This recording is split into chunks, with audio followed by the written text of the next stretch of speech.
Programme signed. This is the Northern Ireland Assembly Plenary. Programme signed. This is the Northern Ireland Assembly Plenary. Programme signed. This is the Northern Ireland Assembly Plenary. Programme signed.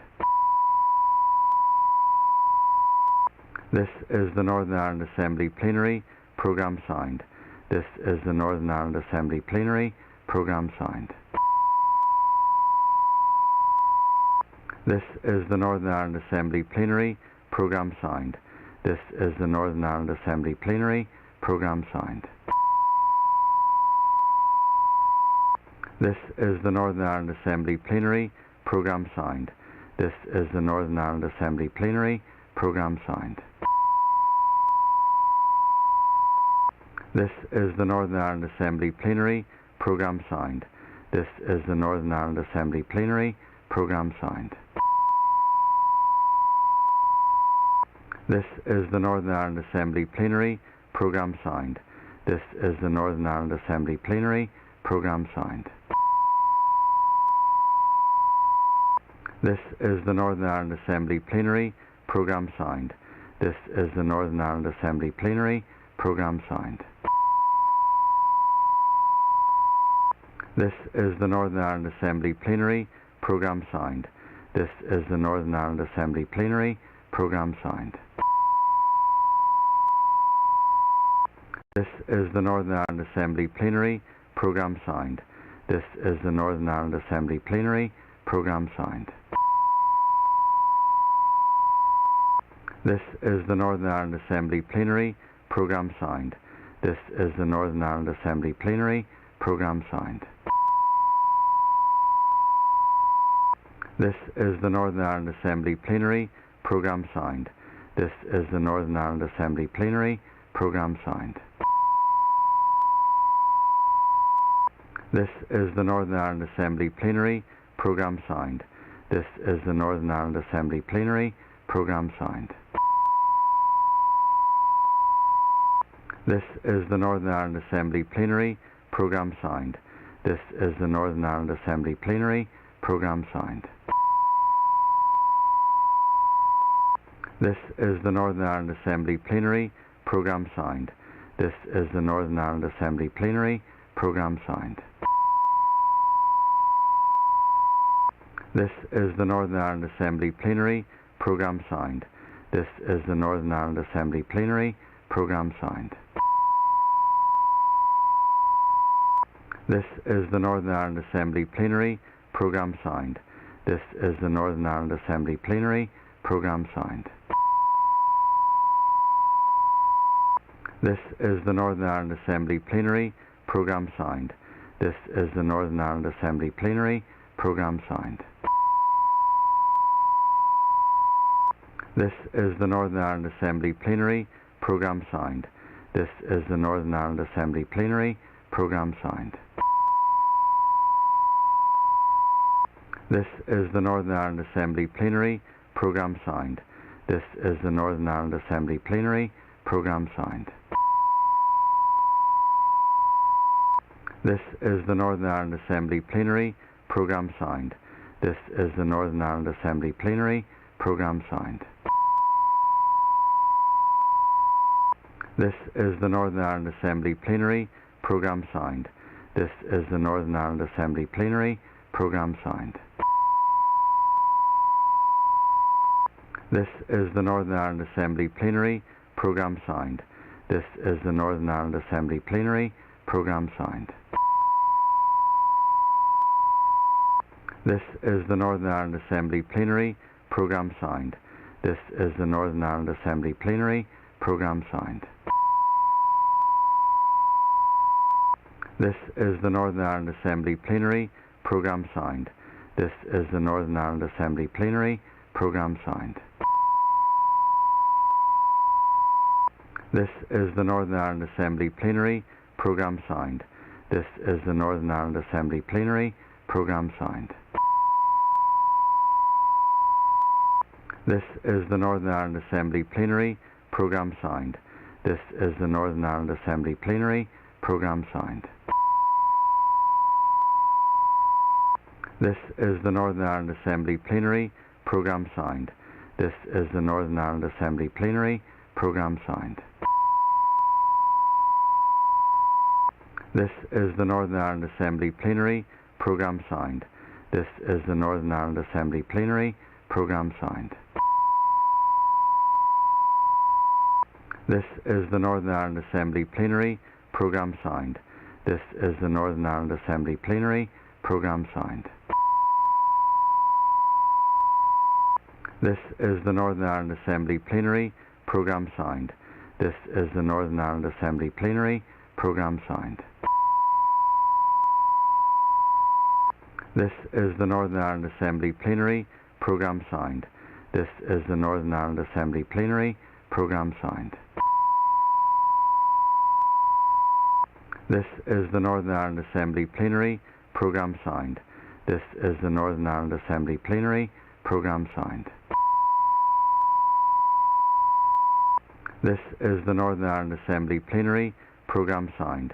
This is the Northern Ireland Assembly Plenary Programme Signed.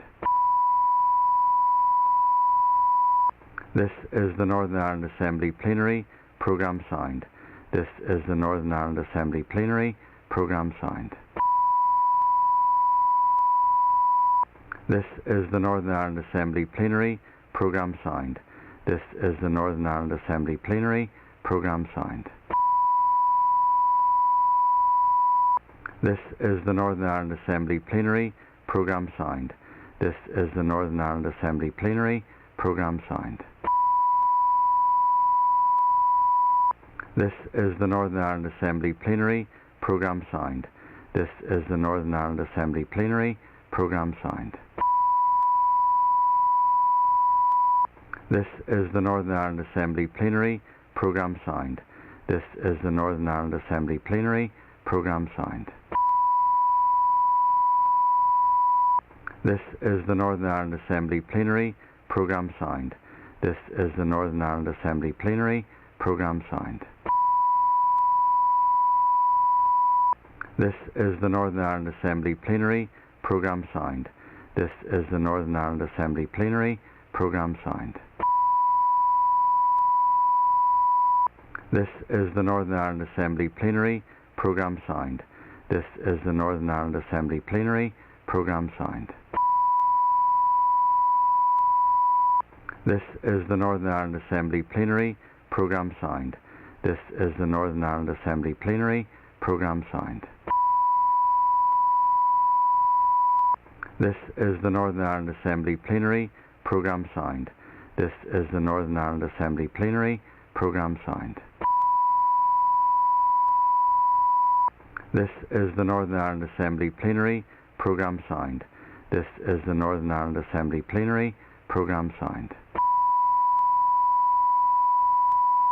This is the Northern Ireland Assembly Plenary Programme Signed. This is the Northern Ireland Assembly Plenary Programme Signed. This is the Northern Ireland Assembly Plenary Programme Signed. This is the Northern Ireland Assembly Plenary Programme Signed.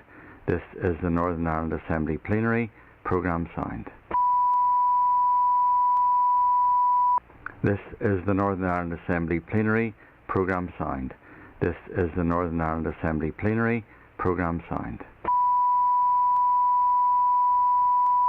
This is the Northern Ireland Assembly Plenary Programme Signed. This is the Northern Ireland Assembly Plenary Programme Signed.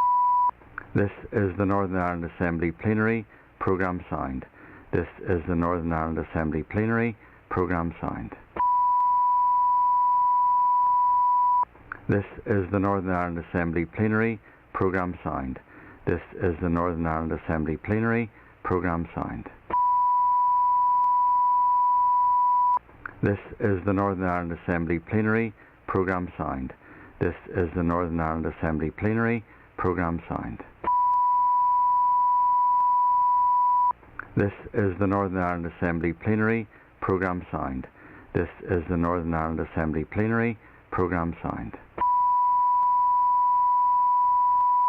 This is the Northern Ireland Assembly Plenary Programme Signed. This is the Northern Ireland Assembly Plenary Programme Signed. This is the Northern Ireland Assembly Plenary Programme Signed. This is the Northern Ireland Assembly Plenary Programme Signed. This is the Northern Ireland Assembly Plenary Programme Signed. This is the Northern Ireland Assembly Plenary Programme Signed. This is the Northern Ireland Assembly Plenary Programme Signed. This is the Northern Ireland Assembly Plenary Programme Signed. This is the Northern Ireland Assembly Plenary Programme Signed. This is the Northern Ireland Assembly Plenary Programme Signed. This is the Northern Ireland Assembly Plenary Programme Signed. This is the Northern Ireland Assembly Plenary Programme Signed. This is the Northern Ireland Assembly Plenary Programme Signed. This is the Northern Ireland Assembly Plenary Programme Signed. This is the Northern Ireland Assembly Plenary Programme Signed. This is the Northern Ireland Assembly Plenary Programme Signed. This is the Northern Ireland Assembly Plenary Programme Signed. This is the Northern Ireland Assembly Plenary Programme Signed. This is the Northern Ireland Assembly Plenary Programme Signed. This is the Northern Ireland Assembly Plenary Programme Signed. This is the Northern Ireland Assembly Plenary Programme Signed. This is the Northern Ireland Assembly Plenary Programme Signed. This is the Northern Ireland Assembly Plenary Programme Signed. This is the Northern Ireland Assembly Plenary Programme Signed. This is the Northern Ireland Assembly Plenary Programme Signed. This is the Northern Ireland Assembly Plenary Programme Signed. This is the Northern Ireland Assembly Plenary Programme Signed. This is the Northern Ireland Assembly Plenary Programme Signed. This is the Northern Ireland Assembly Plenary Programme Signed. This is the Northern Ireland Assembly Plenary Programme Signed. This is the Northern Ireland Assembly Plenary Programme Signed. This is the Northern Ireland Assembly Plenary Programme Signed. This is the Northern Ireland Assembly Plenary Programme Signed. This is the Northern Ireland Assembly Plenary Programme Signed.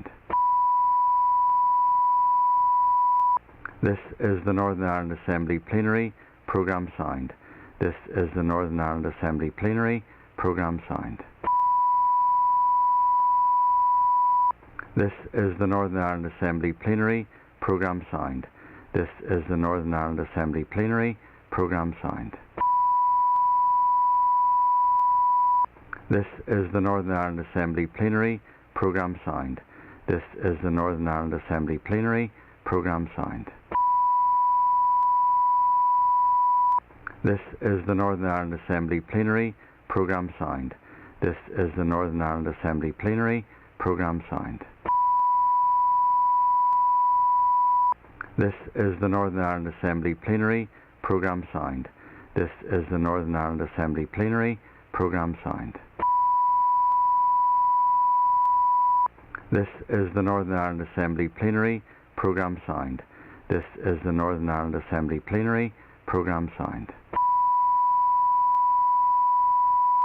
This is the Northern Ireland Assembly Plenary Programme Signed.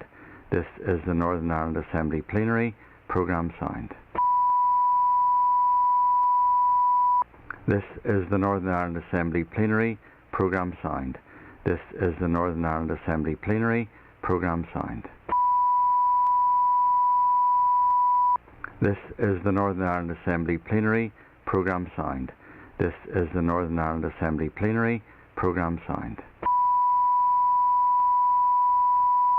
This is the Northern Ireland Assembly Plenary Programme Signed.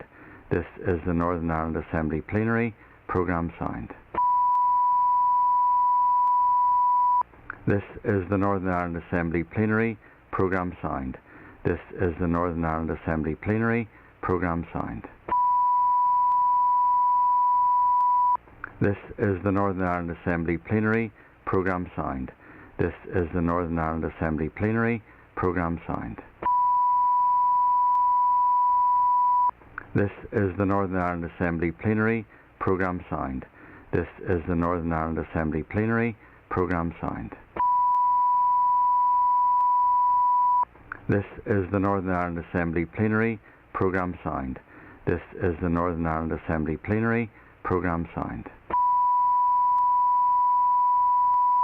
This is the Northern Ireland Assembly Plenary Programme Signed. This is the Northern Ireland Assembly Plenary Programme Signed. This is the Northern Ireland Assembly Plenary Programme Signed. This is the Northern Ireland Assembly Plenary Programme Signed. This is the Northern Ireland Assembly Plenary Programme Signed. This is the Northern Ireland Assembly Plenary Programme Signed.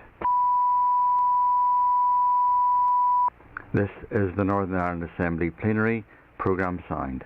This is the Northern Ireland Assembly Plenary Programme Signed. This is the Northern Ireland Assembly Plenary Programme Signed. This is the Northern Ireland Assembly Plenary Programme Signed. This is the Northern Ireland Assembly Plenary Programme Signed. This is the Northern Ireland Assembly Plenary Programme Signed. This is the Northern Ireland Assembly Plenary Programme Signed. This is the Northern Ireland Assembly Plenary Programme Signed. This is the Northern Ireland Assembly Plenary Programme Signed. This is the Northern Ireland Assembly Plenary Programme Signed. This is the Northern Ireland Assembly Plenary Programme Signed. This is the Northern Ireland Assembly Plenary Programme Signed. This is the Northern Ireland Assembly Plenary Programme Signed. This is the Northern Ireland Assembly Plenary Programme Signed. This is the Northern Ireland Assembly Plenary Programme Signed. This is the Northern Ireland Assembly Plenary Programme Signed. This is the Northern Ireland Assembly Plenary Programme Signed. This is the Northern Ireland Assembly Plenary Programme Signed. This is the Northern Ireland Assembly Plenary Programme Signed. This is the Northern Ireland Assembly Plenary Programme Signed. This is the Northern Ireland Assembly Plenary Programme Signed. This is the Northern Ireland Assembly Plenary Programme Signed. This is the Northern Ireland Assembly Plenary Programme Signed. This is the Northern Ireland Assembly Plenary Programme Signed.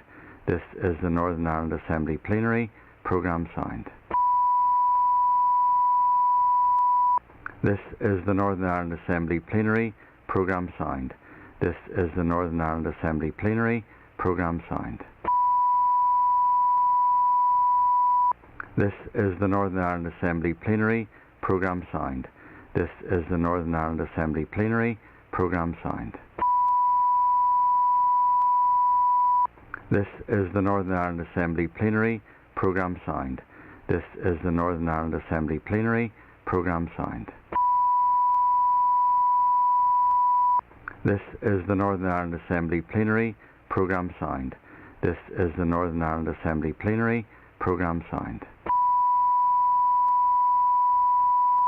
This is the Northern Ireland Assembly Plenary Programme Signed. This is the Northern Ireland Assembly Plenary Programme Signed. This is the Northern Ireland Assembly Plenary Programme Signed. This is the Northern Ireland Assembly Plenary Programme Signed.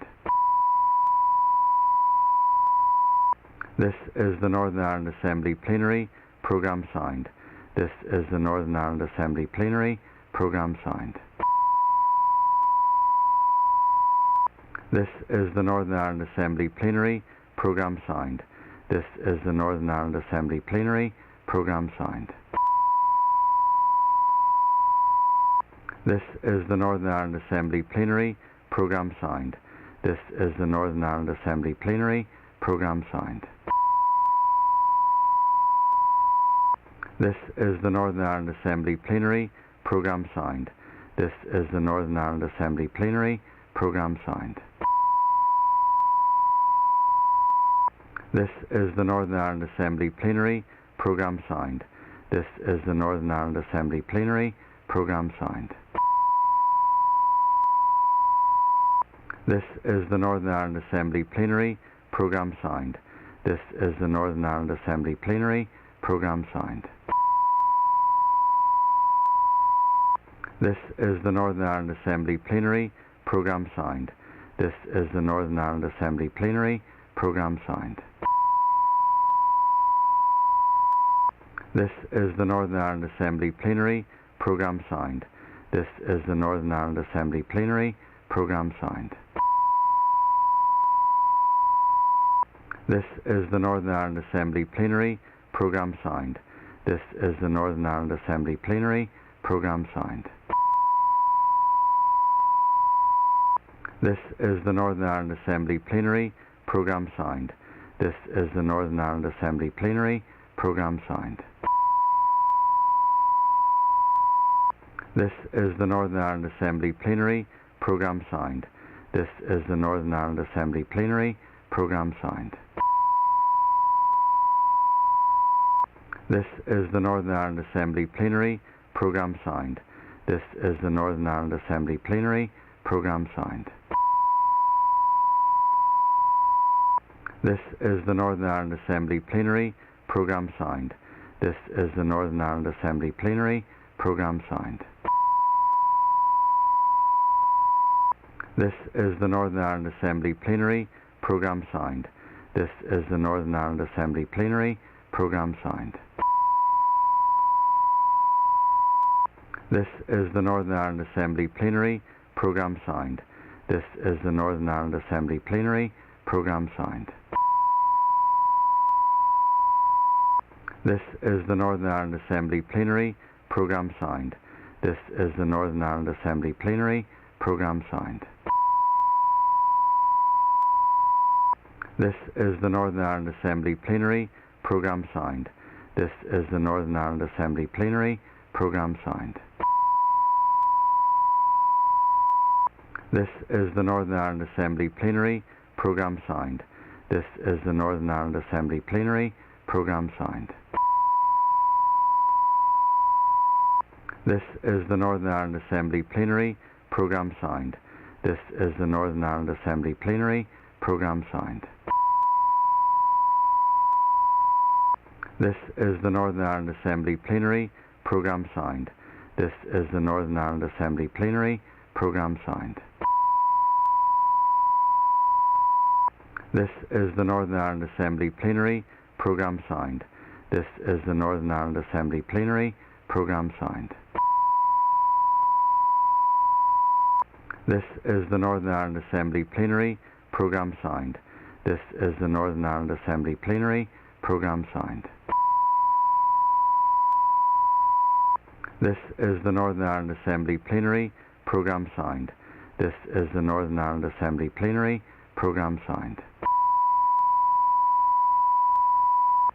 This is the Northern Ireland Assembly Plenary Programme Sound. This is the Northern Ireland Assembly Plenary Programme Sound. This is the Northern Ireland Assembly Plenary Programme Sound. This is the Northern Ireland Assembly Plenary Programme Sound. This is the Northern Ireland Assembly Plenary Programme Sound. This is the Northern Ireland Assembly Plenary Programme Sound. This is the Northern Ireland Assembly Plenary Programme Sound. This is the Northern Ireland Assembly Plenary Programme Sound. This is the Northern Ireland Assembly Plenary Programme Sound. This is the Northern Ireland Assembly Plenary Programme Sound. This is the Northern Ireland Assembly Plenary Programme Sound. This is the Northern Ireland Assembly Plenary Programme Sound. This is the Northern Ireland Assembly Plenary Programme Sound. This is the Northern Ireland Assembly Plenary Programme Sound. This is the Northern Ireland Assembly Plenary Programme Signed. This is the Northern Ireland Assembly Plenary Programme Signed. This is the Northern Ireland Assembly Plenary Programme Signed. This is the Northern Ireland Assembly Plenary Programme Signed. This is the Northern Ireland Assembly Plenary Programme Signed. This is the Northern Ireland Assembly Plenary Programme Signed. This is the Northern Ireland Assembly Plenary Programme Signed. This is the Northern Ireland Assembly Plenary Programme Signed. This is the Northern Ireland Assembly Plenary Programme Signed. This is the Northern Ireland Assembly Plenary Programme Signed. This is the Northern Ireland Assembly Plenary Programme Signed. This is the Northern Ireland Assembly Plenary Programme Signed. This is the Northern Ireland Assembly Plenary Programme Signed. This is the Northern Ireland Assembly Plenary Programme Signed. This is the Northern Ireland Assembly Plenary Programme Signed. This is the Northern Ireland Assembly Plenary Programme Signed. This is the Northern Ireland Assembly Plenary Programme Signed. This is the Northern Ireland Assembly Plenary Programme Signed.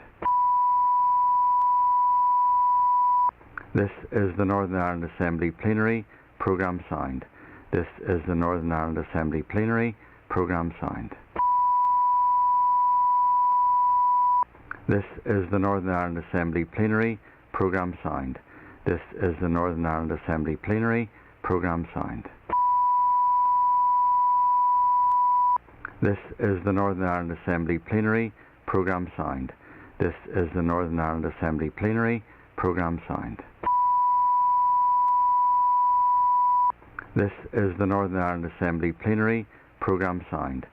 This is the Northern Ireland Assembly Plenary Programme Signed. This is the Northern Ireland Assembly Plenary Programme Signed. This is the Northern Ireland Assembly Plenary Programme Signed. This is the Northern Ireland Assembly Plenary Programme Signed. This is the Northern Ireland Assembly Plenary Programme Signed. This is the Northern Ireland Assembly Plenary Programme Signed. This is the Northern Ireland Assembly Plenary Programme Signed. This is the Northern Ireland Assembly Plenary Programme Signed. This is the Northern Ireland Assembly Plenary Programme Signed. This is the Northern Ireland Assembly Plenary Programme Signed. This is the Northern Ireland Assembly Plenary Programme Signed. This is the Northern Ireland Assembly Plenary Programme Signed. This is the Northern Ireland Assembly Plenary Programme Signed. This is the Northern Ireland Assembly Plenary Programme Signed. This is the Northern Ireland Assembly Plenary Programme Signed.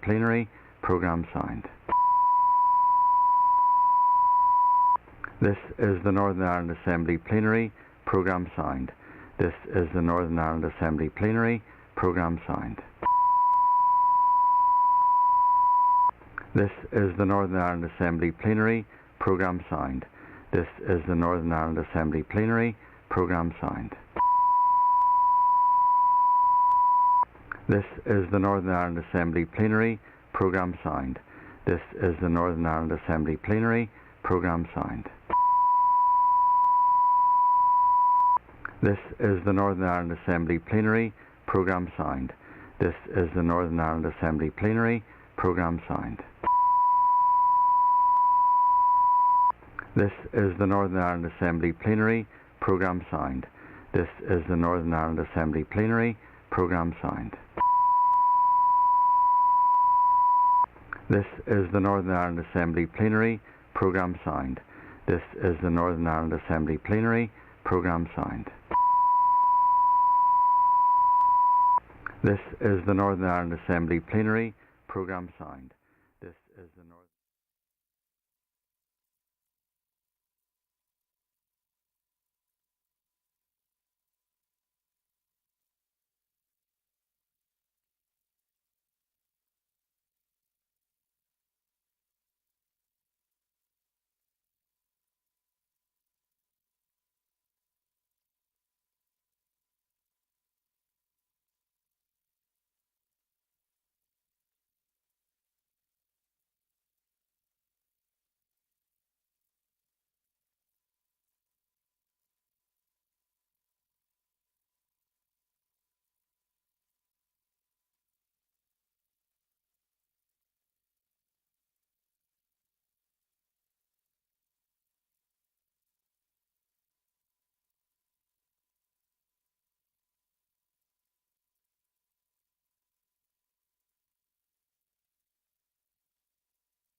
Please take your seats.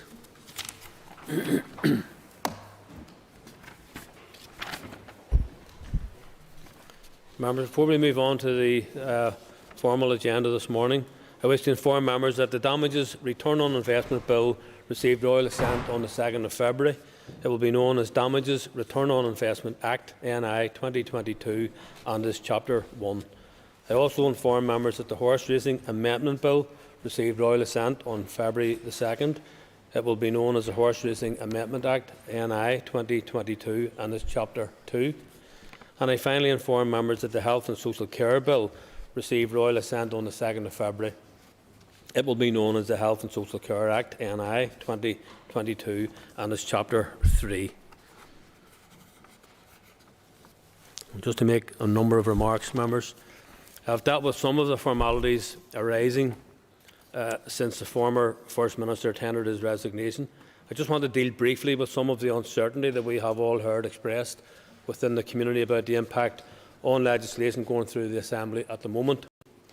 While the absence of executive meetings undoubtedly creates constraints for ministers, I want to give reassurance that the Assembly remains able to fully discharge its functions, including the consideration of legislation.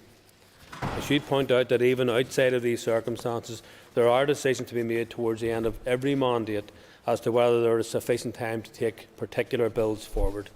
However, members will know that I have been highlighting this issue for a number of months and seeking with the Business Committee to find ways for us to pass as much legislation as possible towards the end of the mandate. At this point, there has been no engagement with me at this point in relation to the potential of ending the mandate at an earlier stage. While I welcome the fact that all parties have focused on the importance of dealing with the legislation in front of us in the time ahead.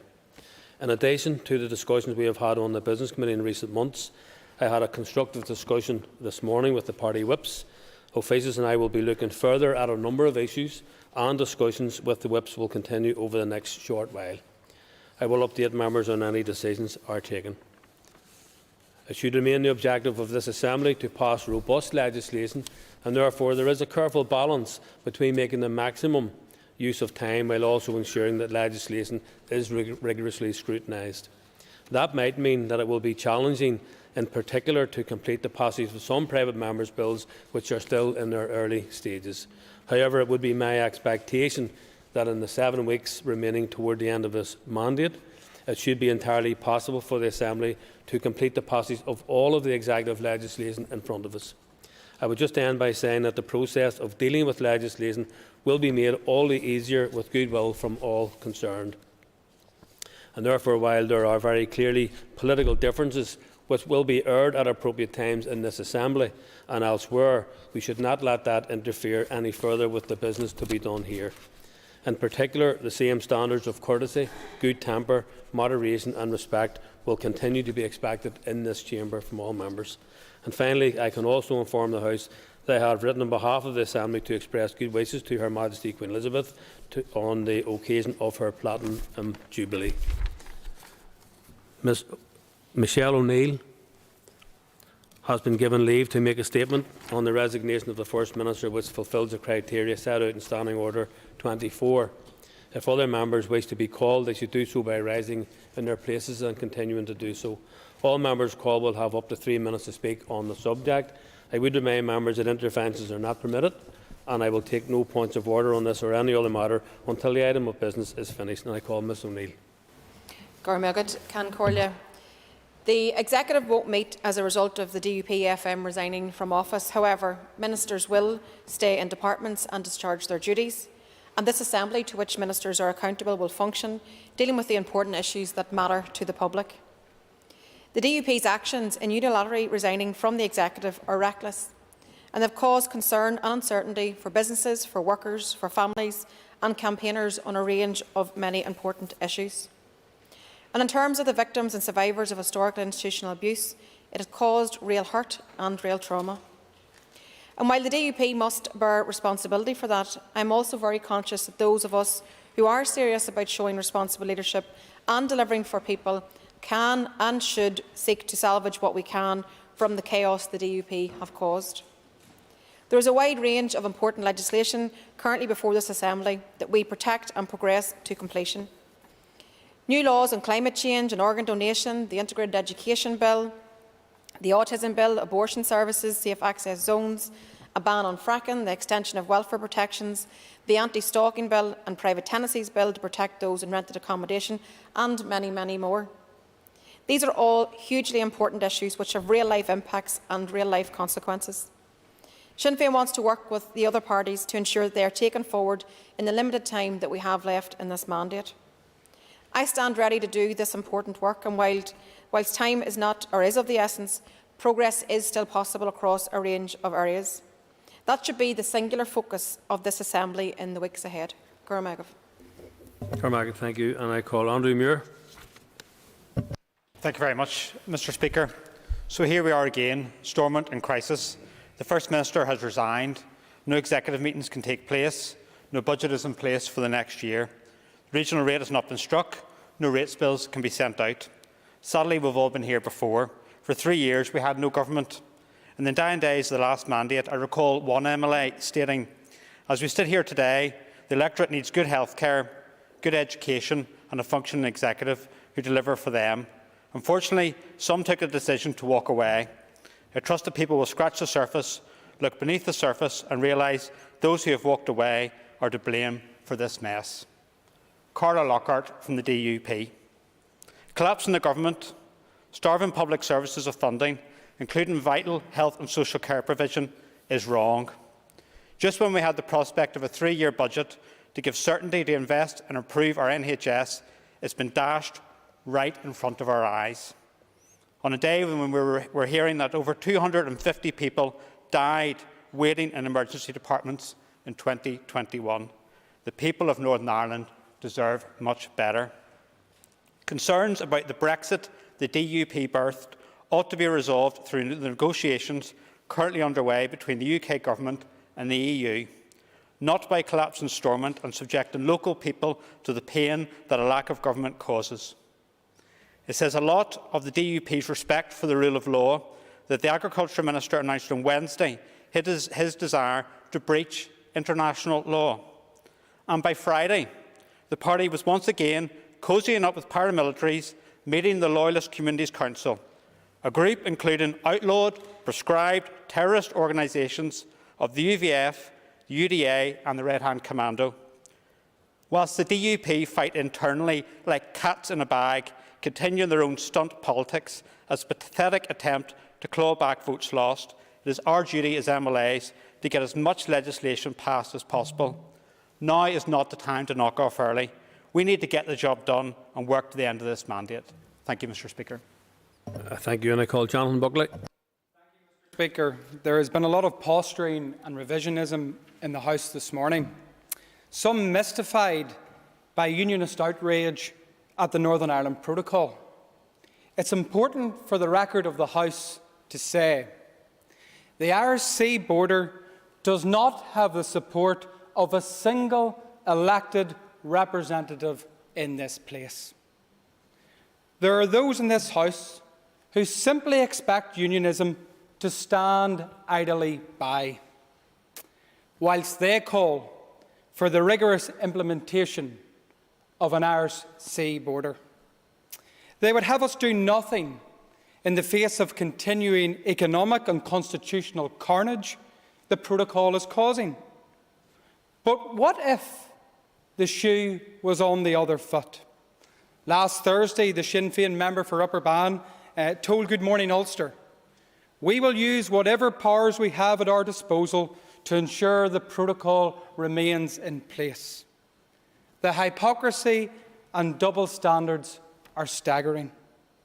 Sinn Féin would collapse this place in a heartbeat over narrow pet projects like the Irish language, for example, but are happy to ignore the Irish Sea border, which is a threat to the prosperity of everyone, everywhere. We have heard much from the other parties in the past few days about democracy being denied, talk of unionists imposing their will on nationalists. Remember, certain nationalists in this House would not even consent to the planting of a tree or a rose bush to mark the centenary of Northern Ireland, and indeed also in Her Majesty's Platinum Jubilee year? Well, I've got news for them. The protocol on Irish Sea border is completely undemocratic. Businesses and consumers have to abide by rules made by a foreign power without their input or consent. It has added the insult of disenfranchising an entire community, the Unionist community. Many members here want to talk about and laud the Belfast Agreement as a settlement for peace in Northern Ireland. At the core of the Belfast Agreement is the principle of consent, a principle that was tossed in the dustbin by Europe and those indeed involved in the design of the protocol. They have played fast and loose with the Northern Ireland settlement. So we will not accept the artificial outrage of some parties in this House. There have been concerns expressed about the lack of a functioning executive on key issues like reform of our health service. That is why we indeed need to resolve these issues now. My warning to those that do not agree, the protocol must go and must go Members, time is soon. up. Thank you. I call Nicola Mullen. Thank you, Mr Speaker. The people of the North deserved to have politicians working for them for the full 5 years of this mandate. But what did they get? They were already robbed of 3 years when Sinn Féin collapsed the place, and now the DUP are intent on robbing people of the little time that there is left. And at a time when people are struggling to feed their families, heat their homes, when businesses are struggling to recover from a pandemic, the actions of the DUP leadership represents a gross betrayal of people here. Whatever community you're from, whatever your background or beliefs, no one benefits from this. It is a cynical and totally predictable electioneering stunt. Resigning from government when people are facing a cost of living crisis tells you all you need to know about the DUP. For them, the party will always come first and ordinary people come last. And yet again, they're trying to treat the people of Northern Ireland as if they are fools. The people of Northern Ireland are not fools.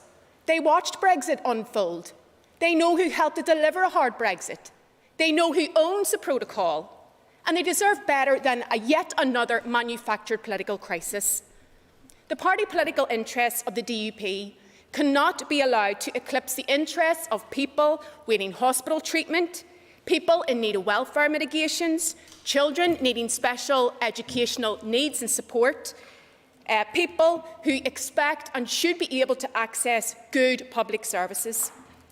This DUP drama has been concocted by Jeffrey Donaldson as a last desperate attempt to resuscitate their flagging poll numbers ahead of an Assembly election.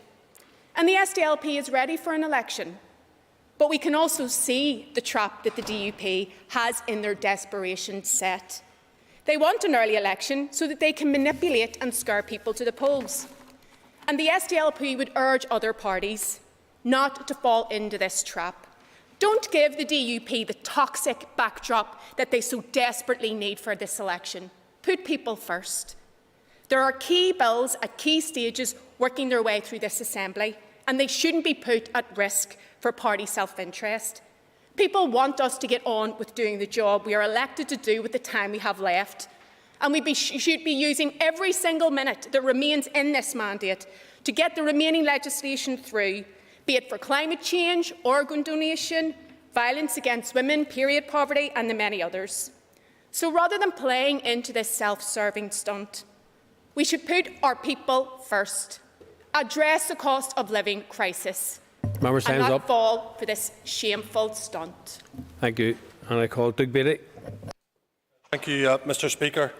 I suppose walking away from our responsibilities are not going to resolve any of the issues which surround the protocol. The only thing it's going to do is hurt our people, the old, the young, the vulnerable, and the future for our children here in Northern Ireland. I met with the leader of the DUP on multiple occasions, and we talked this through, and I did say to him that collapsing or removing the First Minister would be a bad idea. and I explained my reasons why to him. But he has now taken that decision, and that decision is there, and what we have to do is analyse where we are right now and what we can do to maximise the legislation which is going through this Assembly for the betterment of the people of Northern Ireland. And if we can stay focused on that, we can mitigate some of the damage. But there is issues around the protocol. There are genuine concerns around the protocol, and we cannot just ignore them. We never supported the protocol. We warned of the protocol right back in 2019, on the 2nd of October 2019 to be effect, when the leader of the DUP says it was a pretty good idea. Or even March 2020, when the now leader of the DUP told us about the great virtues of having this protocol, that it was opportunity and it wouldn't affect our sovereignty. But that was then, and this is now. And the protocol has created a feast and a famine. And the feast is some businesses are doing very well out of the protocol. I've met them. And I can't lie, the protocol is good for them. But there is a famine, and that is some of our businesses are absolutely on their knees. So therefore we have to fix that, and we'll only fix that by speaking to the UK government, to the EU, to get them to understand that feast or famine, to fix the problems that we've got. There is absolutely no requirement for an Irish seaboard. It should not be there. There's no need for it. The rigorous implementers will probably look at this and say, actually, when I refer to this, I don't think we actually need it. And we could all come together in this House, be it 5 parties or all 90 MLAs, and simply write to the EU and simply write to the UK government and say, we do not believe there needs to be checks on goods that come from Great Britain to Northern Ireland if those goods are remaining within Northern Ireland. If they're going on to the EU single market, absolutely they should be checked. But they do not need to be checked. It's only one issue around the protocol, but we could do that as a House. If we genuinely believe that there actually is no reason for checks between GB and Northern Ireland, we can absolutely do that together and be united and mitigate the problems and try and fix the issues that we've got. Or we can stand here and poke each other in the eye. And if the aim is to stand here and just poke each other in the eye for sake of poking each other in the eye, then we will not make this place better for the people here. I urge us all to come together. I urge us all to write that letter, be it from the Speaker, be it from party leaders, but we can do that and we can fix this problem. Thank you, Mr. Speaker. Thank you. And I call Rachel Woods. Thank you, Mr. Speaker. And Paul Gibbons' resignation as First Minister on Thursday marks another sad day in our country's political history. And the actions of the DUP are completely irresponsible and reprehensible, and it's a pre-election stunt. The question remains around what happens to all of the important legislation that we are looking at, and if there's any form of early election, or when decisions cannot be taken by the executive. The most vulnerable in our society will be the hardest hit. With no budget agreed, where does this leave us? How are we supposed to support our local communities and our community organisations who are doing the fantastic work of supporting our most vulnerable, who will have to wait to hear yet again about funding, whether it's coming or not? There is an absolutely unforgivable situation where survivors of historical abuse may now not get the apology from the First and Deputy First Ministers when they were informed that they would. There is a raft of important legislation moving through this Assembly, including a number of bills that would introduce critical new legal protections for people here in Northern Ireland, and should an early election be called, these may fall. What happens about welfare payments? What about the climate bill, the adoption bill, the autism bill? What about the other legislative proposals that were to come from the executive? What about the commissioning of abortion services and the protection of women and girls accessing these services? Organ donation, the flexible school starting age, tackling period poverty, a proper ban on fracking. Mr. Speaker, for 18 months, my staff and I have been working on legislation to protect and support victims and survivors of domestic abuse, to ensure that they have the right to paid leave from work. And as a member of Justice Committee, I've been working on strengthening child protection laws, introducing new sexual offences and on human trafficking legislation, all of which is now jeopardised by this latest crisis. It's time to let the rest of us get on with our job, to legislate to make life better in Northern Ireland, and I want Stormont to work. This election in May will give voters the chance to have their say on how they want politics to change, something that is very long overdue. The time for playground politics is over, and it is time for us to do what we are here elected to do, to deliver for our people by passing crucial legislation And while other parties manufacture crisis, we in the Green Party remain focused on delivering for every single person in Northern Ireland. Thank you. Thank you. And I call Jim Allister. Thank you. Though it may be the approach of an election that drove them, my only complaint is that the DUP did not act sooner. This protocol is a full frontal attack on Northern Ireland's constitutional position within the United Kingdom. To place Northern Ireland in a foreign single market for goods, under a foreign customs code, foreign VAT regime, all overseen by foreign laws and adjudicated upon by a foreign court, is wholly incompatible with our position as part of the United Kingdom. And it is summed up in the fact that under this protocol, the rest of this kingdom is deemed to be a third country, a foreign country. That cannot be reconciled with our position as an integral part of the United Kingdom. And therefore, so long as Stormont had to implement that, that was a price that no unionist could ever, should ever have paid. There was the folly of allowing the protocol to bed in with the puts, posts and checks, and that was an unnecessary and foolhardy step. But now we're in a position where the chickens of the protocol have come home to roost. We were told the protocol was about protecting the Belfast Agreement institutions. Now they're in tatters, thanks to the protocol. It is those supporters of the protocol who need to examine themselves.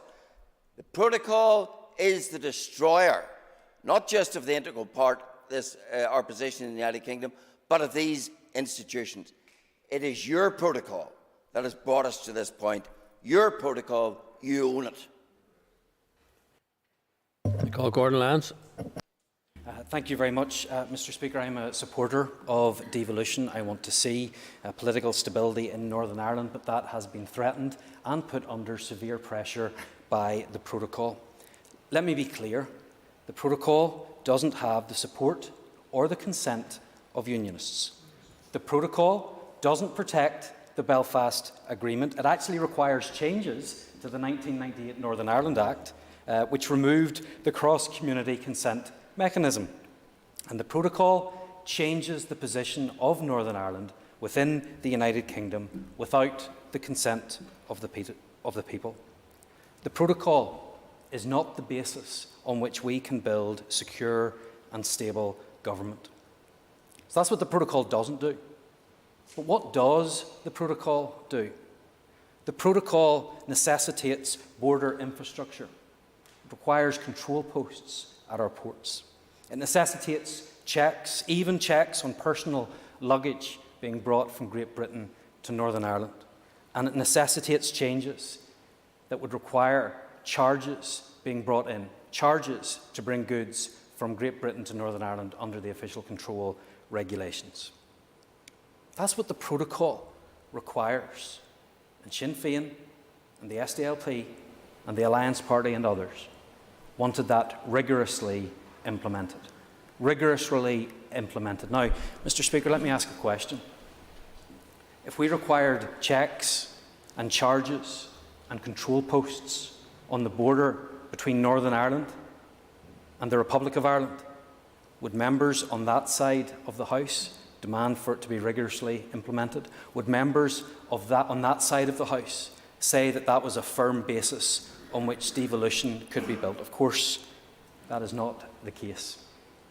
So we are not in a place now where we will have stable, secure government until this poison of the protocol is dealt with. It is time for the UK and the EU to take action, and if they fail to do so, the UK must take action unilaterally.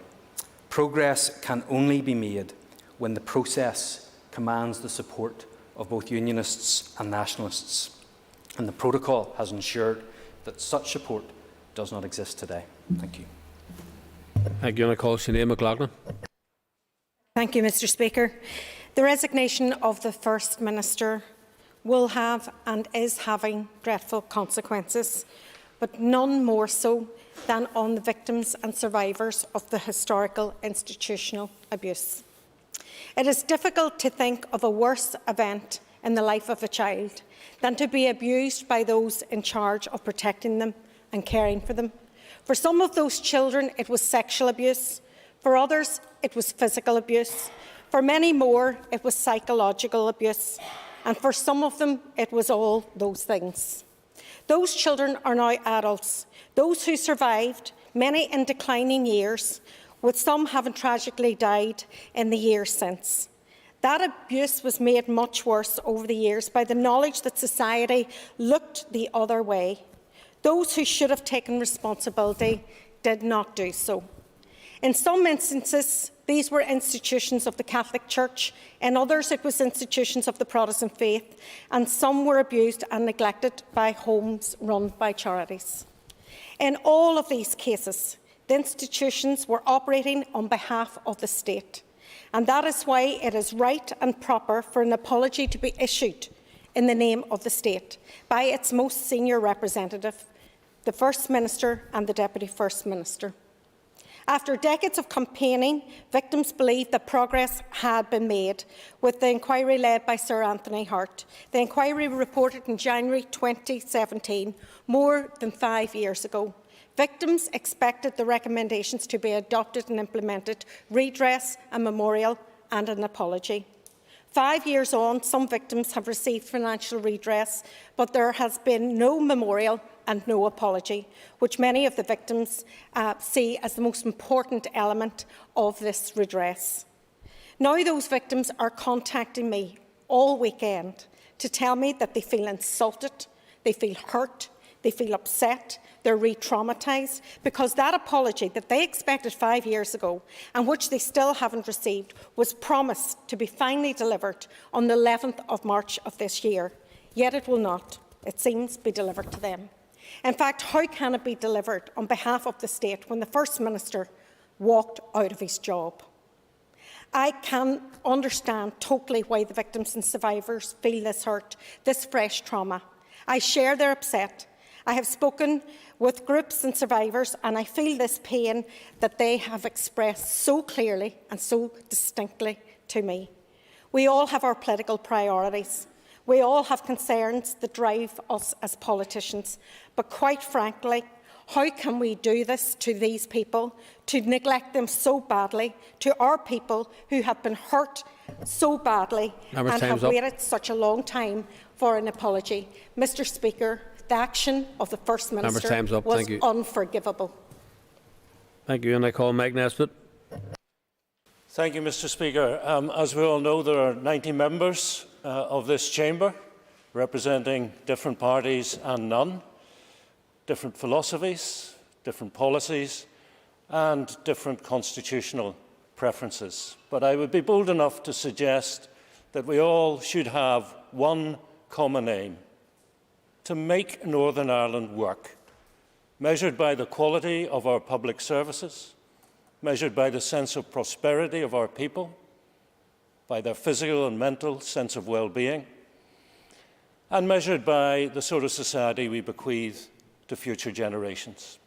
And it's the same whatever your constitutional preference, because after all, we're going to ask people to vote for the status quo or for change. And what's the first rule of marketing? Whatever you're selling, make it easy to buy.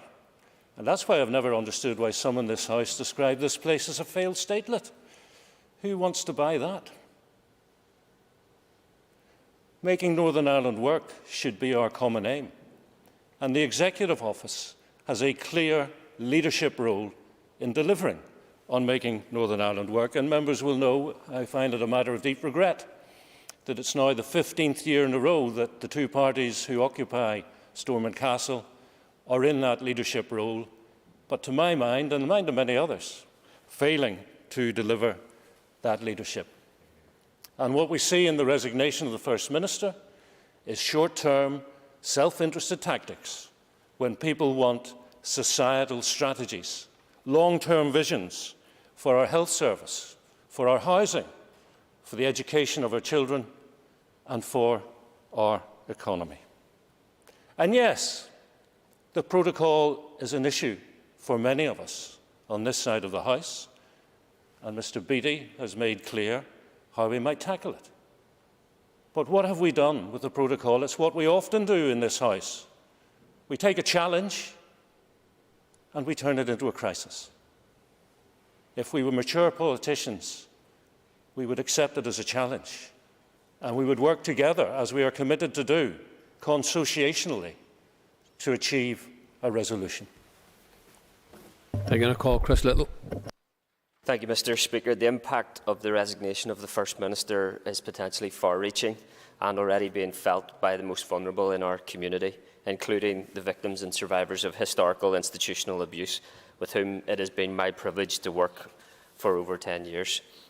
To in any way jeopardise the apology due to victims and survivors of historical institutional abuse is a gross, cruel and unacceptable abdication of responsibility. I've spoken to Margaret McGuckin, chairperson of the Survivors and Victims of Historical Institutional Abuse, and this resignation is causing significant hurt and concern. I asked Margaret what the scheduled apology meant to the victims and survivors of historical institutional abuse. Margaret says, "It tells people who have carried the shame of institutional child abuse for a lifetime, it was not your fault. It means a lifetime of blame, shame and stigma is lifted from our shoulders and put on the shoulders where it belongs. The weight of carrying so much pain, shame and blame for a lifetime was slightly lifted by the setting of a date for our apology on the 11th of March 2022. This announcement, 5 years after the anniversary of the Hart Inquiry findings, vindicated us, telling us we were believed. How can you now ask us to take this weight back on our shoulders? Shame on you. We continue to carry a heavy burden that does not belong to us. Take it from us. Let it be released." Mr Speaker, I hope the DUP are listening to this plea today. It is my privilege to deliver it on behalf of the victims and survivors. Thank you. Thank the member, and I call Evan Poots. Thank you, Mr Speaker. And I hear a lot being said today, but I'm surprised that people couldn't see that it was coming. And I'm surprised that people can't see their role in bringing it about. Because we had a debate in this chamber some time ago where the SDLP, Sinn Féin, Alliance and Green Party all called for the rigorous implementation of the Northern Ireland Protocol. Now, we got a report from the EU Commission some weeks ago and was put in the Assembly Library, which indicates what the rigorous implementation of the protocol is.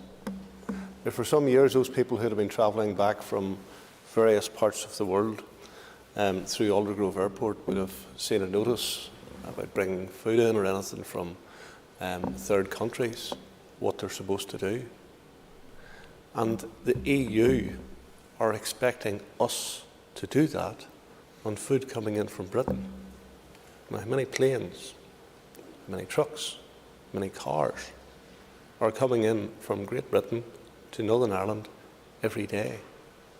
And the EU are demanding that we go in and we ask people to open their suitcases, to open their bags, and if there's a few mandarin oranges that they bought for the children on the way home on the ferry, and they still have some, that's an at-risk item. This is the perversity of what people across the chamber are actually demanding. And then they're scratching their heads when it all goes wrong. So what we need, and Mr Beattie's actually right, we need it, and I appealed for it quite a number of times in the Executive, a coming together to give a position which is good for Northern Ireland, not a position which is good for nationalism. Because what is evident to me today is that we have a group of people who are happy with majority rule now, who 40 years ago were demanding an end to majority rule. And if majority rule wasn't right for unionism, according to nationalist politicians, why now is it the right thing for nationalist politicians on issues like this here? The basis of this place being back together is having cross-community agreement. You don't have it. We have appealed and appealed and appealed to the European Union to come to some logical position on this. But they have dragged their feet. The operational command paper in July was good in as far as it went. It would have been a basis for moving forward. But we have had feet dragging ever since. Well, I'm sorry, you can feet drag as long as you like, but there won't be an executive to come back to while these checks exist. Thank you, and that concludes this matter of the day. Mr. Jim Allister has been given leave to make a statement on the Platinum Jubilee of Queen Elizabeth II, which fulfils the criteria set out in Standing Order 24. If other members wish to be called, they should do so by rising in their places and continuing to do so. All members called will have up to 3 minutes to speak on the subject. The remain members and interventions are not accepted, and no points of order will be taken on this or any other item until this item of business has finished. And I call Jim Allister. Thank you. Yesterday, Mr. Speaker, in the history of our nation, we passed a remarkable landmark in respect of a remarkable lady, Her Majesty Queen Elizabeth II, who for 70 years has been the head of state of this United Kingdom. And not only has her rule been remarkable in its longevity, but also in its style and in its substance. She brought to that office a graciousness, an outreach, and an incredible success which other nations can only marvel at. She brought to this kingdom, to the Commonwealth, stability and respect across the world, and so much of that is down to Her Majesty and the manner in which she conducts herself. And though in the past years she's had the great sadness of the loss of her life partner, His Royal Highness Prince Philip, this now marks the start of the Platinum Jubilee, which I trust across this House will not be treated in the churlish way that some treated it, by even denying a tree to mark it on the grounds, but will be recognised for the momentous occasion it is. For many of us, it's an occasion of celebration and thanksgiving. And my only prayer is that long may she reign over us. Thank you. I call Gary Middleton. Mr. Speaker, and can I thank the member for bringing this matter of the day. In the early hours of the 6th of February 1952, a 25-year-old Princess Elizabeth acceded to the throne following the death of her father, King George VI. Yesterday officially marked 70 years of the reign of Her Majesty the Queen. A Platinum Jubilee has never before been achieved by a sovereign in the history of this country. This is truly an extraordinary occasion. The 7 decades have seen so much change across our communities. Societal changes, technological changes, advances in many other areas. Prime Ministers and Presidents and other world leaders have come and gone. But Her Majesty has reigned on. Her Majesty the Queen has a special relationship with people of all ages, backgrounds and traditions right across Northern Ireland.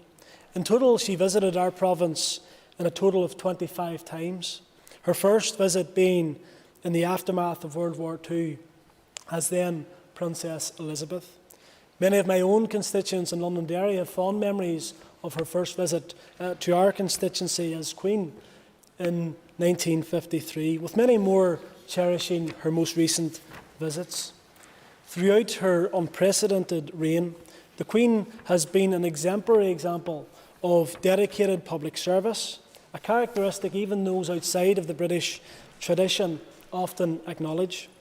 Her Majesty is indeed held in the highest regard and admired right across our communities for her lifetime of selfless dedication, her devotion and her service to our country. Her fortitude in periods of loss and personal difficulty has also resonated with so many communities across the United Kingdom, particularly in Northern Ireland during the darkest days of the Troubles. We indeed have been inspired by Her Majesty's commitment in bringing communities together, and also in terms of her constant source of leadership. In her message over the weekend, Her Majesty renewed her pledge that she gave in 1947, that she will always be devoted to our service.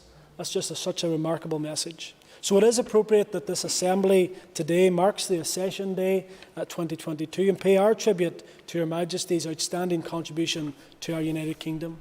And of course we too look forward over the coming months to the significant celebrations which will take place during that special 4-day Jubilee weekend, and we look forward to that, Mr. Speaker. Thank you.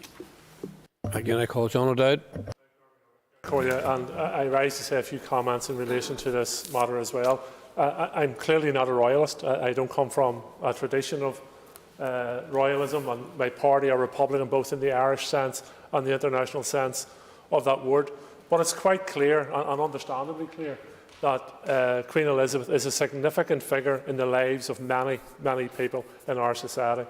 And many people pay homage to her, and that is their right to do so.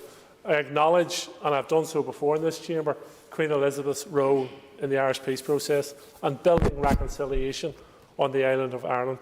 Both herself and her late husband actively involved themselves in that, despite the fact that they had lost a loved one as a result of conflict. And I think that is a testament to the individual as well, to the institution.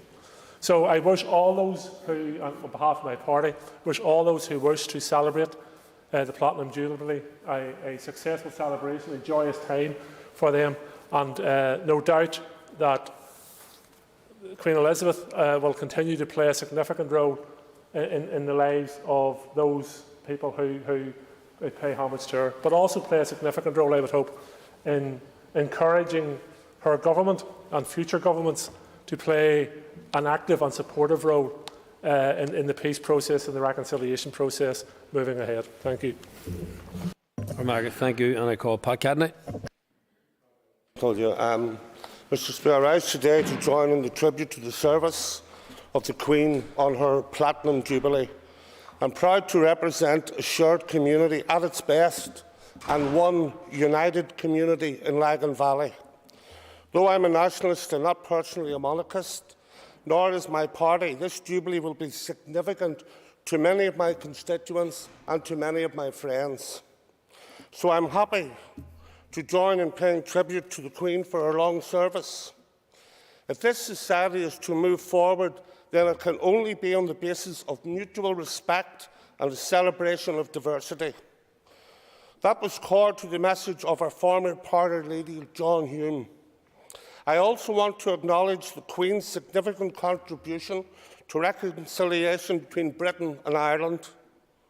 Her state visit in 2011, in which she famously spoke at Compulsory and visited the Garden of Remembrance, was a very significant moment for this island and for relationships between Britain and Ireland. Mr. Speaker, as a proud Irish nationalist who believes passionately in mutual respect, I wish her well. And as a former publican, I'd be happy to raise your dram to her service. Thank the member for that. Call Robbie Butler. Thank you, Mr. Speaker. And how do you follow those last words of the member from Lagan Valley? But yesterday did indeed mark 70 years since Queen Elizabeth II ascended to the throne, and our 96-year-old Queen is indeed celebrating her Platinum Jubilee. The Queen has made history, becoming the first British monarch to achieve this milestone, and spent her accession day privately in Sandringham Estate in remembrance of her late father, George VI, whose death at the age of 56 actually marked the start of her reign. This is also the first Jubilee that the Queen is marking without her husband of 73 years, Prince Philip, Duke of Edinburgh, who sadly passed away in April last year at the age of 99. One of the most remarkable aspects in regard to Her Majesty Queen Elizabeth's reign will be that she epitomised an attitude of leading by example and only requiring a level of loyalty and service that she carried out herself. This was clearly demonstrated when she personally insisted on adhering to the COVID deed for all of us, regardless of background and upbringing. God save the Queen. I thank the member for that, and I call Stuart Dixon. Mr. Speaker, as others have said, Mr. Speaker, yesterday marked 70 years since Queen Elizabeth became monarch of the United Kingdom of Great Britain and Northern Ireland. 70 years ago, marking the death of her father, the United Kingdom and around the world and Commonwealth states, flags flew at half-mast, theatres shut and sporting events were cancelled. We are now moving to a time of celebration and of jubilee. Her Majesty the Queen has served the United Kingdom in her role as head of state, clearly, longly and welcomed by many people and citizens around the world and in the Commonwealth. 70 years of service by anyone requires a generosity of spirit, and I believe we have seen that in this chamber today. For many in Northern Ireland, she will be admired and revered. For others, she is a more difficult individual in respect of their politics and where they believe that we should be. But I do not believe that many would genuinely say that they cannot recognise her devotion to service over that very long period of time. She has been a constant through many of our lives. She has showed compassion and strength of character over those years. Mr. Speaker, I have some of the vaguest recollections of her coronation and her very first visit to my hometown of Carrickfergus.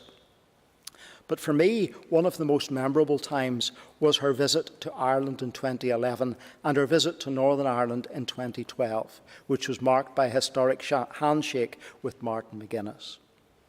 But that visit to the Republic of Ireland was vitally important. It was important to our peace process, and it was important to who we are and what we are and where Northern Ireland sits today.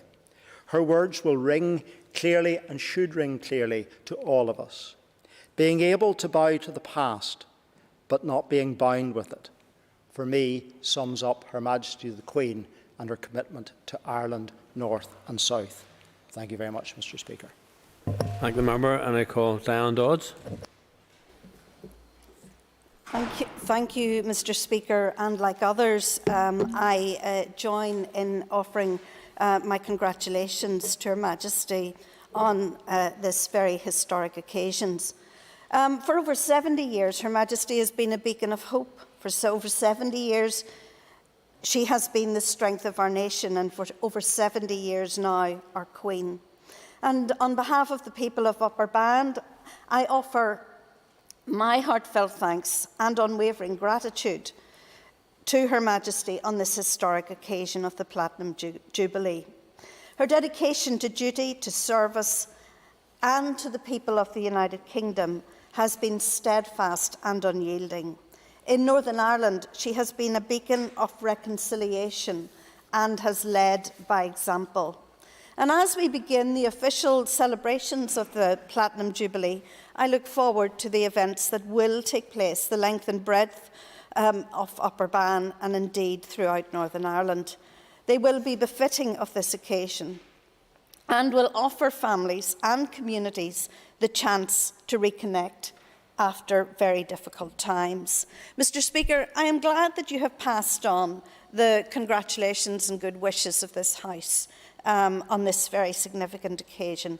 But I am perturbed, and many people in this in the wider community in Northern Ireland will be perturbed by the petulance and begrudgery of some Sinn Féin ministers in refusing to allocate specific budgets for people to celebrate this very great occasion. I do not wish to bring this into a political narrative, but I think it would be remiss of me not to say so. Can we all say with a good heart, long to reign over us? Thank the member, and I call Gordon Lance. Thank you, Mr. Speaker, and I welcome the opportunity today on behalf of my constituents in East Antrim to pay tribute to Her Majesty the Queen on the occasion of her Platinum Jubilee. She is, of course, the first British monarch to reign for 70 years, but, Mr. Speaker, it is not just the remarkable length of her service to our nation, but the manner in which she has served during that time that causes us to be thankful. Of course, that service began long before her accession. She joined the Auxiliary Territorial Service during the Second World War, and at the age of 21, Her Majesty pledged that my whole life, whether it be long or short, shall be devoted to your service. That devotion has been evident for all to see. Over the last 7 decades, life has changed in ways that would have been unimaginable in the 1950s. But what has endured is her constant service and unwavering devotion to duty that she exemplifies. That duty has, of course, been evident in Northern Ireland. She has frequently travelled here, taken part in hundreds of engagements, and importantly, she has played a key and personal role in advancing peace and reconciliation.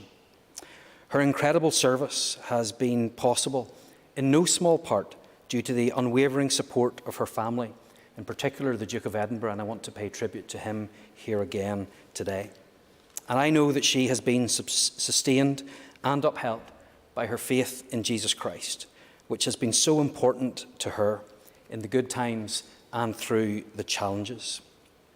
When Her Majesty visited Northern Ireland for the first time as Queen during her coronation tour, she addressed the Northern Ireland House of Commons saying, "I assure you that I will always strive to repay your loyalty and devotion with my steadfast service to you." The then Speaker responded by saying, "It is our heartfelt prayer that your Majesty may be blessed with health and strength long to reign over us." That continues to be our prayer today. God save the Queen. I thank the member, and that concludes this matter of the day. The first item on the order paper is members' statements, and if members wish to be called to make a statement, they should do so by continually rising in their places. Those members who are called will have up to 3 minutes to make their statement. Members are reminded that statements will not be subject to debate or questioning. Interventions will not be permitted, and there will be no points of order taken on this or any other matter until the item of business has finished.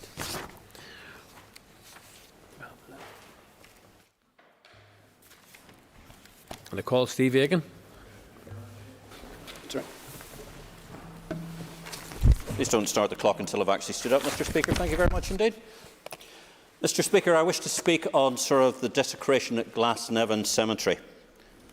The news that the memorial to those who have fallen on all sides in Nevin Cemetery has been desecrated again comes regretfully as no surprise. That those who sought to maintain this respectful monument to those who perished in 1916 and beyond have decided to cover up the memorial is again a matter of regret. That a century on this happens when the events of 1921 led to the Unionist community in what was then the newly formed Irish Free State were subject to discrimination, house burning, ethnic cleansing, terror and murder is far too often conveniently ignored.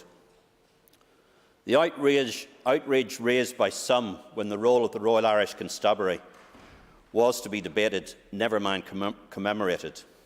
The faux virtue signalling of preventing modest memorial stones to celebrate our centenary.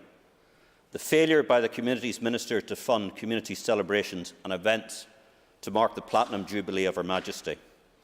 The refusal to even to countenance a rose or a tree in the grounds of Stormont, and the despicable failure of the Irish President to attend an ecumenical church service all point clearly to one thing: that the sense of seeking to eradicate the British identity on this island is so deeply ingrained that there is, for far too many, no mutual respect and indeed very little hope of accommodation. In April 2014, I, along with many other business, civic and political leaders, attended an event in Windsor Castle in the presence of Her Majesty, President Higgins and the then First Minister and Deputy First Ministers, one of whom was an acknowledged ex-senior member of the Provisional IRA. He personally acknowledged then that the British identity, while he didn't agree with the UK government or unionism, had equal validity. Much has now changed for the worst, but what hasn't changed is the attitudes prevalent a century ago, and to many of us the hypocritical talk of mutual respect understanding and shared island is just that, hypocrisy. The time has now come to recognise that our Britishness has as much and as equal validity as Irishness, and the constant denigration of our aspirations is destabilising. And if we are ever to be serious about sharing these islands, there needs to be a sustained and marked change of attitude. It's the stopping of desecrating memorials, or even the planting of a rose or a tree in our Parliament's grounds, or helping our community group celebrate Her Majesty's Platinum Jubilee, just too much to ask. Thank you. Thank you, and I call Sinead Annis. Concorla, I listened to and watched the reactions from victims and survivors of historical institutional abuse to the news last week that the DUP First Minister had walked away from his responsibilities to these institutions and ultimately his responsibility to them. Their justified sense of disappointment was palpable and it was gut-wrenching. How many more times will victims and survivors who were abused at the hands of various institutions operating on behalf of this state continue to be let down and re-traumatised by this state? This is a horrendous situation that victims and survivors have been put in, and I feel so bitterly disappointed and angry for them, and I stand in complete solidarity with them today and every day. Concorla, victims and survivors of historical institutional abuse have already faced trauma after trauma, delay after delay, and now when we were finally at the point of delivering an apology for what was done to them by this state, an apology that they so much deserve and need, the DUP, for nothing more than their own self-interest, have taken this important and necessary step away from the victims. For our part, Sinn Féin's clear focus has been to ensure this apology was delivered, and delivered in a way that is victim-centred. Michelle O'Neill made a commitment in good faith to deliver on that. It was not Michelle O'Neill who walked away from her commitment. It was not Michelle O'Neill who put narrow party interest before the needs of victims. And those who have walked away from this process and turned their backs on victims and survivors need to explain very clearly to them why they have chosen to do that. The apology to victims and survivors of historical institutional abuse needs to come from the heart of government and from the top of government. That is the only way we can send a clear message that what happened to the victims and survivors of historical institutional abuse was wrong, and that we are committed to ensuring that it never happens again. Gurmaigad. Thank you, Member. I call Joanne Bunting. Mr. Speaker, I rise to speak on the issue of the Northern Ireland Protocol. The Protocol is driving a wedge between Northern Ireland and Great Britain, socially, economically and constitutionally. Every week, it is costing our economy millions of pounds. Don't take our word for it. That's the view of a leading economist who the Sinn Féin minister deemed qualified enough to appoint to the Fiscal Council. This party has been patient with the government and with the EU. We have given time and space, but still, the Protocol leaders in this House ignore the damage that the Irish Sea border is doing. They ignore the fact that it trashes the principle of cross-community consent that is central to making this place work. So much for protecting the Belfast Agreement in all its forms. The Unionist people have had enough. They've had enough of Sinn Féin's disrespect for our British culture and identity. They've had enough of the SDLP labelling us reckless when their support for the Protocol fails to acknowledge the damage that has been done to the principle of consent. And they've had enough of the Alliance Party lecturing us about treaties and international law, all the while supporting agreements which breach the Belfast Agreement. We cannot go on like this. Decisive action is long overdue.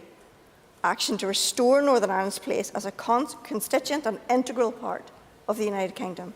Action now to restore fairness in our politics and hit the reset button on relationships and respect in this House. To those in this House who believe cross-community protections only apply to nationalism, let me be very clear. The days of casting aside the concerns of unionism are over. Thank you, and I call Passon McGlone, Ermar Passon McGlone. Gurmaigad Concordia. And just before I go on to my statement, the actions of those thugs in Nevin Cemetery don't represent me or the culture from which I come from. Far from it. In fact, I've been roundly condemned by most politicians in the rest of the island.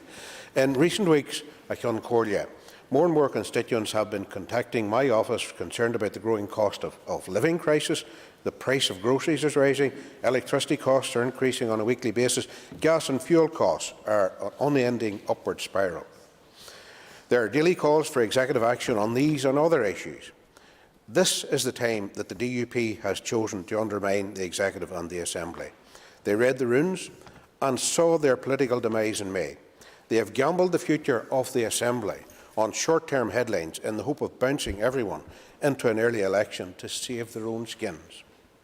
There's a raft of bills that this Assembly must work through before then. But because of the DUP, there can be no new executive action, no new policy, no new legislation, no urgent decisions. There will be no agreed budget at the end of the financial year. Waiting lists will continue to rise and healthcare reform will be delayed again. And the people who elect us will ask why. Why have the DUP gone on strike over an agreement that's a direct result of the Brexit they campaigned for?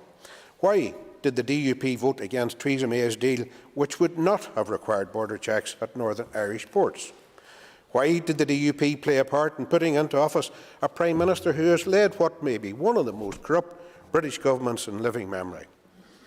They attacked the Irish government, and yet they placed trust in a British Prime Minister who, despite the evidence, they still believe will act in their interests rather than his own. Absolutely incredible. And I think it's appropriate at this stage to quote that age-old Chinese proverb, "Fool me once, shame on you. Fool me twice, shame on me." Incredible. Absolutely incredible where we are. That's the basis on which they have decided to threaten the stability of this Assembly, not just as an election stunt, which it certainly is, but even after the election is held. They have abdicated a role of leadership in this Assembly. The public may not offer them that role again. Thank you. And I call Colin Gildernew. And Concordia, I would like today to address the impact of not being able to approve a budget on the health service. And members, we are all acutely aware, and we all do understand, or we should, that our health service is in crisis. The COVID pandemic has worsened that crisis, but we already were seeing huge difficulties in waiting lists and huge difficulties in our workforce. And at this particular time, with 1 in 4 of our people on waiting lists, for people to bring the executive down and to take actions that would ensure that we don't see that 3-year budget, which has been so long waited for, in order to start that transformation journey, is, I think, an absolute disgrace and something that must be addressed. Instead of transformation, as a result of the actions of the DUP, we're being offered stagnation, and we will see no progress of the kind that is required to address those waiting lists. The other issue is around our workforce, and we do have a retention and a recruitment crisis within the workforce as well. We have asked our workforce for years now, throughout this pandemic and before it, to go beyond what we should have expected them to do. They don't have the luxury of walking off the job. Instead, they're putting on PPE and they're walking into hospitals and into social care settings to care for our loved ones. And yet, we are seemingly willing to countenance a situation where the retention strategy that's been worked on will not be funded, the recruitment that's needed will not be funded as a result of not having a budget. So I have to say to the DUP that where you are stepping down, staff are stepping up. And I think it's incumbent upon you to reflect on the impact that your actions are having in our health service today. And I have to say that those on waiting lists and those in our workforce deserve better than stunts and posturing. Thank you. And I call Pam Cameron. And I wish to speak briefly regarding the concerning third review published today on how government is progressing the Commissioner for Children and Young People's 2018 Still Waiting report, which made recommendations to improve mental health support and services for young people. It is not an exaggeration to say that we are facing a mental health pandemic. Figures from the review show referrals to Child and Adolescent Mental Health Services, or CAMS, from hospital emergency departments rose 20% 24% from 2019-20 to 2021-20 to 2020 to 2021. That is children and young people turning up at A&E departments across Northern Ireland in mental health crisis. In November 2021, 451 children were waiting over 9 weeks for their first appointment with Step 3 services, a substantial increase from March 2021, when the figure was 167. Additionally, over the years 2020 to 2021, over more than 1,800 children and young people disengaged from CAMHS before their treatment or intervention was complete. And the question must be asked as to why this is happening. Is it because of the lack of face-to-face services that is so badly needed for these young people? Is it because it's much easier to disengage and simply not log in when the service is via online video calls? Mr. Speaker, it is fair to say that our mental health services were not in a great position pre-pandemic. However, COVID-19 and the reduction of many services and the impact of lockdowns on mental health have exacerbated the backlog to overwhelming levels. Professor Siobhan O'Neill said, before the pandemic, children and young people in Northern Ireland were 25% more likely to have mental health difficulties than their counterparts in other regions. Research shows that their mental health has been more heavily impacted by the pandemic and the restrictions than any other age group. Many of the recommendations from the Still Waiting report published in 2018 have yet to be implemented. Effort must be made to address this. I would encourage all MLAs to access a copy of the review published today. We have got to look after the well-being of our children and young people.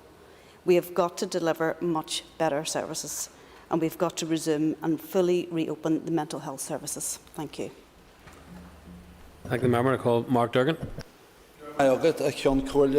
Táthas an dáin orm seaú an seo le mo chomhhardas a dhéanú de fiúran phríon óg baile stíl an bhfuil starúil a bhí acu inné. I'm delighted, Mr. Speaker, to stand today to congratulate the GAA club from my constituency, that's Steelstown Brian Oaks, for their historic achievement when they were crowned All-Ireland Intermediate Football Champions.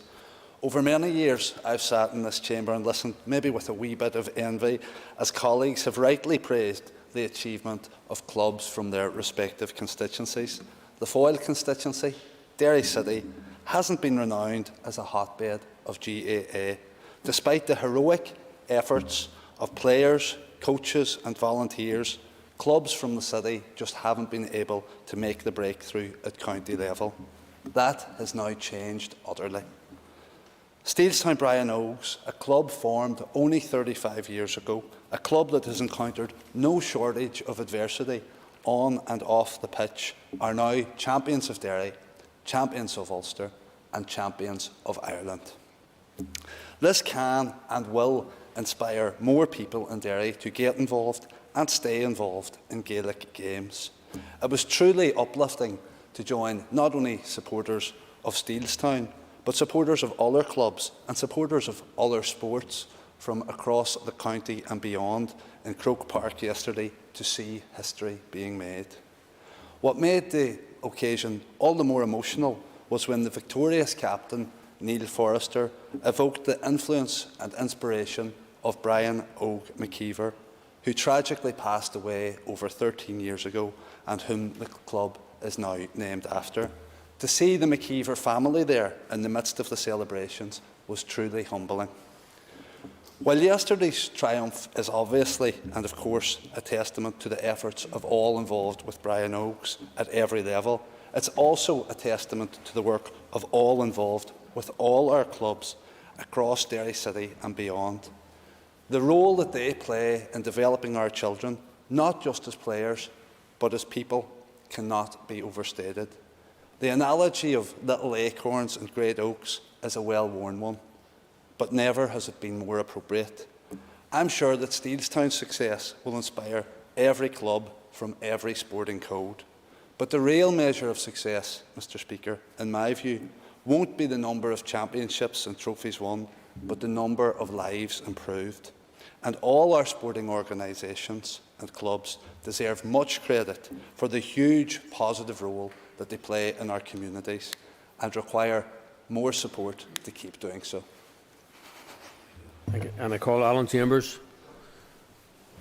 Thank you, Mr. Speaker. Mr. Speaker, when this House delivers for the people of Northern Ireland, it is at its best.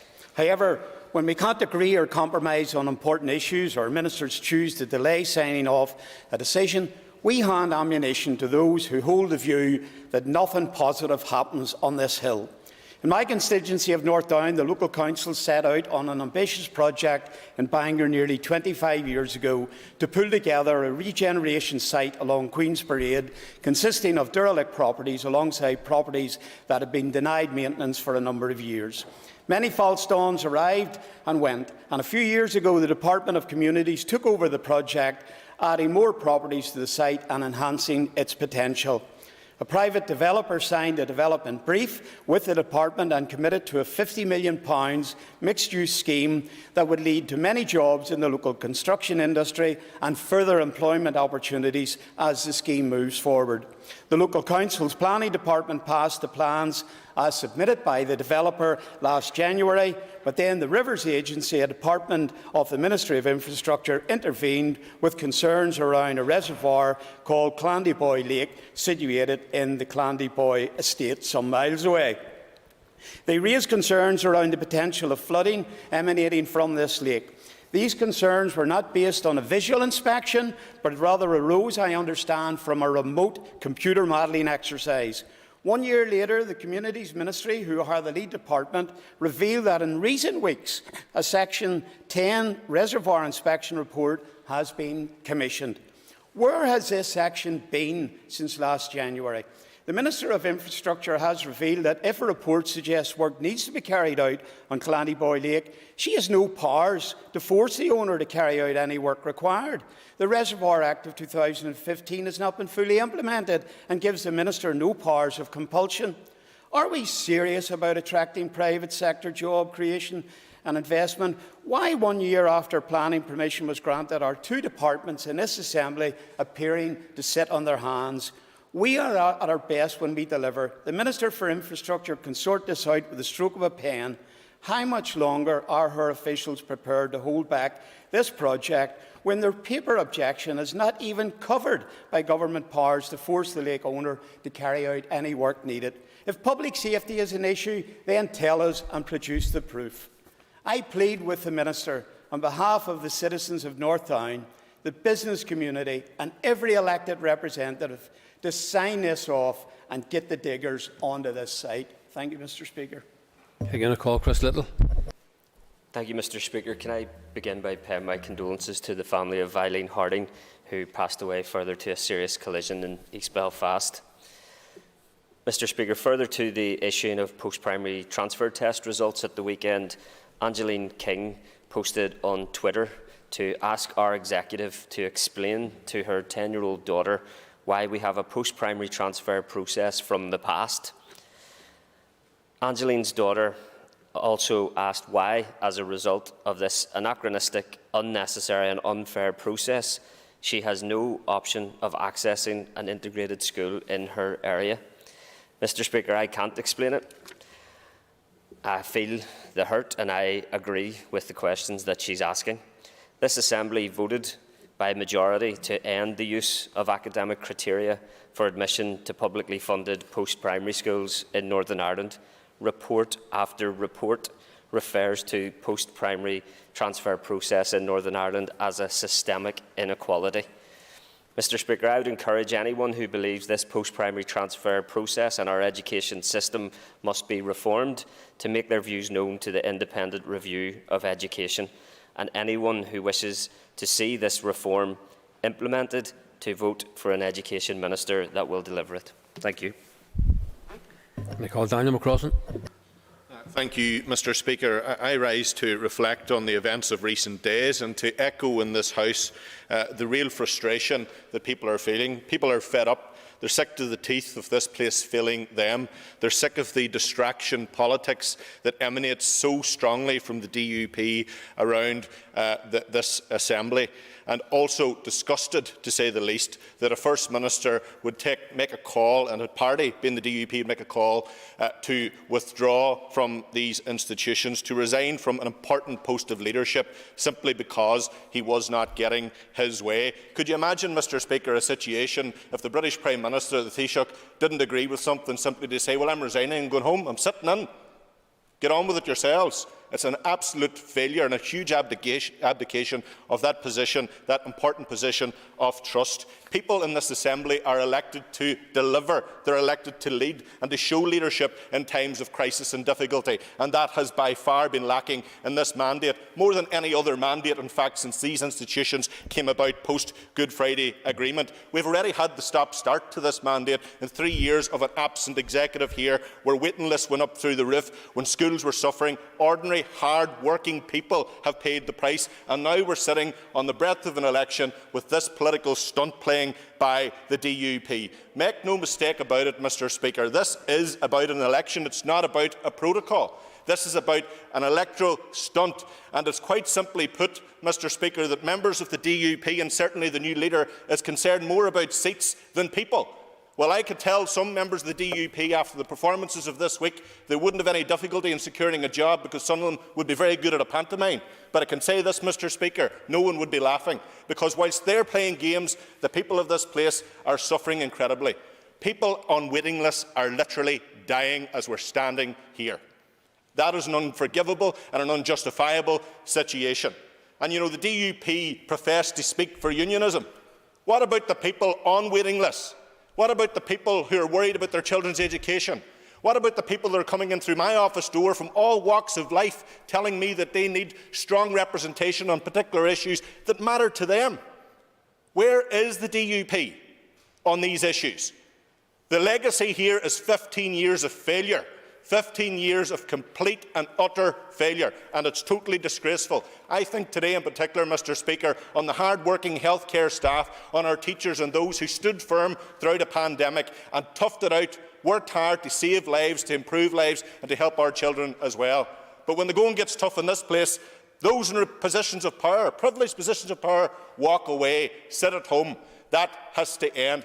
People have had enough. They deserve better, and they need to demand better from this place and from our politics. Thank you, Mr. Speaker. I thank the member, and that concludes members' statements. Moving on to the next item on the order paper. The next item on the order paper is a motion to suspend standing orders 10(2) to 10(4). Clerk, please read the motion. That standing orders 10(2) to 10(4) be suspended for the 7th of February 2022. And I call John O'Dowd to move the motion. Before we proceed to the question, I would remind members that this motion requires cross-community support. The question is that the motion standing on the order paper be agreed. All those in favour say aye. Contrary, no. The ayes have it. As there are ayes from all sides of the House and there are no dissenting voices, I am satisfied that cross-community support has been demonstrated. The motion is agreed. The next item on the order paper is a motion to suspend standing order 62. Clerk, please read the motion. That unless the Assembly previously resolves, standing order 62 be suspended to the end of the 2017 to 22 mandate. And I call John O'Dowd to move the motion. So moved.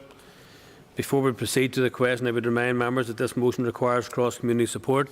The question is that the motion standing on the order paper be agreed. All those in favour say aye. Contrary, no. The ayes have it. The ayes have it. As there are ayes from all sides of the House, no dissenting voices, I am satisfied that cross-community support has been demonstrated. The motion is agreed. The next item on the order paper is a motion to suspend standing order 20(1). Clerk, please read the motion. That standing order 20(1) be suspended for the 7th of February 2022. And I call John O'Dowd to move the motion. So moved. Before we proceed to the question, I would again remind members that this motion requires cross-community support. The question is that the motion standing on the order paper be agreed. All those in favour say aye. The contrary, no. The ayes have it. The ayes have it. As there are ayes on all sides of the House and there are no dissenting voices, I am satisfied that cross-community support has been demonstrated and the motion is agreed. Members, please take their ease for a moment or two before we move on to the next item, which is order paper and item number 4.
Order members, the next item of business is the introduction of the Motor Vehicles Compulsory Insurance Bill, and I call the Minister for Infrastructure to move the first stage.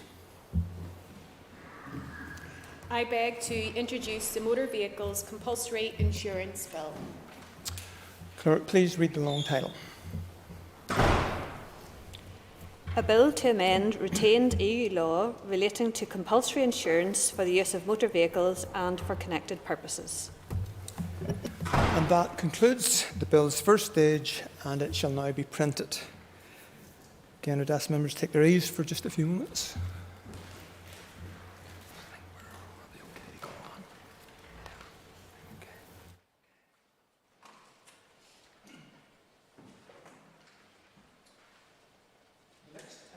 Business is the final stage of the Parental Bereavement Leave and Pay Bill, and I call the Minister for the Economy to move the final stage.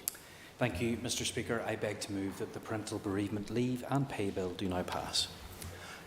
The final stage of the Parental Bereavement Leave and Pay Bill has been moved. The Business Committee has agreed that there should be no time limit on this debate, and I now call the Minister for the Economy to open the debate. Minister. Thank you, Mr. Speaker. Before I begin, I would like to take a moment to acknowledge the debt of gratitude owed to my party colleague Diane Dodds. Back in early 2020, when Diane first asked departmental officials to begin work on extending the same parental bereavement leave and pay rights which were due to be introduced in GB to working parents here, it was against the early backdrop, uncertainty and beginnings of the COVID-19 pandemic. As the enormity of the challenges that COVID would bring became increasingly apparent, there was pressure to delay progressing this bill, pressures for the sole focus of all our energies to be placed upon meeting and addressing what have been proven to be very real COVID challenges. Indeed, the deployment of bills across many departments have been delayed or shelved as a result of COVID. However, despite all of the enormous challenges, from the outset, Diane prioritised this bill. That allowed Paul Frew to bring the bill to the House for its second stage, and upon taking office, I also made it my priority to see this vitally important piece of legislation successfully brought through this House. But without that early determination shown by Diane, I fear that this bill may have joined so many others across all departments in being delayed until the next Assembly mandate. So I thank Diane for championing this bill from the outset and for guiding it through its difficult early stages. There are others who I wish to acknowledge. To those bereaved parents who, with dignity and great bravery, shared their heartbreaking experiences during the consultation process and evidence gathering, I thank you. It behoves us all to acknowledge and reflect upon the pain and the loss that so many parents and families have heartbreakingly faced following the death of a child. And unfortunately, we must also recognise, no matter how difficult it may be to do so, that parental bereavement will be a burden that some working parents may, all too tragically, face in the future. And that is why this bill is of such importance, and why so many families will now be able to receive a small but critical degree of support at a time of great need. A degree of support which, until now, not all bereaved working parents have been able to rely upon. Until this point, most bereaved working parents will have received the support and understanding of a caring employer. However, following the introduction of parental bereavement leave and pay, that same support and understanding will now be afforded to all, not just those who happen to work for a good employer. By no means is this bill a reflection on the vast majority of employers in Northern Ireland. Most employers are understanding and sympathetic. Most employers do the right thing at the right time. Many employers already go far beyond the provisions in this bill, and I would encourage them to continue to do so, and for all employers to do the same. Rather, this bill is the statutory minimum level of support which every employer will now be legally obliged to provide. There will no doubt be further employment bills brought before this House in the coming years, but this parental bereavement leave and pay bill is special, and it is unique in so many ways. It acknowledges that almost unimaginable pain and suffering which is parental bereavement. It attempts to alleviate one small aspect of parental bereavement for working parents, namely that of their employment. This bill goes further, and its provisions will arguably be more comprehensive than any other parental bereavement legislation anywhere in the world. And while I am somewhat circumspect and touched with a degree of sadness, this fact is nevertheless an achievement for which I and all of us here should take comfort from and pride. This bill from April 2022 will provide working parents in Northern Ireland with the same parental bereavement entitlements that are presently afforded to working parents across the rest of the UK. That is a good thing. It is absolutely the right thing for us to do now at this moment. And looking at the detail of this bill, it reminds me of its simple, single-issue focus upon and importance for bereaved working parents. From April, this bill will lead to the provision of 2 weeks paid statutory leave for working parents who suffer the death of a child or a stillbirth. And following a full public consultation and agreement of subsequent regulations, these provisions will be extended to include working parents who suffer the loss of a child through miscarriage. And finally, alongside the extension to miscarriage, working parents will become entitled to all of these rights from day one of employment. As I said earlier, these are perhaps the most comprehensive parental bereavement employment rights anywhere in the world. I will finish again by acknowledging those parents who have suffered a child bereavement. I again thank all who have contributed towards this moment, all who have shared such deeply personal testimonies, the members of this House who have supported this bill with sensitivity and respect, and all those who contributed towards this process. I commend the bill to the House. I now call the chairperson of the Committee of the Economy, Kiva Archibald. And I rise to speak firstly as Chair of the Economy Committee before speaking in a party capacity. The committee welcomes this legislation as long overdue, given that there has previously been no statutory entitlement to parental bereavement or miscarriage leave and pay for people in what must be the most difficult times in their lives. People need to be given adequate time to grieve and should be supported by their employer to do so, and this bill will ensure that that will be the case. There was overwhelming support for the provisions within this bill as originally drafted, and responses were positive in relation to the introduction of a legal entitlement to employee parental leave and pay, with the expectation that this would be a minimum provision in ensuring that parents and carers are supported in the event of a parental bereavement. The committee focused specifically on two main areas where it felt the support and provisions offered by this bill could be widened and improved. These were the inclusion of miscarriage provision and allowing for a day one right rather than applying a 26-week qualifying period, as was in the bill as drafted. The committee amendments to bring these two areas into the bill received the support of this chamber at consideration stage and were further refined at further consideration stage.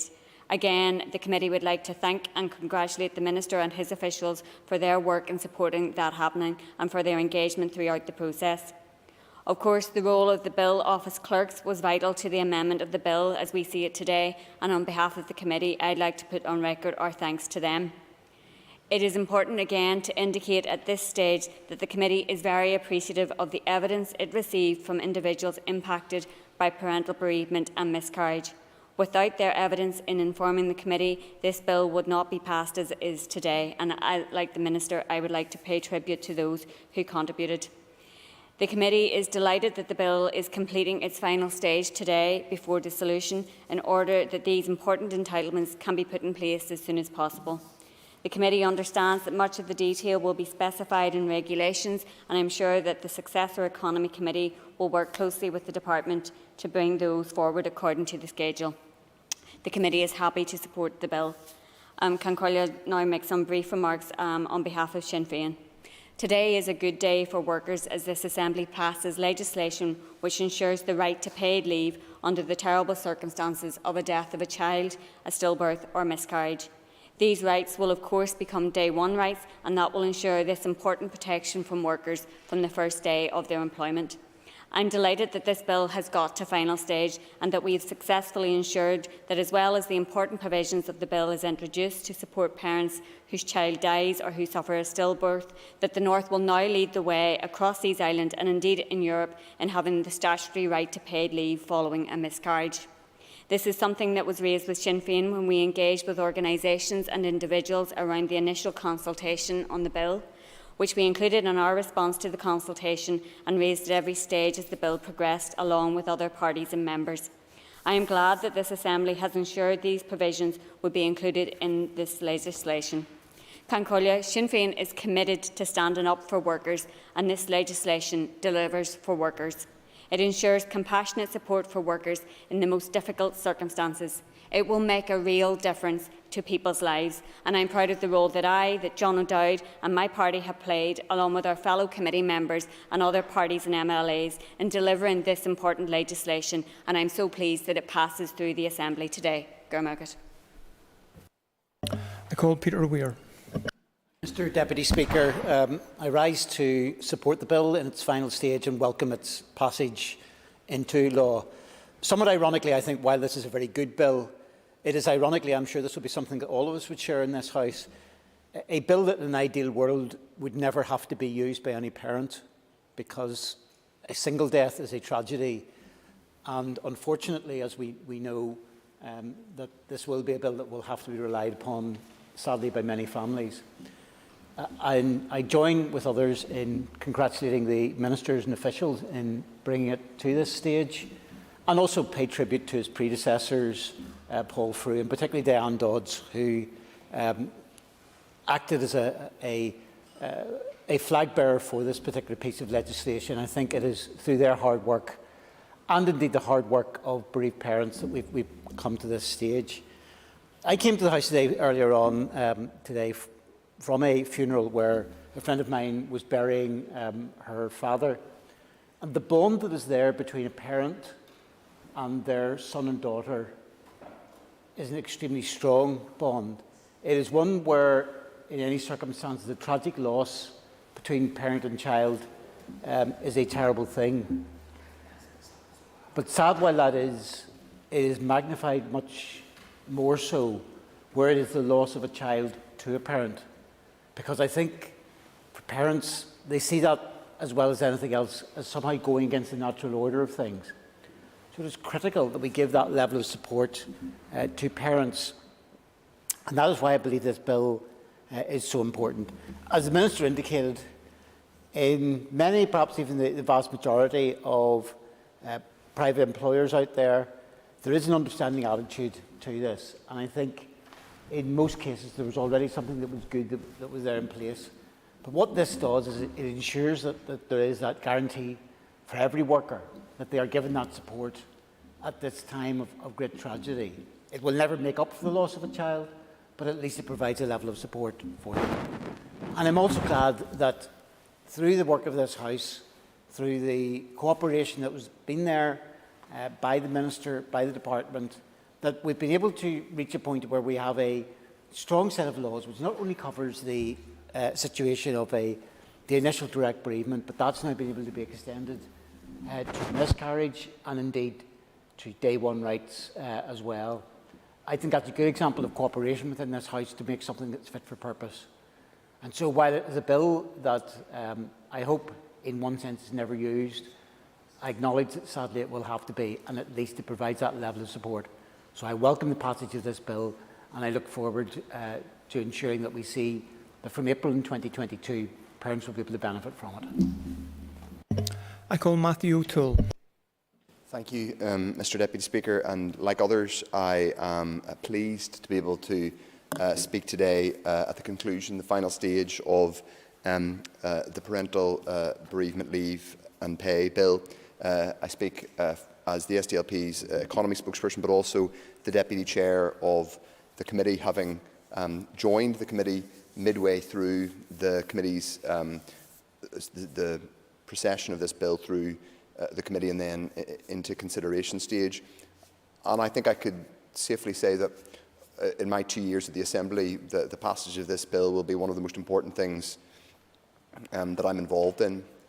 I hope we have an operating, functioning Assembly after May, but it is definitely true that of my time here, one of the most important things that's happened is the passage of this bill, and in that I think I would concur with all of the remarks made by both the Minister and the two previous speakers.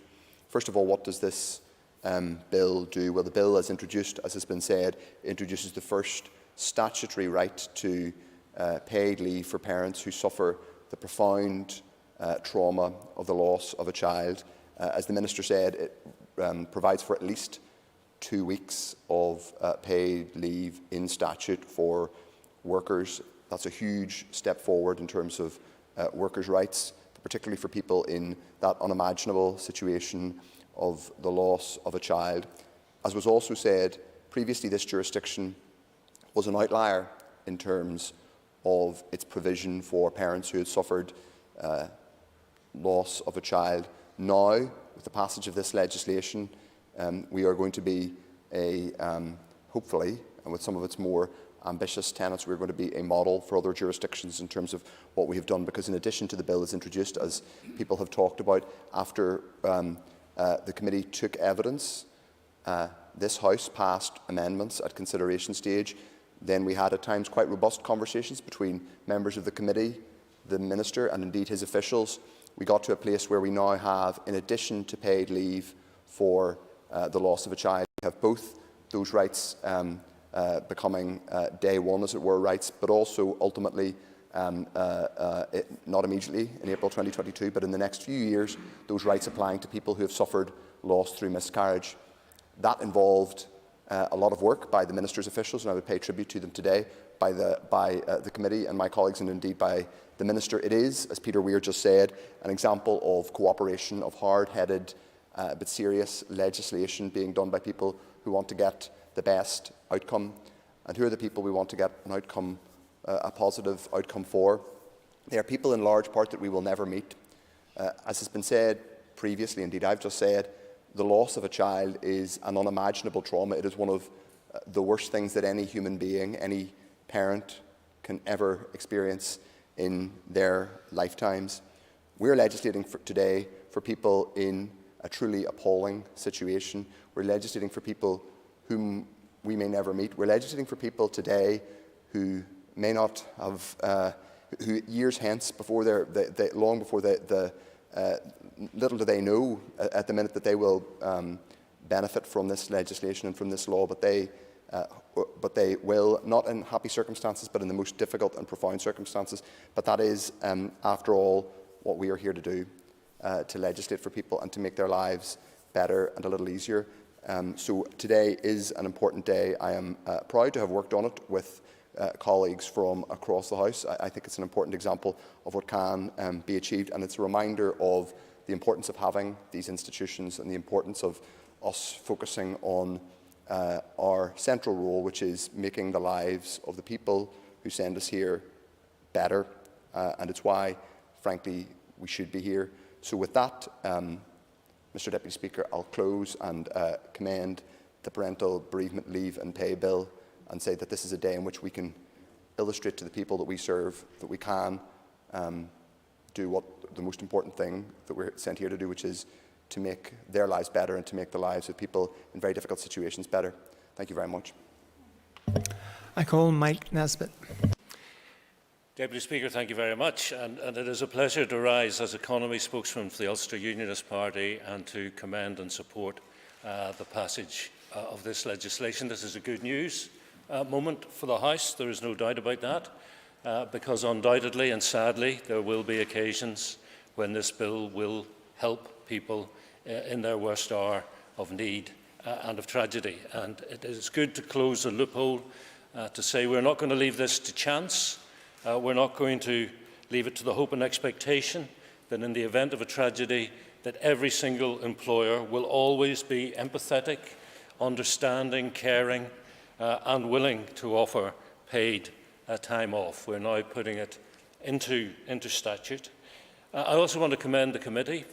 I believe the work that the committee did on this is a fine example of what we're here to do, which is to deliver power-sharing government, consociational government.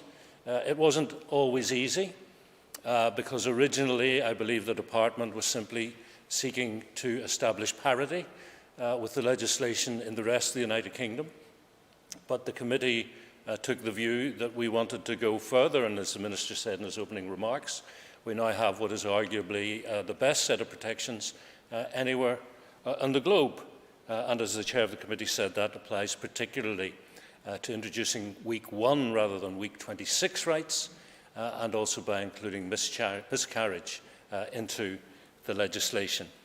And that breaking of parity with the United Kingdom did lead to some interesting debates, which actually are ongoing within the committee, about the implications or potential implications, not just of breaking parity, but further down the line if parity is restored from another place. And as I say, those negotiations, those discussions, that debate has not matured to the point where I think we have an agreed understanding of those implications. That said, I think this is very good legislation. It's about bereaved parents, and I think the next debate is to acknowledge the call from the Coalition of Bereaved Workers, who also want rights for those who lose close relatives and partners, and I pay tribute to that coalition led by Marie Curie, but including Action Mental Health, Alzheimer's, Carers Northern Ireland, CIPD, the Chartered Institute of Personnel and Development, and NIPSA and the Irish Congress of Trade Unions. That call from that coalition for similar rights for those who lose close relatives or partners is one I will support, but I recognise that's a debate for another day and another mandate. I call Stuart Dixon. Much, Deputy Speaker, and I rise today to not only support the final stage of this important piece of legislation as the Alliance Party spokesperson on the economy, but also as a member of the Economy Committee of this Assembly. As others have said, the passage of this bill will make a significant and a very important contribution to people, for many people for whom it will be some of their darkest period of their lives. I want to place on record my thanks to the Minister and his officials and colleagues. It wasn't always an easy task to work through this bill, but they rose to the challenge, and I think it is important that we place on record our sincere thanks to them for dealing with issues which the committee raised, which the committee challenged the Minister and officials on, and I genuinely want to say thank you to you, Minister, and to your officials for the way in which we were able to collaborate and deliver a bill. This is a very important piece of legislation, as others have said. For me, it adds a further piece to the jigsaw of what I've been trying to achieve over many years as an employment law practitioner for over 30 years. To actually participate in an important piece of employment law is very significant for me on a personal basis. It's also right that we have been able to achieve this as a day one right. There are some areas where I still have concern, but those are for another day and for another mandate. And I hope that when regulation is brought forward, that we will be able to work collectively and collaboratively through those issues as they may arrive in the future. It cannot go without saying today that the addition of miscarriage to this bill has been crucial and important. As the Chair and others have said, the committee received powerful testimony from those in respect of that particular issue. None more so than my colleague Kelly Armstrong, who came to this chamber in the debate and gave a very personal and open-hearted explanation of the journey which she had had and how she'd had to deal with this situation with a number of employers. So I want to thank all of those who have contributed to both amendments at the consideration stage and further consideration stage. We are here to deliver for our constituents, and I'm proud to have participated in that process. Mr. Speaker, the lesson of today and the lesson of passing this piece of legislation is there is much potential for what this House can deliver, and today is a clear and signal direction of what we can achieve together. Thank you very much, Deputy Speaker. Members, can I advise you that question time is due to commence at 2 p.m. with questions to the Executive Office. But in the absence of a First Minister and Deputy First Minister, this clearly cannot take place. The Assembly agreed a motion to suspend Standing Order 20, Part 1 at the start of the sitting, which allows business to continue until 2:45. When questions to the Ministers of Justice will take place. So we will now return to this debate on the final stage of parental bereavement leave and pay bill until question time at 2:45, and any other scheduled business that is on our agenda. So I now call on the Minister for the Economy to conclude and wind up the debate on the motion. Thank you very much, Mr Deputy Speaker, and first of all, can I welcome the tone of the debate today, and in particular I'm delighted that we have secured support from right across the House for this bill. I don't intend to comment on the contributions from other members. I think we are, for the most part, in agreement on this issue. I think that is because, as an Assembly, we recognise the gravity of the situation that bereaved parents find themselves in.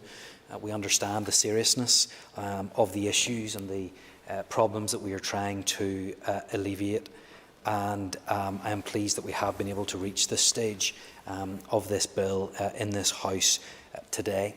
I have to say, Mr Deputy Speaker, it hasn't always been easy.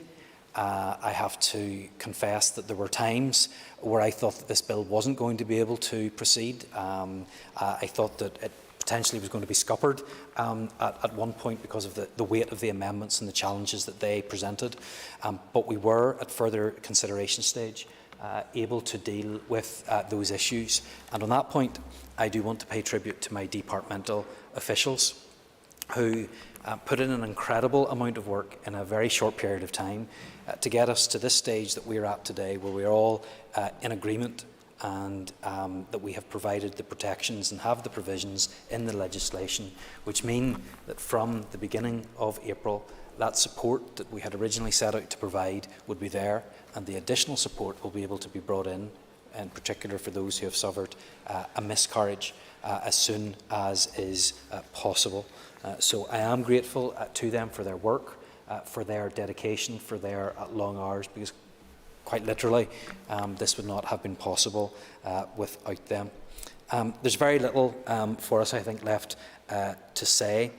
I acknowledge that we are never going to be able to take away the grief, the pain and the sorrow from those who are facing this situation. We hope that people will not have to avail of this bill, but as Mr Weir and others have pointed out, it is of course the case that many likely will have to, and although those challenges will still remain, today we have been able to ensure that there is one less thing for those who are suffering in this way to have to think about, and we have provided, I hope, some comfort in doing that, and therefore I commend the bill to the House. Members, the question is that the Parental Bereavement Leave and Pay Bill do now pass. All those in favour say aye. Aye. Contrary, no. The ayes have it. The ayes have it. And could I ask members to take their ease for a few moments?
Order members.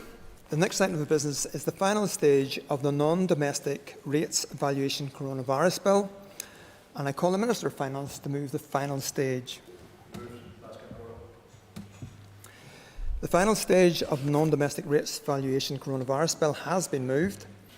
The Business Committee has agreed that there will be no time limit on this debate, and I call on the Minister of Finance to open the debate.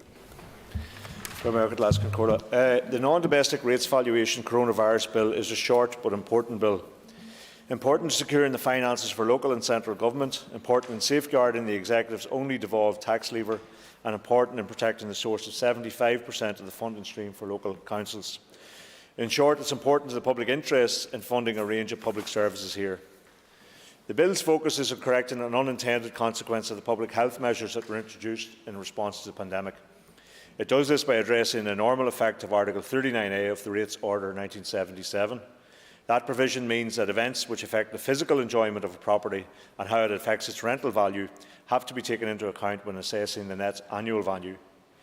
Article 39A was intended to apply to localised events such as the Primark fire in Belfast in 2018, but as with many elements on the statute book which have been adjusted over the last 2 years, it was not intended to deal with the measures required to address a pandemic. Put simply, today's bill acts to remove the impact of COVID-19 as a valid ground for appealing net annual values in the 2020 valuation list. Similar legislation has now successfully passed through Westminster in respect of England and Wales, and Scotland has now followed the Assembly's lead in introducing a bill following my introduction of the bill into this House. Last Concordia, I want to, at this point, pay tribute to the work of the Finance Committee and its scrutiny of the bill and in the quality of the report provided to my department on the bill.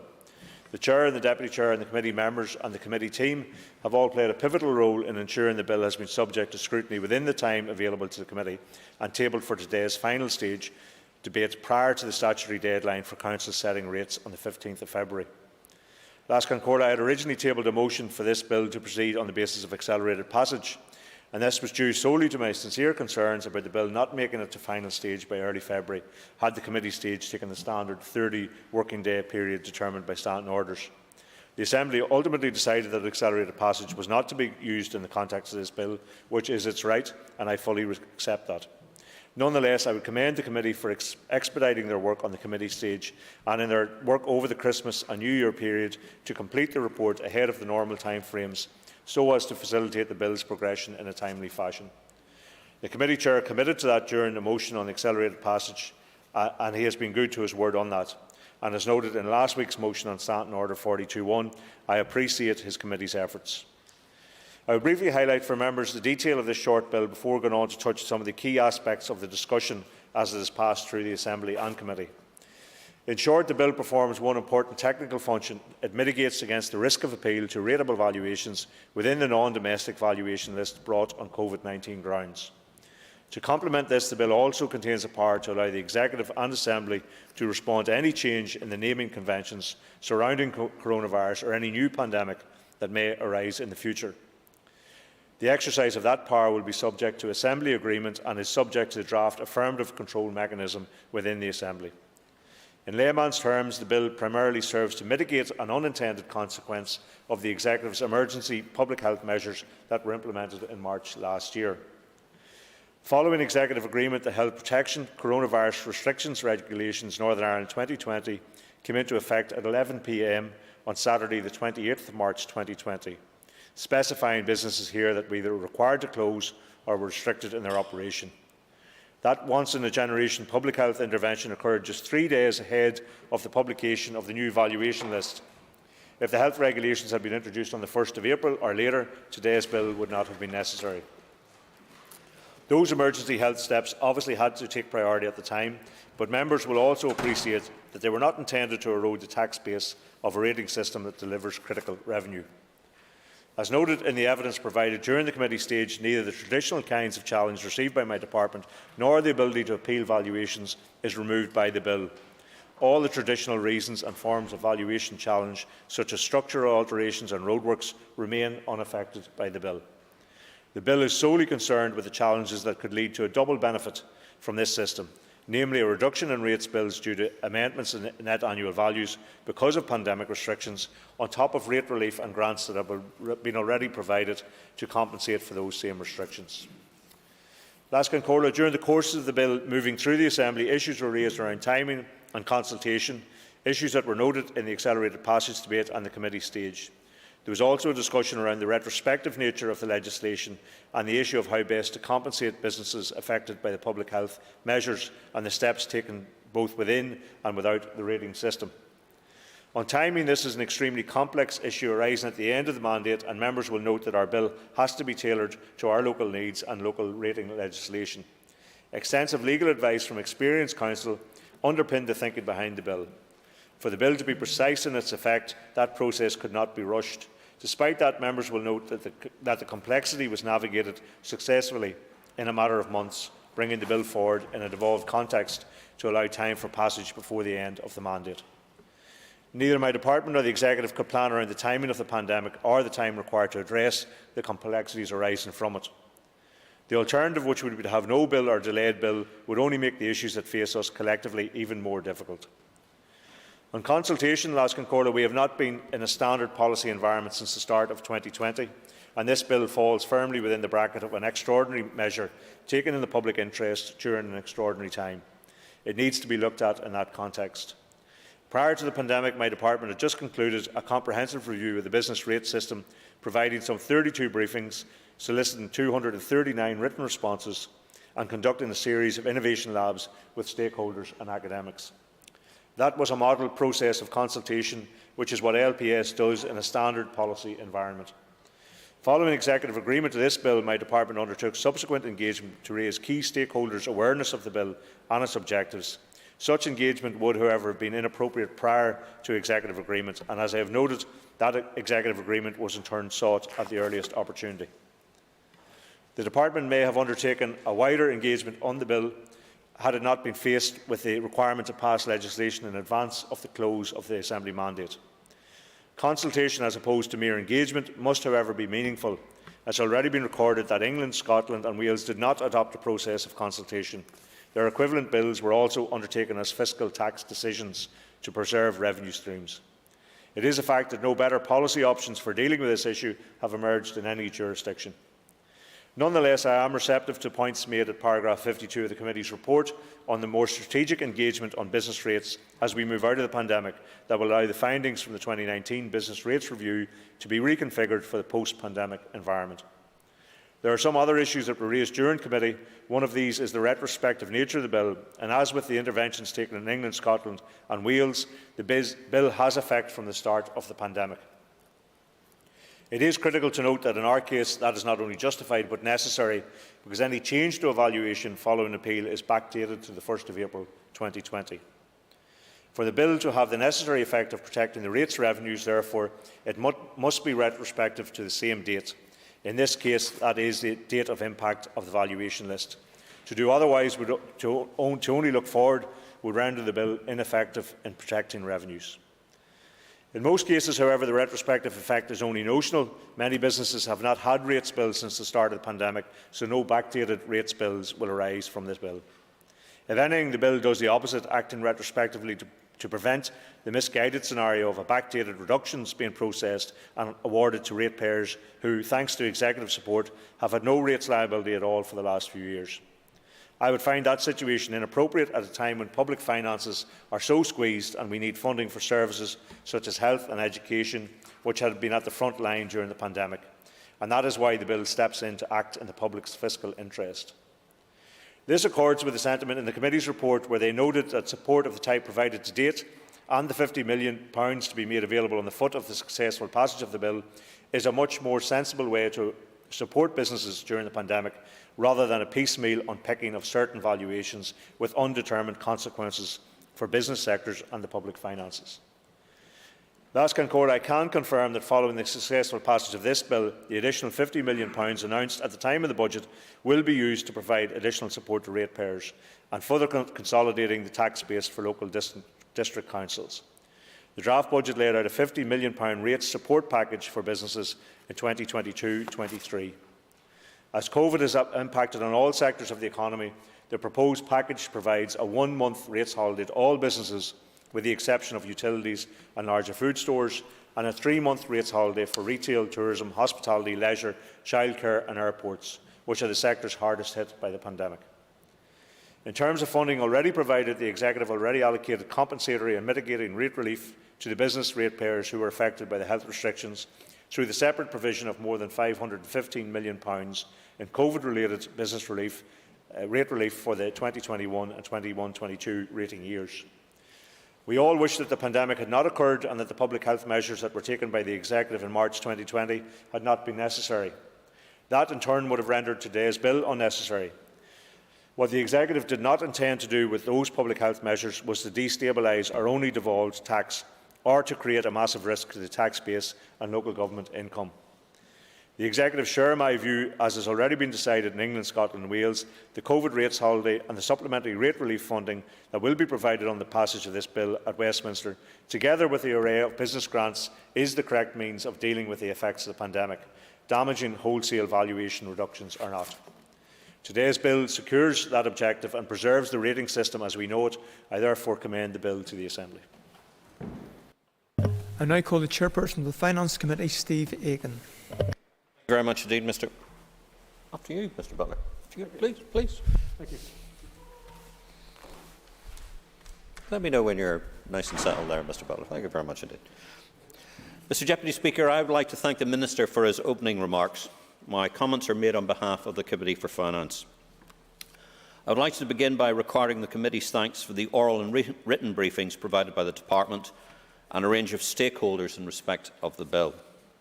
This was all done, as the Minister has noted, at a very short notice and during a period when the adverse impact of the Omicron variant on our hard-pressed local businesses was becoming rapidly evident. Mr. Deputy Speaker, although the Committee agreed to support the bill, members were of course very much aware of the considerable and ongoing adverse economic effect on non-domestic ratepayers in Northern Ireland of the coronavirus. The Committee believes that the best way ahead is not to revise non-domestic rates valuations. It is for the future Executive, wherever that will be, to continue to bring forward targeted and generous support packages for those sectors which are badly affected by either COVID restrictions or by varying levels of customer confidence. In terms of the bill itself, the Committee was concerned about a number of things. First was the absence of consultation. I am not sure, and neither is the Committee, why the Department chose not to consult. Perhaps, as the Minister has already explained, it wished to avoid generating a very large number of valuation appeals. This has indeed been the case in another jurisdiction. I am not sure how successful this strategy has been. However, I think the absence of consultation was the main reason that the accelerated passage was denied. I think this also hampered the Committee stage as stakeholders, including district councils, struggled to comment on an important piece of legislation, as they had not seen it before. The Committee agreed that the Department should not do this again. It should, of course, in future explain its policies to its stakeholders properly and subject itself to the reasonable and considered scrutiny of the Committee for Finance, again in a timely manner. The second area of concern related to the bill's retrospective nature. The Committee understood that this was necessary as appeal valuations can only be made in respect of issues that arise between the antecedent valuation date and the issuing of the NAV list. As the first restrictions were issued just days before the NAV list, the appeals valuation criteria were therefore met for the current NAV period. As things stand, more recent COVID restrictions might also engage these criteria for the next NAV list to be issued on the 1st of April 2023. The Committee felt that the retrospective aspects of the bill covered a period during which non-domestic ratepayers were in receipt of executive pandemic supports. These were targeted and were reportedly more generous than that was available in other parts of our nation. The Committee also felt that without this retrospective legislation, the ramifications of valuation appeals for whole business sectors and localities could take a very considerable time to resolve and could indeed be significant. These in turn could have very adverse and unpredictable consequences for the public finances, which might only materialise in subsequent mandates. Mr Deputy Speaker, turning now to the loss of a right of appeal. The committee was concerned that the impact of the pandemic might be hard to predict. It seemed counterintuitive to set aside an important related avenue of appeal for businesses. As I have just indicated, the problem with retaining this appeal mechanism is the legal and public finance uncertainty that it will generate. This is discussed further in the committee's report. The committee welcomed the £50 million payment to businesses by way of a rates holiday in 22-23, which we do hope will still happen. The committee also noted the absolute assurances from LPS that the economic impact of the pandemic would certainly be taken into account in the next and future non-domestic rates valuation processes. I note, Minister, and indeed as members of the committee, the absolute assurances that were given for LPS that this would take place. This was all just about sufficient to persuade the committee to support the relevant loss of appeal rights.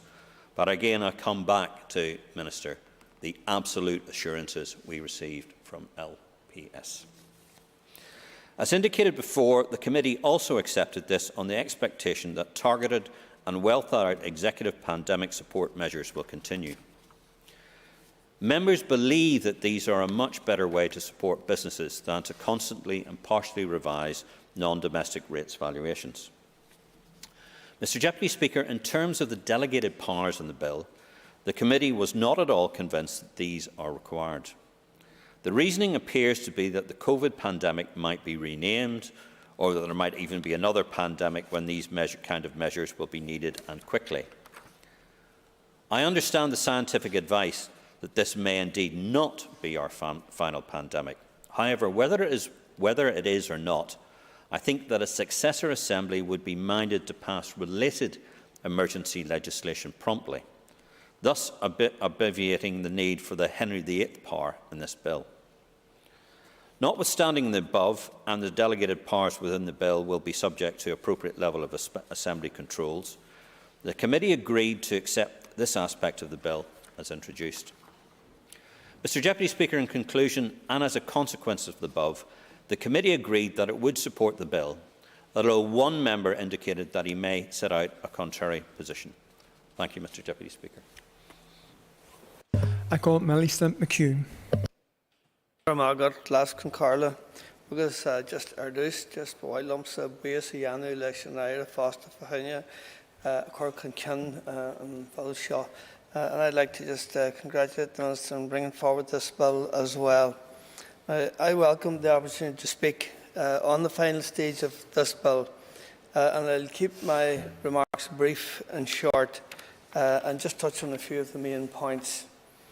The first thing I have to say is that there's no doubt whatsoever that this bill is needed.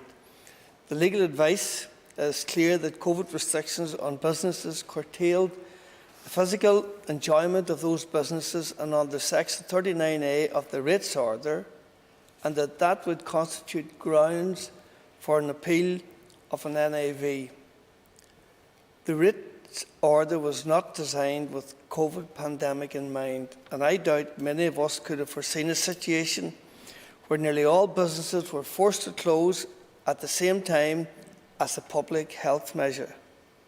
The Minister has said that his officials calculated that a worst-case scenario would result in £250 million of rates revenue lost to the Executive over a 3-year period.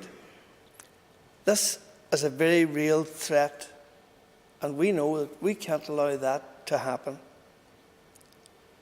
This would be £250 million directed away from key public services such as health and education, but also local councils in particular, as they heavily rely on the district rate to raise the revenue that they need to carry out local services.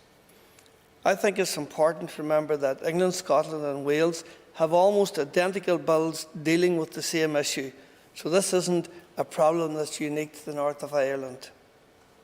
It is true that this bill will remove the right of any business to appeal their NAV but only in a very limited and specific way related to COVID. Appeals for other reasons will continue. The bill is not about taking anything away from businesses. It's about ensuring we support businesses in the right way. Since the start of the pandemic, the Executive has previous general levels of support in the form of the rates holidays and support grants such as LRSS and the Omicron Hospitality Scheme. These supports have made a huge difference and kept many businesses afloat during the worst period of restrictions. Hopefully, we're now nearing the end of the pandemic. However, we still need to support our businesses as they try to rebuild and become profitable once again. It's very welcome that $50 million has been included in the draft budget to support our struggling businesses to emerge from the pandemic, and it is absolutely vital that we get the budget passed. This bill will also give reassurance to local councils. They will be in the process of setting their rates for the upcoming year, which I understand has to be completed by next week. I will conclude by once again thanking the Minister for bringing forward this absolutely vital piece of legislation, and I am happy to support its final stage passage today. I call Keith Buchanan. Thank you, Mr Deputy Speaker, for the opportunity to add my comments to this bill that we have previously discussed and obviously went through committee. As has been noted previously, the Non-Domestic Rates Valuations Bill is necessary to secure income for district councils and the Executive from business rates.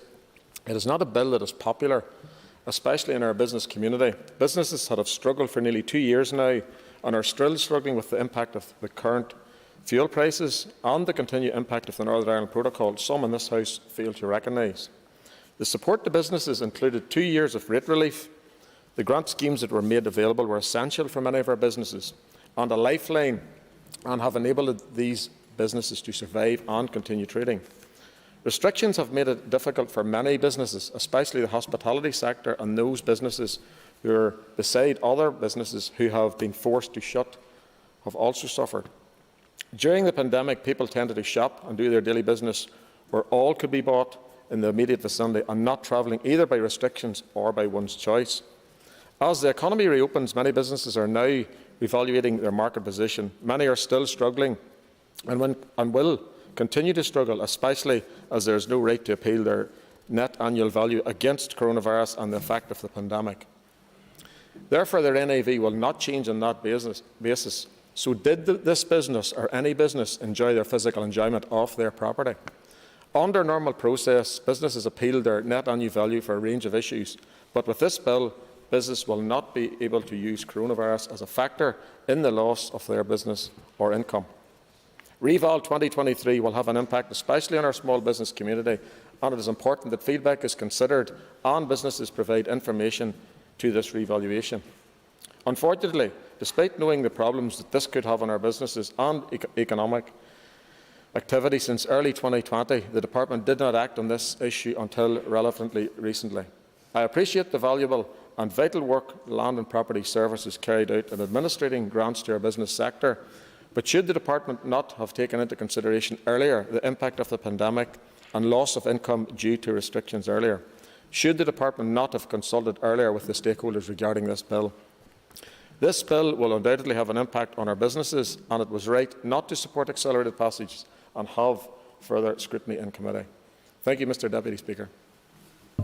I call Matthew O'Toole. Thank you, Mr Deputy Speaker. I'll rise to speak briefly at the final stage of the Non-Domestic Rates Valuation Coronavirus Bill.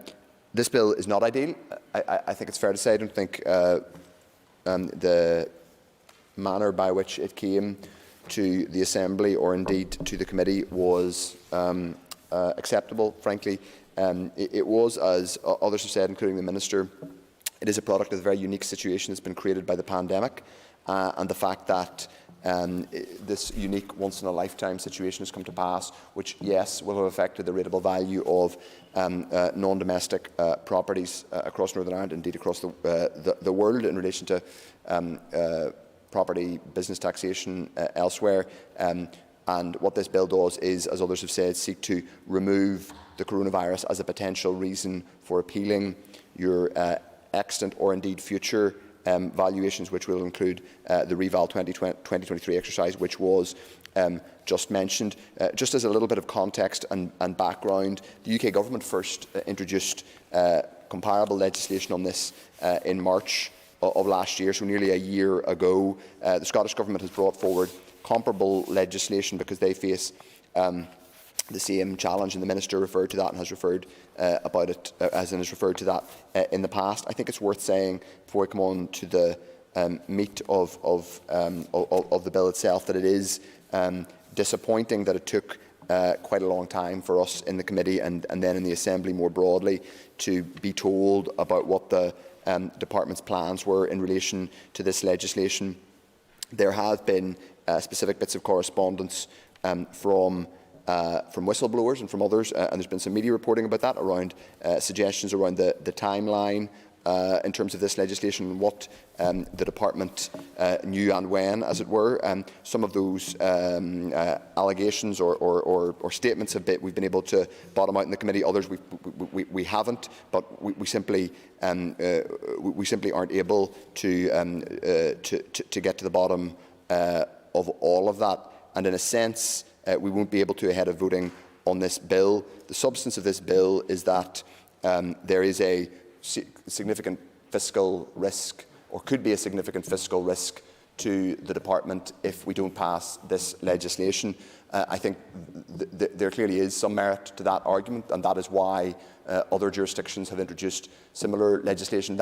Making that statement doesn't preclude me from saying that the approach the Department has taken has not been ideal in terms of giving, as I say, early warning about this, nor indeed, if not substantively consulting.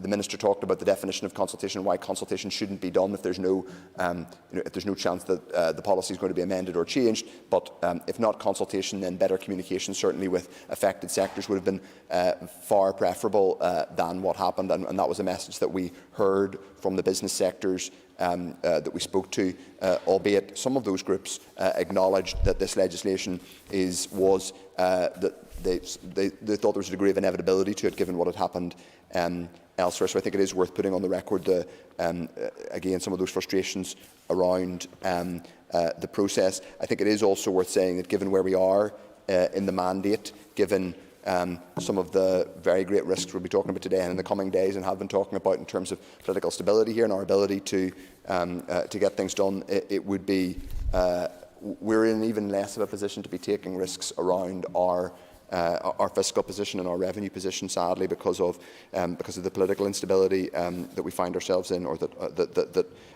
others are determined to put us into. It is worth saying that there has been significant support for businesses through the rating system. There continues to be support for businesses through the rating system.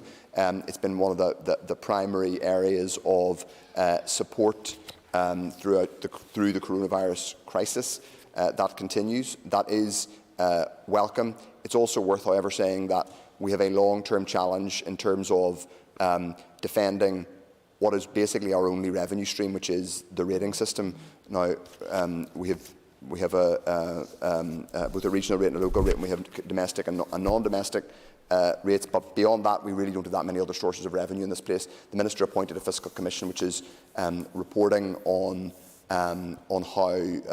potential other areas of fiscal devolution, but the hard truth is we can't be flippant about one of the very few areas of revenue that we do have at our disposal, and particularly given some of the other irresponsibility that we are seeing in relation to the stability of these institutions, and we have seen in the past in relation to the stability of these institutions. I would be very cautious about putting at risk one area of revenue. That's not to say that we're delighted with this bill. We certainly won't be pushing it to a division, but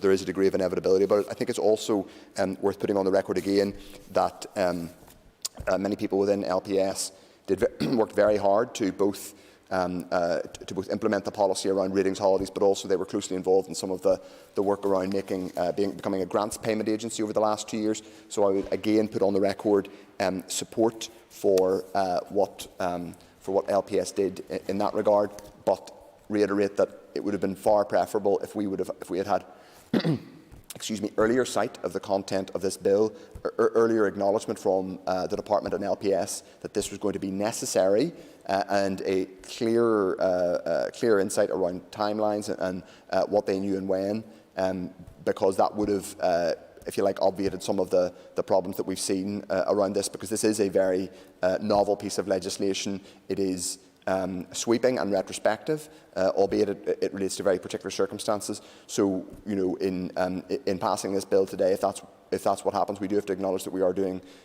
something quite novel. It's also worth saying that we were right in the committee and other members, other parties in the chamber to decline to give accelerated passage for this bill, because if this bill is at least in part unavoidable, given the fiscal position we find ourselves in and the risk, then that makes it even more important that people get the sense that we've done, you know, a little bit more than the bare minimum of scrutiny, and we were able to do some scrutiny, not a huge amount, but we were able to do a proper job of scrutiny at fast pace inside the committee, including extraordinary, previously unscheduled meetings in terms of this bill. So, Mr Deputy Speaker, while I don't say that with any great degree of glee over this bill, and I retain some deep concerns about the process by which it came to the Assembly, we won't be opposing this bill today. We think it is unavoidable in the circumstances, though I would reiterate there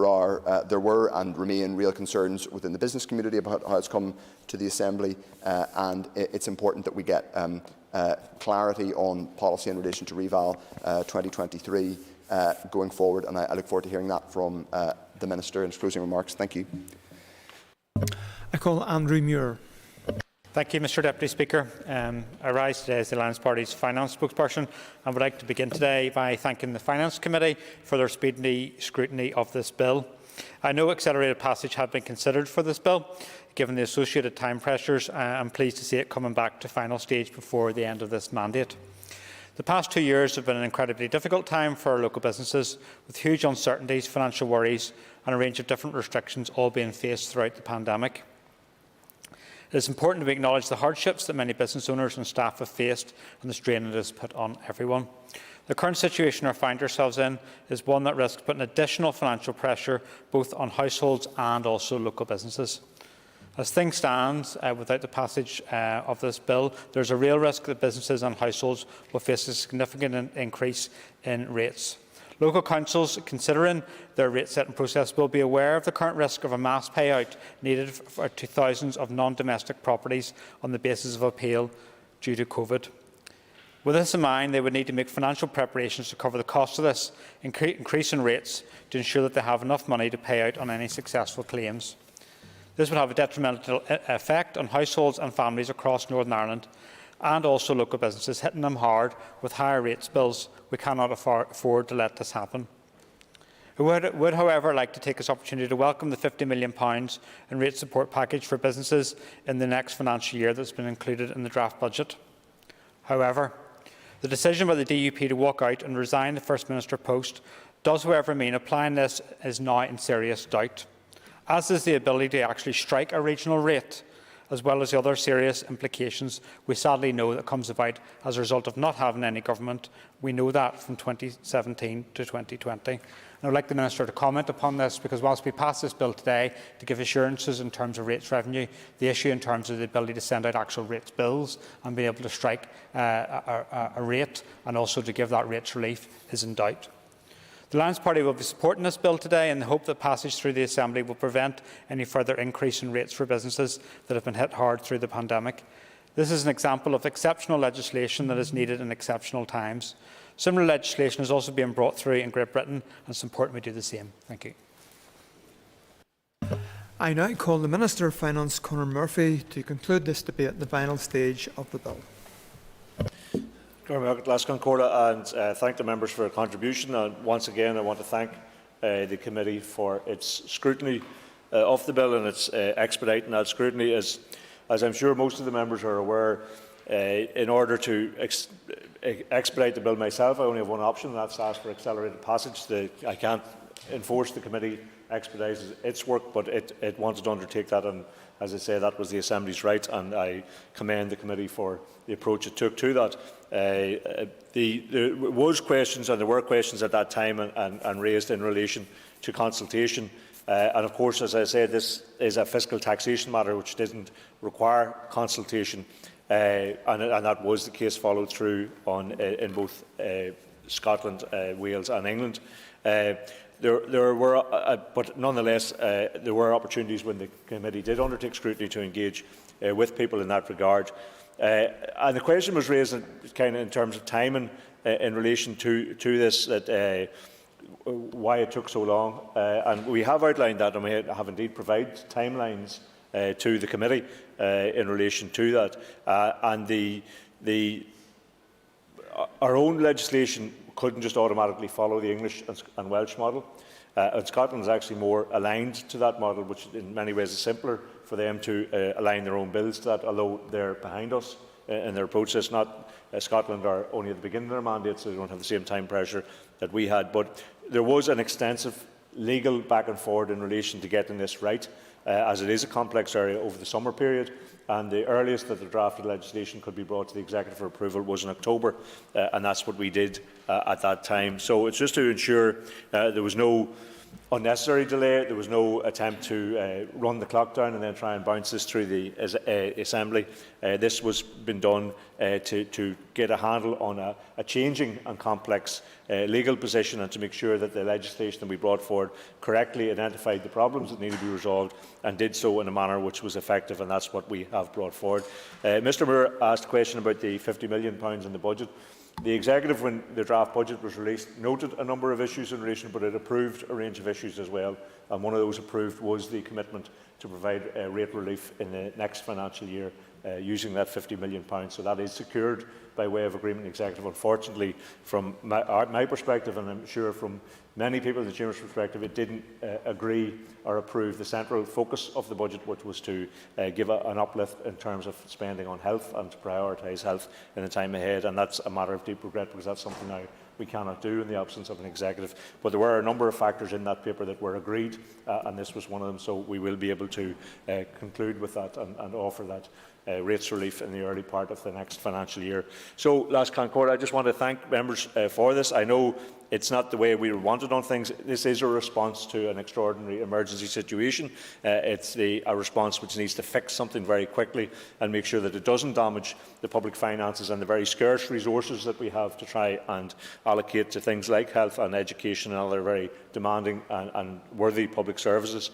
And it's an attempt to fix that in a way which does protect our revenue from that, and also local government, and to do so in a way, at a time when local government can set its own rates. So I thank members for their engagement with this right throughout all of the stages, for the committee stage as well, and urge them to support the bill. Members, the question is that the non-domestic rates valuation coronavirus bill do now pass. All those in favour say aye. Aye. Contrary, no. The ayes have it. The ayes have it. I would ask members to take their ease for a few moments before the next item of business.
Order, members. Will members resume their seat?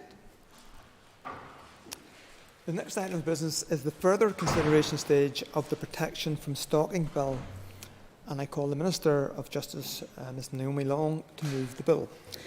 I beg to move that the further consideration stage of the Protection from Stalking Bill be agreed. As no amendments have been tabled, there is no opportunity to discuss the Protection from Stalking Bill today. Members will, of course, be able to have a full debate at the final stage. The further consideration stage of the Protection from Stalking Bill is therefore concluded, and the bill stands referred to the Speaker. I ask members to take their seats again.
Order, members. The next item on the order paper is a motion to approve a draft statutory rule. I would like to advise members that Section 63 of the Northern Ireland Act 1998 applies to these regulations, as they will impose a tax. And the Speaker has given confirmation from the Minister of Agriculture, Environment and Rural Affairs that a recommendation has been received from the Minister of Finance in relation to this rule. Members should also note that the vote will require cross-community support. I'll ask the Clerk to read the motion. That the draft Single-Use Carrier Bags Charge Amendment and Revocation Regulations Northern Ireland 2022 be approved. Thank you, and I call the Minister of Agriculture, Environment and Rural Affairs to formally move the motion. I beg to move. Thank you. The Business Committee has agreed that there should be no time limit on this debate. And I now call the Minister to open the debate on the motion, and can advise the Minister we will have to break about approximately 2:45 for question time. Minister. Thank you, Mr Deputy Speaker. And today I am seeking the Assembly's approval of the Single-Use Carrier Bags Charge Amendment and Revocation Regulations Northern Ireland 2022. In Northern Ireland, the 5p carrier bag levy was introduced in 2013. And since then, it has removed in excess of 1.7 million bags from circulation, delivering a significant tangible result on the initial policy objective of protecting the environment by regulating against the unnecessary use of bags. In its 8 years of existence in Northern Ireland, the levy has generated proceeds in excess of some £35 million, which have subsequently been reinvested to support a broad range of environmental projects right across Northern Ireland. And while the levelling of funds have varied, while the levels of funds have varied to support small, medium and large projects, many of these initiatives have been funded through the Northern Ireland Environmental Fund, which enables not-for-profit organisations and councils to deliver key environmental interventions. It is the broadest and most detailed of all the carrier bag levies and charging regimes across the UK, in that it includes bags of all material, including paper. All retailers who dispense bags must charge the levy, and the Department can demonstrate a high level of compliance across the Northern Ireland retail sector. Evidence gathered across the retail sector outlines that since its introduction, a significant number of large retailers have already increased the price of their bags to more than 5p. It is clear that despite these consistent and ongoing increases, consumers across Northern Ireland have continued to purchase a range of bags at a cost of up to and over 20 pence. A high quantity of these bags are heavier and thicker and have a higher adverse environmental impact. Many go to landfill, where they take longer to degrade than single-use bags, and in the worst-case scenario, some end up polluting our watercourses. Change is needed to positively redress and re-educate both customer and retailer behaviours. Also, given that the market is now swamped with heavy-duty bags priced at 20 pence or more, only by increasing the levy to 25 pence on all bags can a significant positive environmental change and outcome be delivered. With the removal of the exemption relating to the 20 pence threshold, whereby bags sold at 20 pence or more do not attract the levy, all retailers will now be required to charge a 25p levy on all bags they dispense, with a price not greater than £5. Many of the large supermarkets already dispense bags at 20p and more, which consumers continue to purchase, so it is expected that customer behaviour will change by increasing the levy to 25p. Some exemptions for various bag sizes are no longer considered relevant, and amendments to the exempted categories will simplify the regulations for both consumers and retailers. An increase to the levy and an amendment of the 20p threshold to £5 is considered necessary to better inform, influence and shape consumer and retailer behaviour, thus encouraging the reuse of carrier bags and reducing the number of bags in circulation. Amendment of the threshold has been informed by retailer pricing points, significant changes in consumer behaviours and representations following consultation. Pricing point of bags in most of the large retailers has steadily risen over the last 5 years, now matching the threshold of 20p or more, making the threshold no longer relevant and resulting in these retailers being outside of the reporting requirement. The updating and simplification of the exemptions will simplify compliance for retailers. Amendment to the threshold from 20p to £5 will potentially impact a small number of retailers the first time who have always priced bags at 20 pence and above, primarily as they'll have to set up IT and staff training costs. Most NI retailers will incur minimal additional transitional costs, that is staff training, as their IT systems and personnel are already in place, similar to the departmental systems which are also in place to collect and enforce the levy. The environmental benefits of a reduction in carrier bag usage feeds into a reduction in waste management, reduced litter on our streets and our oceans, improved air quality, green growth, resource efficiency and a circular economy.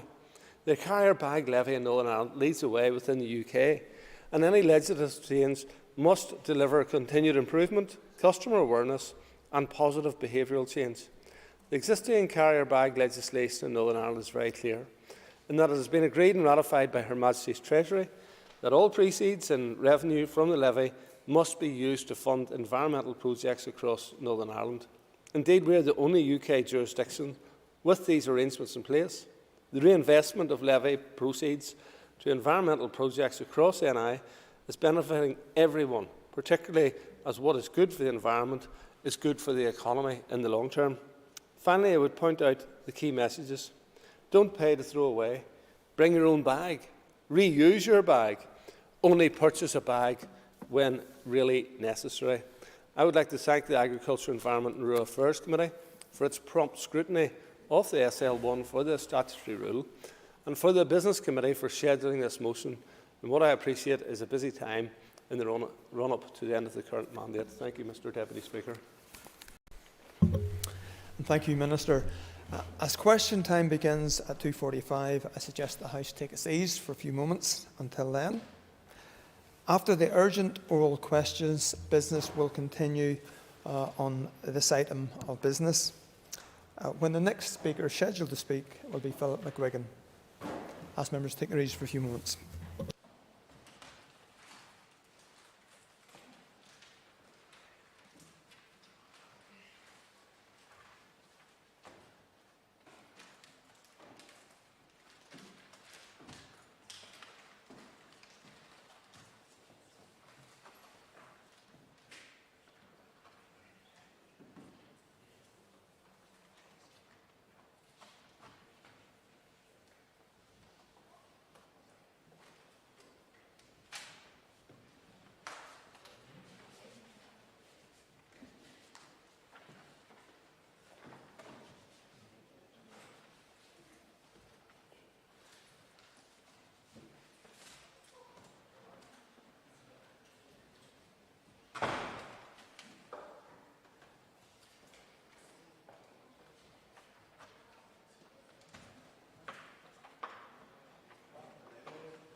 Okay, members.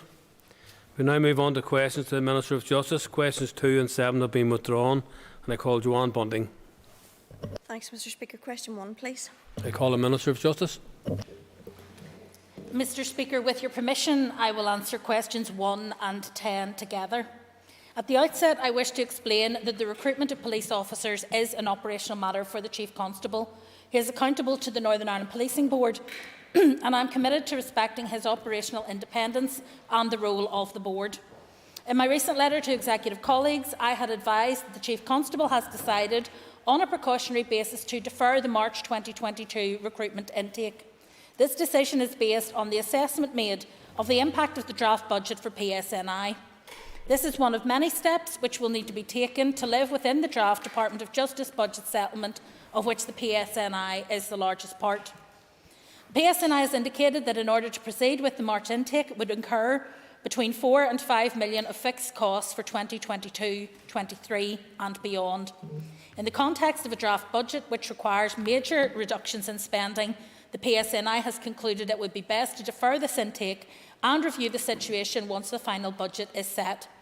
I have made it very clear to the Finance Minister and the Executive that the draft 2022-25 budget would be incredibly damaging and create major challenges, not just for policing but for the entire justice system.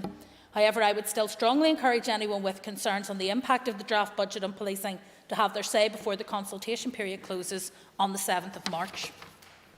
Supplementary, Joanne Bunting. Thank you, Mr Speaker. The Minister will be aware that increasing police numbers was a key component of the NDNA and one aspect of that agreement that will benefit everybody in society. And I appreciate the Minister may consider it an operational issue, but we all know that if political will is there, the money can be found. So could I ask her what bid she has, if she would outline what bid she has made and what representation she has made to the Minister of Finance to ensure we do not regress to impractical numbers of police officers, which will see a vast reduction in service?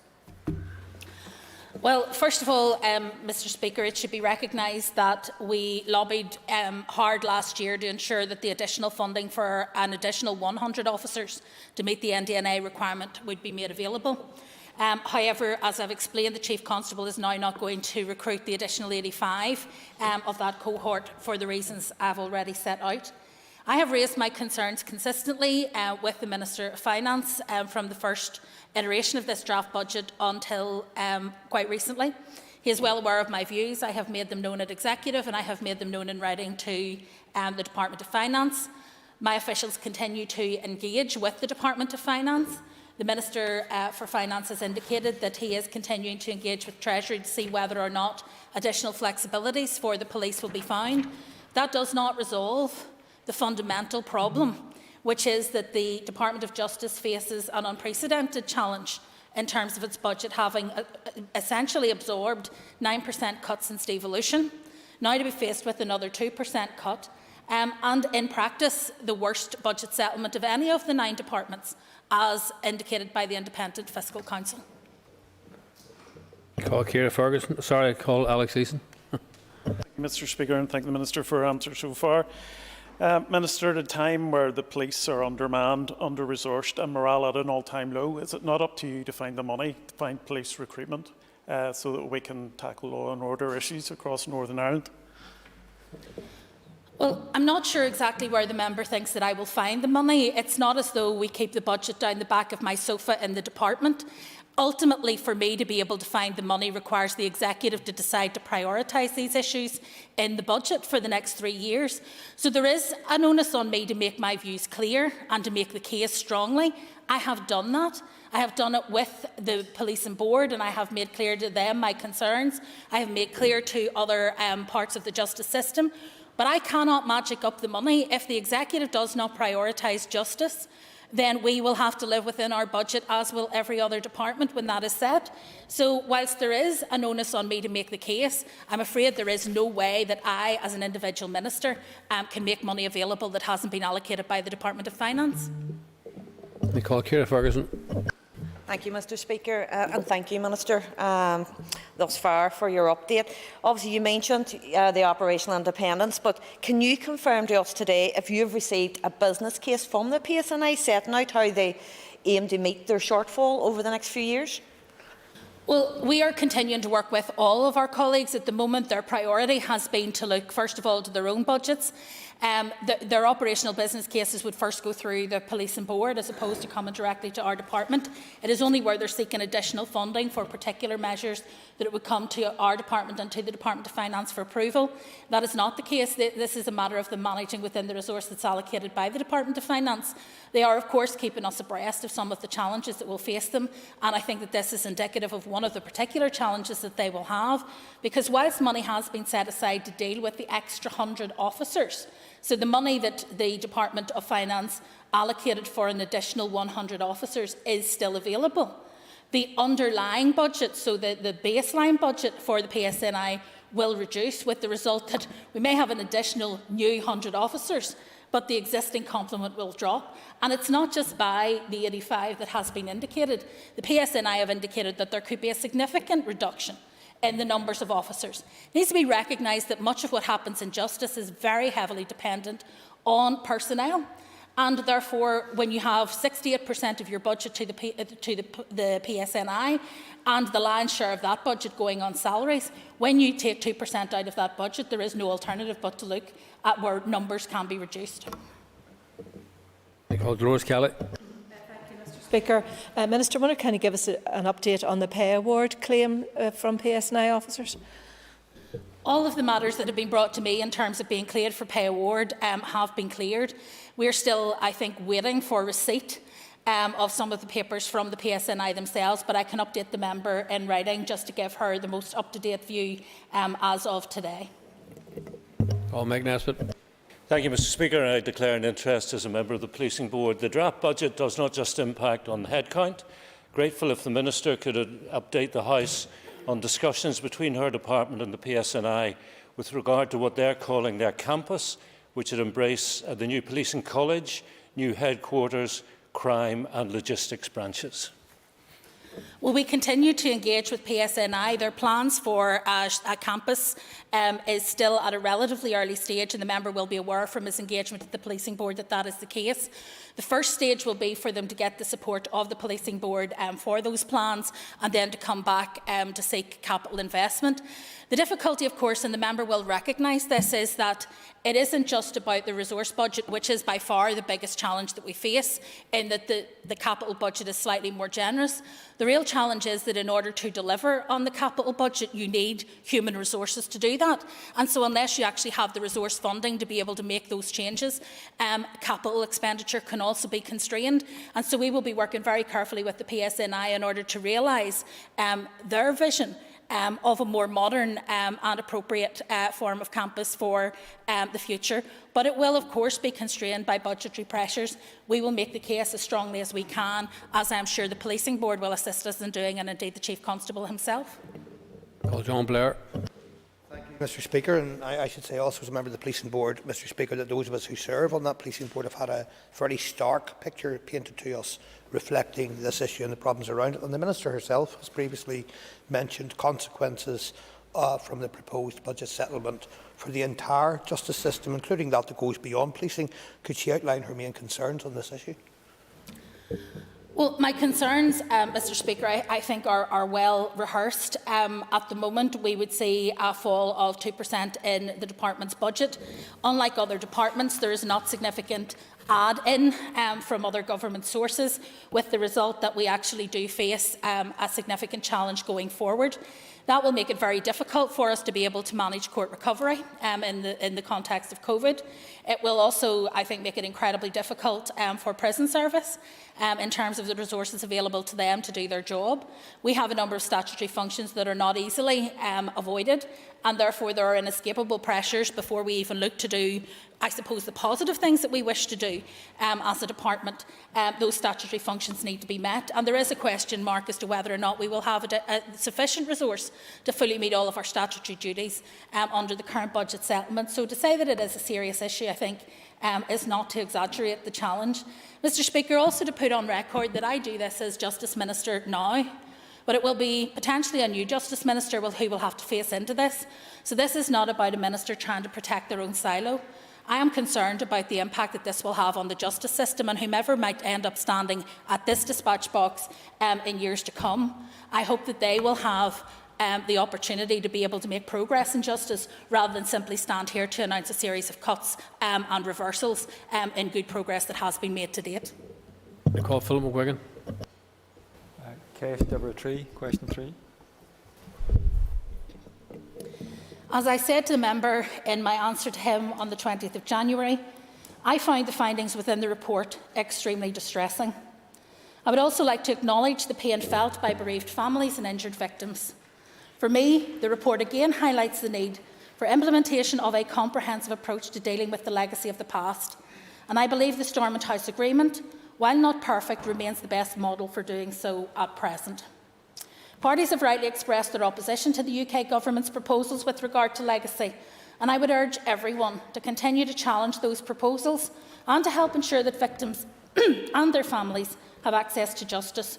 To do otherwise only compounds their suffering. The report also reminds us of the significant reforms of policing which have taken place, which include robust oversight arrangements supported by all the main parties.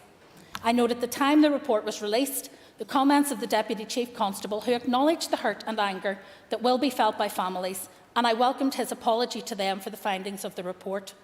He also recognised, as do I, the significant reforms of policing which have taken place since these terrible events occurred. It is primarily a matter for the Chief Constable, who is operationally independent of the Department and accountable to the Policing Board, to decide what actions might be necessary following the publication of the report by the Ombudsman. and it would not be appropriate for me to comment on any matter that may be the subject of a police investigation. I will again repeat my call for anyone who has evidence in regard to these crimes to come forward and assist the PSNI with any future inquiries. Supplementary, Philip McGuigan. Minister, it's clear from reading the Police Ombudsman report that it demonstrates collusion between state agencies and loyalist death squads, collusion that resulted in a campaign of murder that went unchecked across North Antrim, County Derry and beyond. Person K, alluded to in this report, was a key suspect in the murders of Gerard Casey, Councillor Eddie Fullerton, Thomas Donaghy, Danny Cassidy, Malik Ikiri, and in the Castle Rock and Greysdale massacres. Does the Minister agree with me, given that this covers at least 17 murders and substantial evidence in this report pointing to Person K being a mass murder on behalf of the British state, does she believe that Person K should be brought to justice? Mr Speaker, I know what the Ombudsman, after a thorough investigation, has said about collusive behaviours, and I accept her findings. Where evidence is identified of criminal behaviour by police officers, that should, of course, be investigated. I acknowledge that the investigation found no evidence that the RUC had prior knowledge of the attacks. The report recognises also that police investigations into the attacks were prompt and thorough, resulting in a number of convictions. With respect to the role of members of the UDR outlined in the report, that would be a matter for the MOD to take forward and comment upon. But I am clear that where there is any suggestion that people have broken the law, it should be fully investigated. Call Mervyn Sorley. The party opposite to be crying about the issue of bringing people to justice for murder, given the fact that they supported murder in Northern Ireland for 40 years. Member needs to get their question. Would the Minister also raise with me, or assure me, that the issue of collusive behaviour, which has no legal basis, but continues to be a phrase that is used, and unless there is evidence, we cannot continue to besmirch the memory of the RUC that served faithfully the people of Northern Ireland and wasn't a terrorist organisation? Well, Mr Speaker, the issue of the use of the phrase collusive behaviour was set out by a judge in their determination that the Ombudsman was not in a position to be able to determine whether collusion had taken place, but was in a position to determine whether collusive behaviours had taken place. And as I said when I answered the previous member, the Ombudsman's office did a thorough investigation. The Ombudsman has said that there were collusive behaviours, and I accept her findings. However, I have also recognised that she also found no evidence that the RUC had prior knowledge of the attacks, and that she recognised that police investigations into the attacks were prompt and thorough.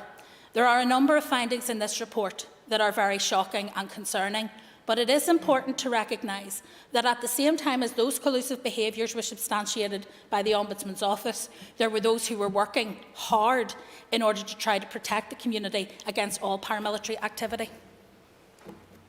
Call Chris Little.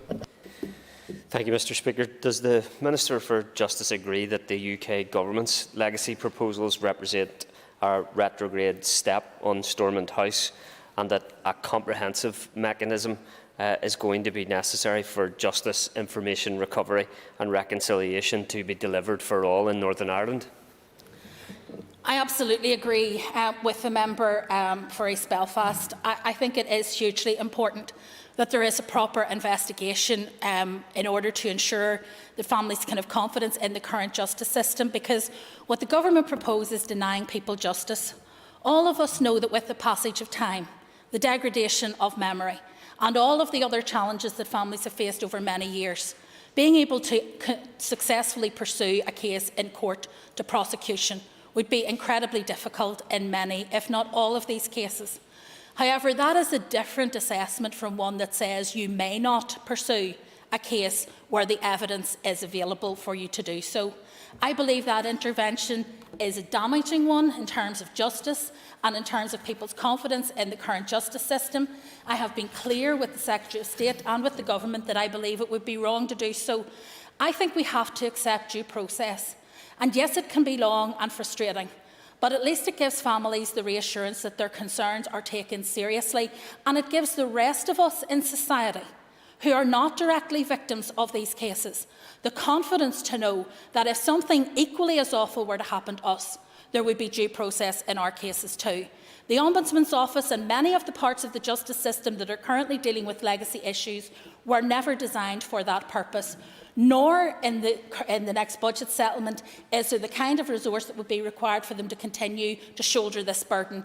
I therefore agree entirely that the UK Government needs to progress a comprehensive strategy for dealing with these issues that does not disrupt due process. Mark Durgan. And to thank the Minister for her answers thus far. Does the Minister support the findings of the report whereby it was found that families' concerns about collusive activity are legitimate and justified? If so, can the Minister outline, or at least suggest, next steps for these families who have suffered for so long? Well, as I have said already, Mr Speaker, I accept the findings of the Ombudsman's report. It was a thorough investigation and she has made her views known about collusive behaviour. I don't think that any of us at a human level would doubt that that would cause huge concern and distress to families. The Assistant Chief Constable, the Deputy Chief Constable, has apologised for what happened during that period, and I think it was right that they should do so. As for next steps at this stage, some of these cases may well end up before the courts, and therefore it would not be appropriate for me to say what those next steps should look like. But I'm clear that there should be a thorough investigation where there is the opportunity still to find those who are responsible guilty in a court of law, and I would encourage anyone with information that would assist the police in such inquiry to be able to come forward and share that information. I call Robin Newton. Thank you, Mr Speaker. Question number 4. The Director-General is content that the current operational staffing complement in the Northern Ireland Prison Service is sufficient to safely and effectively manage each of our prisons. However, staffing levels, that is the number of staff available for duty on a daily basis, have understandably been under pressure in recent months due to high levels of staff COVID absences. Northern Ireland Prison Service is committed to an ongoing process of recruitment to ensure that staffing levels are consistently maintained through the appointment and training of new staff. Under the most recent recruitment campaigns, 162 staff joined Northern Ireland Prison Service at the latest recruitment campaign, which concluded on the latest recruitment campaign, which concluded on the 31st of January, is planned to recruit a further 120 officers over the next 2 years, subject to budget being available. However, as members will appreciate, growing uncertainty regarding the budget for next year has made any realistic planning all the more difficult for our frontline services, including the prison service. In response to COVID-19, Northern Ireland Prison Service headquarters and the governor of each prison establishment have been reviewing the availability of staff each day. Governors and their teams have been able to dynamically adjust the regime that can be delivered for people in our care, focusing on safe, decent and secure custody. In real terms, this has meant the prisons are rightly focused on ensuring that healthy regimes can be offered on landings and that prisoners do not spend lengthy periods locked in cell.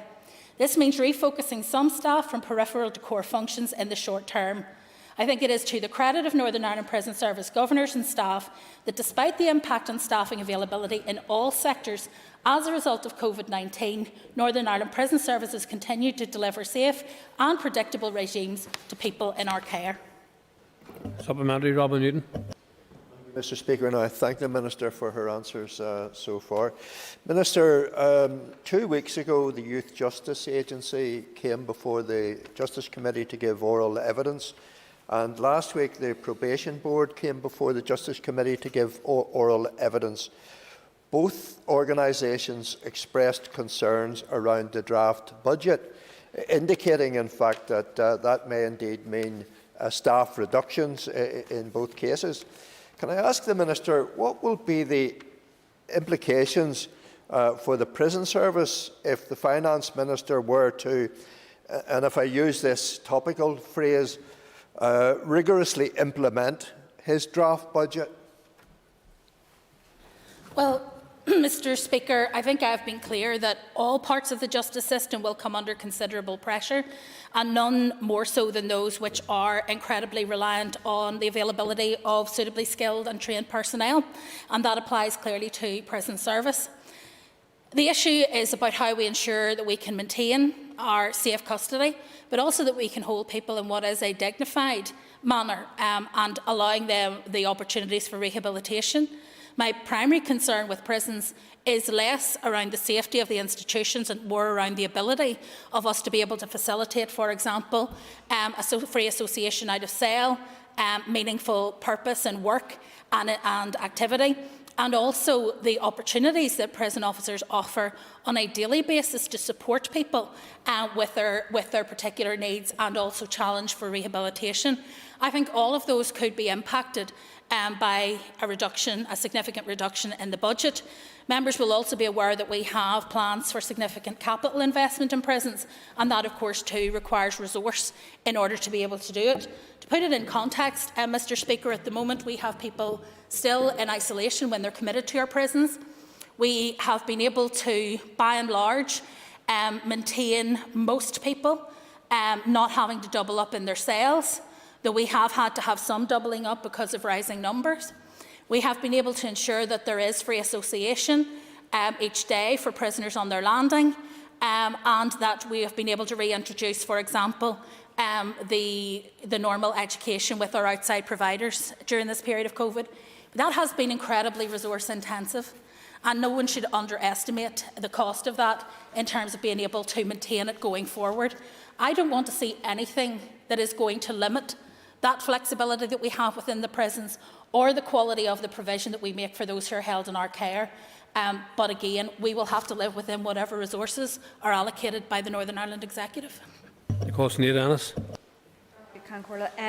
Minister, the safe and effective running of the prison system we know is about so much more than just housing prisoners, and you've alluded to effective measures around rehabilitation and reducing reoffending. I know you've said that could be impacted as a result of future budgets, but can the Minister outline whether the current prison staffing levels is allowing this really crucial work to take place now? At the moment, the current staffing levels allow it to take place, but it is not taking place in the way that it had been before, so there are still restrictions in place in our prisons as a result of COVID. So, for example, some things that may have happened in the past in terms of managing post and packages has had to be restricted in order to ensure that officers, it's a very intensive, resource intensive and personnel intensive operation. So to ensure that officers are available to be able to support prisoners in their cell and in their landing and with their rehabilitation, some of the processes there will have slowed down during COVID to allow for that. We have, as I say, tried where COVID restrictions have been relaxed in the community outside to reflect that inside, so by reintroducing, for example, in-person visits and trying to expand those to include particularly children. We've also maintained our commitment to virtual visits, but again, all of those are very resource intensive, and we're at the beginning of the pandemic when we didn't have people attending court, we could use some of our PACS officers to be able to come in and provide some extra support within prisons. With our court system now running at full capacity, it's very difficult for us to get that balance. But the governors are consistent that what they have been able to offer prisoners is a predictable regime. We are still doing their training and so on in the prisons, which is important. And I know, having visited Hyde Bank Wood, for example, and spoken to some of the young people in the college there, it's incredibly important to them, whether it's remote learning or in-person learning, that they are able to proceed with their courses, get their certificates and move on, because that's a crucial part of their rehabilitation and their strategy for when they leave prison to find work. So we are doing all of those things, but we're having to do them in different ways and often much more resource-intensive ways in order to manage the demands of COVID. Bradley. Thank you, Mr. Speaker, and thank you, Minister, for your answers so far. Minister, across the Justice family and the prison service, there have been many red flags raised with us at Justice Committee, and projected red flags with the 2% cut that is outlined for the Department of Justice. All of these uncertainties are making people very nervous, and I would ask the Minister, could she spell out to us what the absence of an executive would mean in her trying to deliberate on these issues? Well, as the member will be aware, without an executive, a budget cannot actually be set. However, I have, of course, sought advice as to what would happen in terms of future spend, were that situation to extend beyond the new financial year and into the next financial year, which it now looks likely to do. It will, of course, make things very uncertain, because we will be back to the situation where departments can only spend a particular percentage of their budget. Though, of course, there will still be ministers in place in this situation, potentially for at least part of that time, which eases some of the pressure. However, what I have been trying to determine, and it remains unclear, is the weight that would be given to the draft budget in terms of the settlement that would be agreed for departmental spending. Whilst it hasn't been agreed by the Executive, and indeed wasn't cleared by the Executive in terms of content before going to consultation, it may nevertheless carry weight in terms of the allocation to departments in future years. So even if the Executive incoming agreed a different budget, in the interim we may have to live within the draft budget rather than go back to, for example, last year's allocation, which may have been a more favourable one, certainly in terms of justice. But it does, I think, highlight a wider point, and that is that in order for us to be able to do business, certainty is required. Many of the things that we do within justice, and I know the member is very aware of this given her involvement with the committee, involve us working with third sector partners who are very reliant on contracts from the Department of Justice. And so when these things become protracted and uncertain, so do our partners in terms of their stability and in terms of being able to retain people with the right skill set and abilities and experience to be able to deliver at the optimum level for those in the justice system. So it is an incredibly difficult position to be in.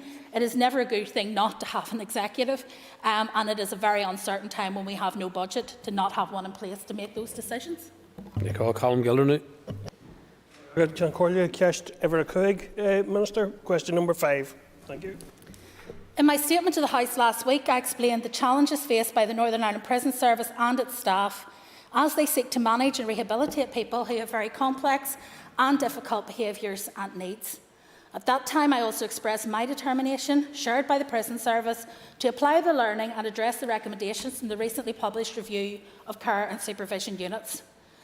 CSUs are necessary because at times prisoners cannot be managed safely elsewhere in the prison estate. This may be because they are violent to other prisoners and staff, they repeatedly damage property, they are determined to traffic drugs, or because they exhibit behaviours that are extreme and would put themselves and others in custody at risk. Sometimes it can be because of a combination of those factors. The safety of everyone who lives and works within our prisons must be considered, and sometimes that means that a decision is taken to relocate someone to the CSU. Those decisions are often finely balanced between the complex needs of an individual and the safety and well-being of everyone who lives and works in that residential landing. The majority of people who are relocated to the CSU are there for a short period of time before being relocated back to their usual accommodation. For others, a longer stay in CSU is needed, depending on the circumstances of each case. Over the last 3 years, the number of prisoners who were placed in CSU for more than 10 days is as follows. In 2019, 209 prisoners. In 2020, 187 prisoners. And in 2021, 156 prisoners. I'm encouraged that this data shows that fewer individuals are being held for more than 10 days and hope that implementing the recent recommendations of the report will lead to further reductions. And that ends the period for a list of questions, members. And we now move on to 15 minutes of topical questions. I call Trevor Lunn. Yes, thank you very much, Mr. Speaker. Could I ask the Minister, what are the implications of not having an executive in place over the coming weeks in terms of her department's legislative programme? Mr. Speaker, I remain on target to complete the Assembly passage of the 2 remaining bills in the Department of Justice's primary legislation programme, subject to this mandate running to completion. Further consideration stage of the Protection from Stalking Bill was held earlier today, and final stage is provisionally scheduled for week commencing the 21st of February. Though I may speak to the Speaker to explore the possibility of bringing the date forward in line with some of the discussions that have been ongoing. I have some concerns that the Justice Sexual Offences and Trafficking Victims Bill is potentially vulnerable if there are flawed amendments, which I would find it difficult to correct in the current circumstances, or to the Assembly rising in the event of an early election. Consideration stage of that bill is scheduled for the 15th of February. I've already secured executive agreement to bring forward a small number of necessary amendments that introduce new policy content, but in the absence of an executive from this point forward, I will not be able to bring forward any departmental amendments to correct future amendments that are either defective or impractical. Worst case scenario would be that if an amendment represents bad or unworkable law, my only option then would be to withdraw such a bill. That's not an option that I would want to exercise, given the important provisions of the bill and the important impact that it makes on vulnerable victims. Mr. Speaker, secondary legislation, legislative consent motions and many of the other things which we would wish to do over the next period, of course, will also be impacted in order for us to bring them to this chamber, particularly where they're cross-cutting or where it's a legislative consent motion. We do need, first of all, to have executive approval. I've already sought executive approval for a number of LCMs. However, there are a number of others that may emerge over the coming weeks, for which we will simply have to wait to the next mandate. It is clearly also an issue of concern, as I've already stated, that we do not have a budget for next year. Supplementary, Trevor Lunn. I thank the Minister for her answer. She rightly highlights the situation around the Justice Sexual Offences and People Trafficking Bill, which is vitally important, and every effort should be made to finalise that in this mandate. Would the Minister agree with me that the worst outcome of the current shenanigans would be that we have an early election? She's already referred to it, but just put on the record what that would mean. Well, I believe that the executive should be in place and that we should use all that remains of this mandate to deliver for the people of Northern Ireland. We lost 3 years already in this mandate due to suspension. We need no more shilly-shallying around that could cost the public these opportunities that we have to deliver for them now. It is my intention, in as far as it lies to me, to wring every possible benefit out of these last number of weeks for the people I represent. And I think it's incumbent of all of us to ensure that we complete this mandate, that we deliver what we promised, and that we go to the election on that basis, so we're judged on what we have done rather than what we have not done. I call Doug Beattie. Speaker, Minister, could you give us an update on the appointment of a Victims of Crime Commissioner? I can give a very quick update on the Victims of Crime Commissioner. I have agreed an individual to be approached, to be asked to be the Victims of Crime Commissioner.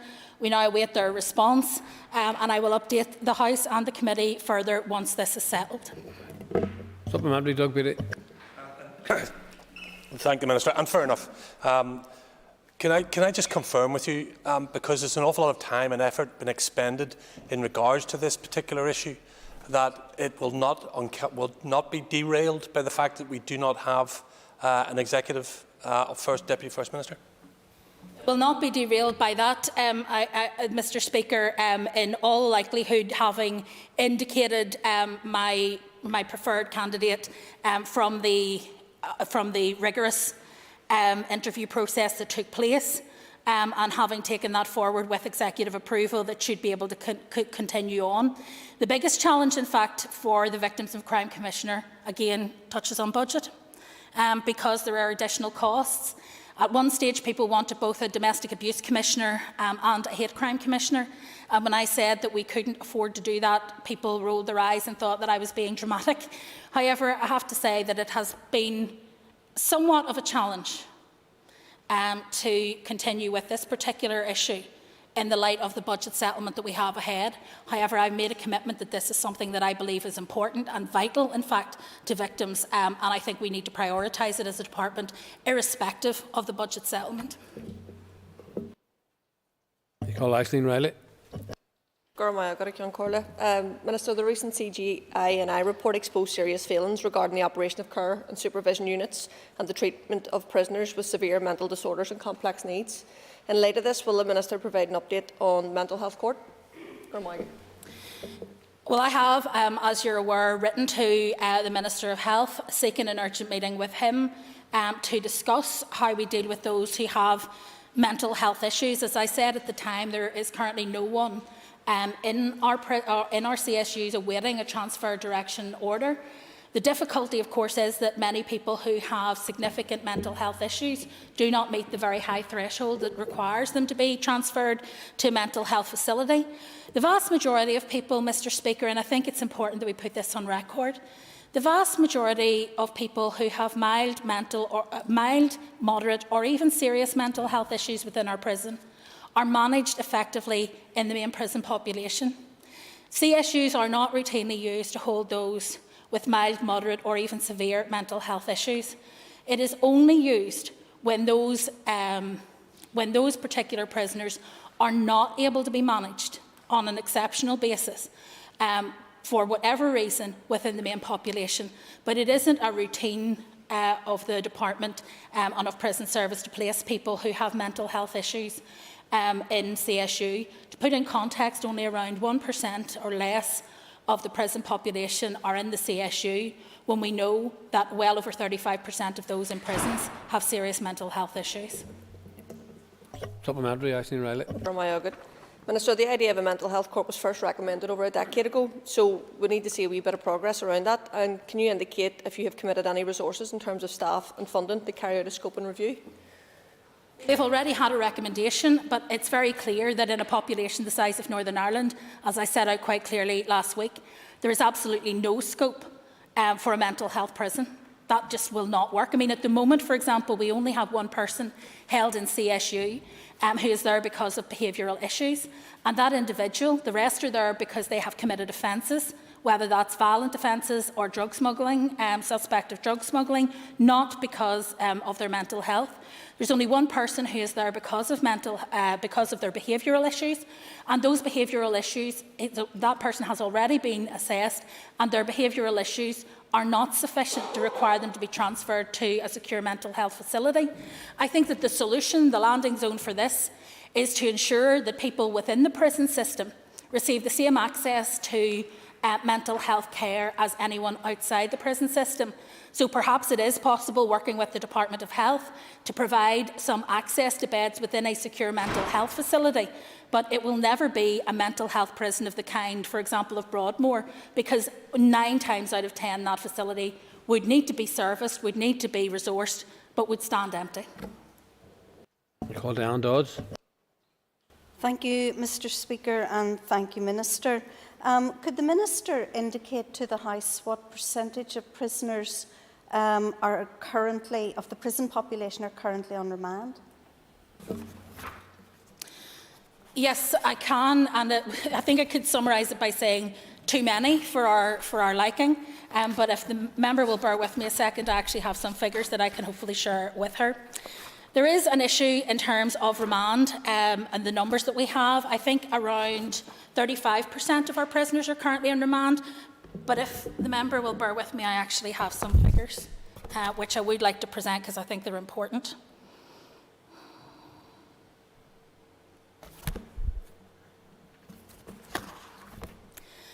On the 31st of January, the percentage of the overall Northern Ireland prison population on remand was 38%.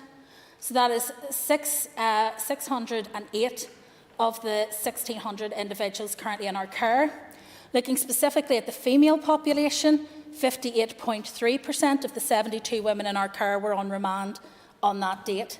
Comparative figures for England and Wales, Scotland and the Republic of Ireland are 16.2%, 26.6% and 21.5% respectively.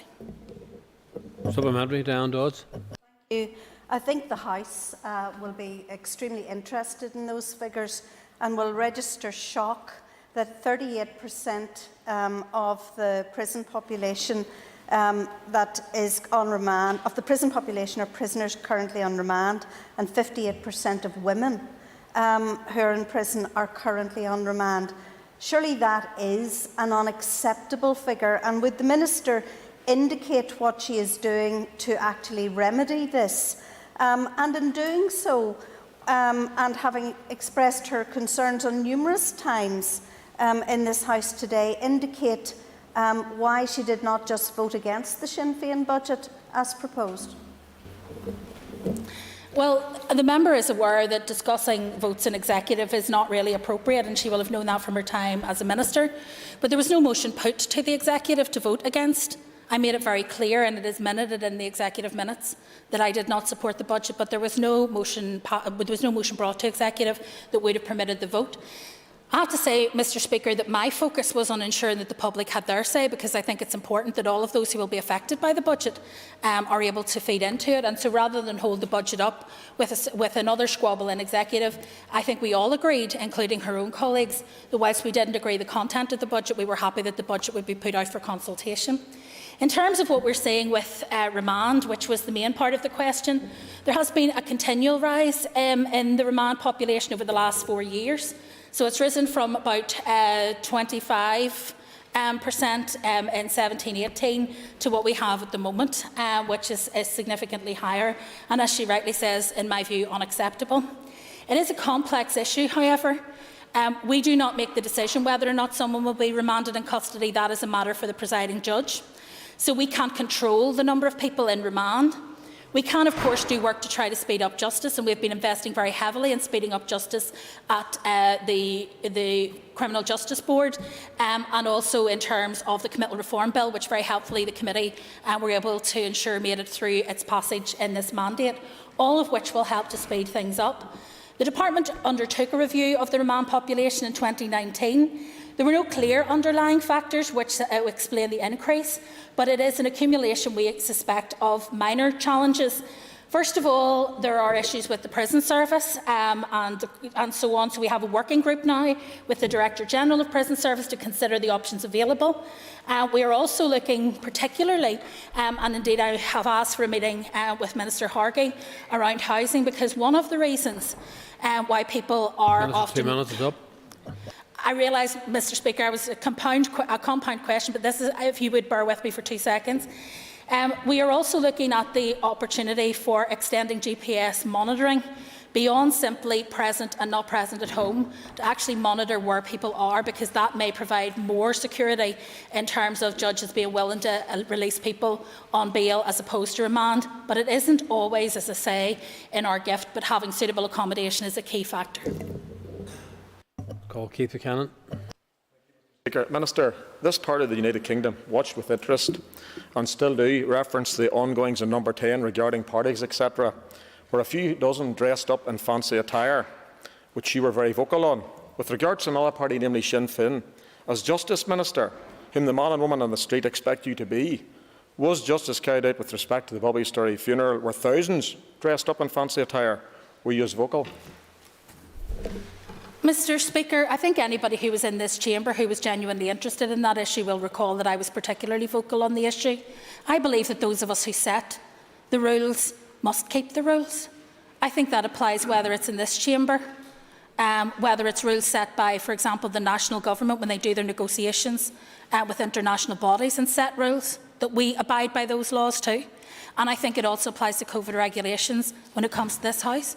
I'm surprised the member needs to ask, because I think I've been fairly clear on this and consistent throughout. Less than a minute left, Keith Buchanan. Thank you, Minister, for your very good answer. But my question back to you is, you called for the Prime Minister to go. Did you ask for the Deputy First Minister to go? I did, and if the member cares to read any of the news reports at the time, it's clearly identified. I'll not assume the member reads the newsletter, but it was recorded there. It's also recorded in the Belfast Telegraph, and there are numerous other reports, and we haven't done so. I do think, Mr Speaker, it is a bit of a waste of time in this House if people are going to refer to issues that happened a year and a half ago without doing the research before they arrive. And members' time is up. Members, please take your ease for a moment or two before we move on to the next item on the order paper. Thank you.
Order members, John Blair has given notice of an urgent oral question to the Minister of Agriculture, Environment and Rural Affairs. I'd remind members that if they wish to ask a supplementary question, that they should rise continually in their places.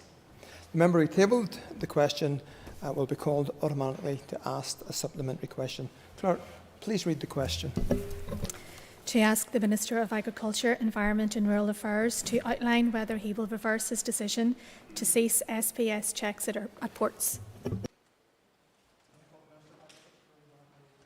My executive paper on the continued implementation of sanitary and phytosanitary at Northern Ireland points of entry under the Northern Ireland Protocol was not considered by the executive at its meeting on the 27th of January 2021, and I therefore do not have an agreed executive decision on the matter at this time.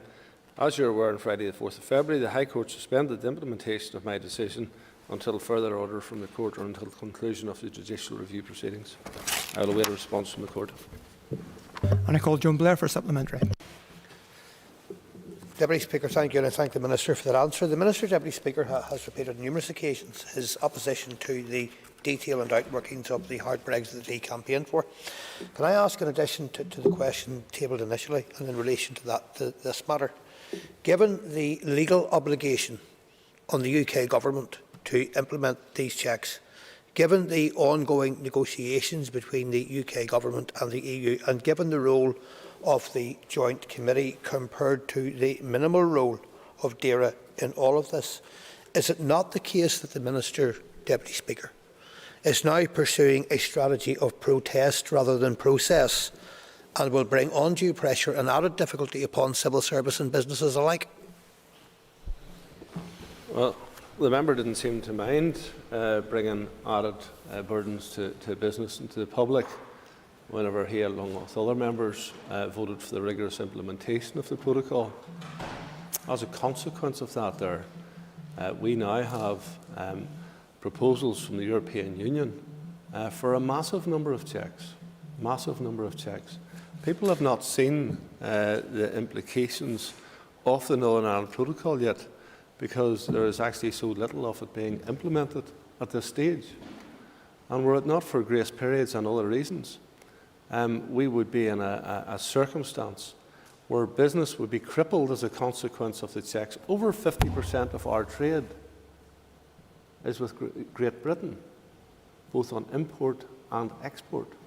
And the consequences of putting barriers between where you import 50% of your goods and the people who actually use those goods, those barriers will ultimately create great harm to the individuals who are receiving the goods. Who are those individuals? Your constituents and my constituents, Mr. Deputy Speaker.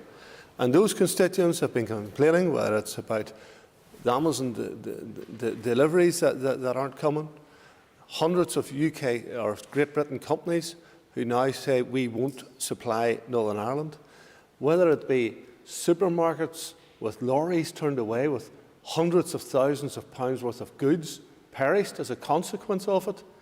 All of these things are already happening. Were the grace periods to go, and were we to carry out all of the checks that the EU are expecting us to carry out, the problems that would arise at our ports are inconceivable. Now, Mr. Deputy Speaker, I ask a question to Mr. Blair and to anybody else in the Assembly. Do you still want the rigorous implementation of this protocol? Or did you not understand what the rigorous implementation of it meant? Or do you now not want the rigorous implementation of it? I call Declan McAleer. Minister, on Thursday we got evidence from the chief of the NI Pork and Bacon Forum on the important, and where she mentioned the importance of the protocol, and the very notion of checks stopping would damage us and risk us being delisted. So, as the Minister for Agriculture and someone who reminds us constantly about his care for the agri-food sector and agriculture, is he not concerned about the potential recklessness of his decision for the agri-food industry? Well, there's two issues there. There's the issue about the food that's coming in from Great Britain to Northern Ireland, which is staying in Northern Ireland, and therefore causes no risk whatsoever to the European Union's single market. So, if a member is suggesting that, yes, the likes of Asda, the likes of Sainsbury, who don't even have shops in the Republic of Ireland, that their lorries all have to go through checks, so that's a good thing. That'll drive up the costs, we put OCR costs, that'll drive up the costs to people in Strabane who are buying their food in the Asdas of this world. If he thinks that's a good idea, let's hear it. Now, if he's referring then to the likes of a pork company, which is importing raw pork from Great Britain to reprocess that, and much of it goes back to Great Britain, but some of it goes to other places. We have no problem whatsoever in facilitating checks to do that, to ensure that our companies can continue to import and export. But we do not need checks on the vast majority of things that are taking place here at the minute. And the exports have to be dealt with as something different, and we are very happy to do that. We're happy to engage with the business sector to ensure that they will have as free a movement as possible between Great Britain and Northern Ireland, between Northern Ireland and Great Britain, between the European Union and Northern Ireland, and between Northern Ireland and the European Union. I call Diane Dodds.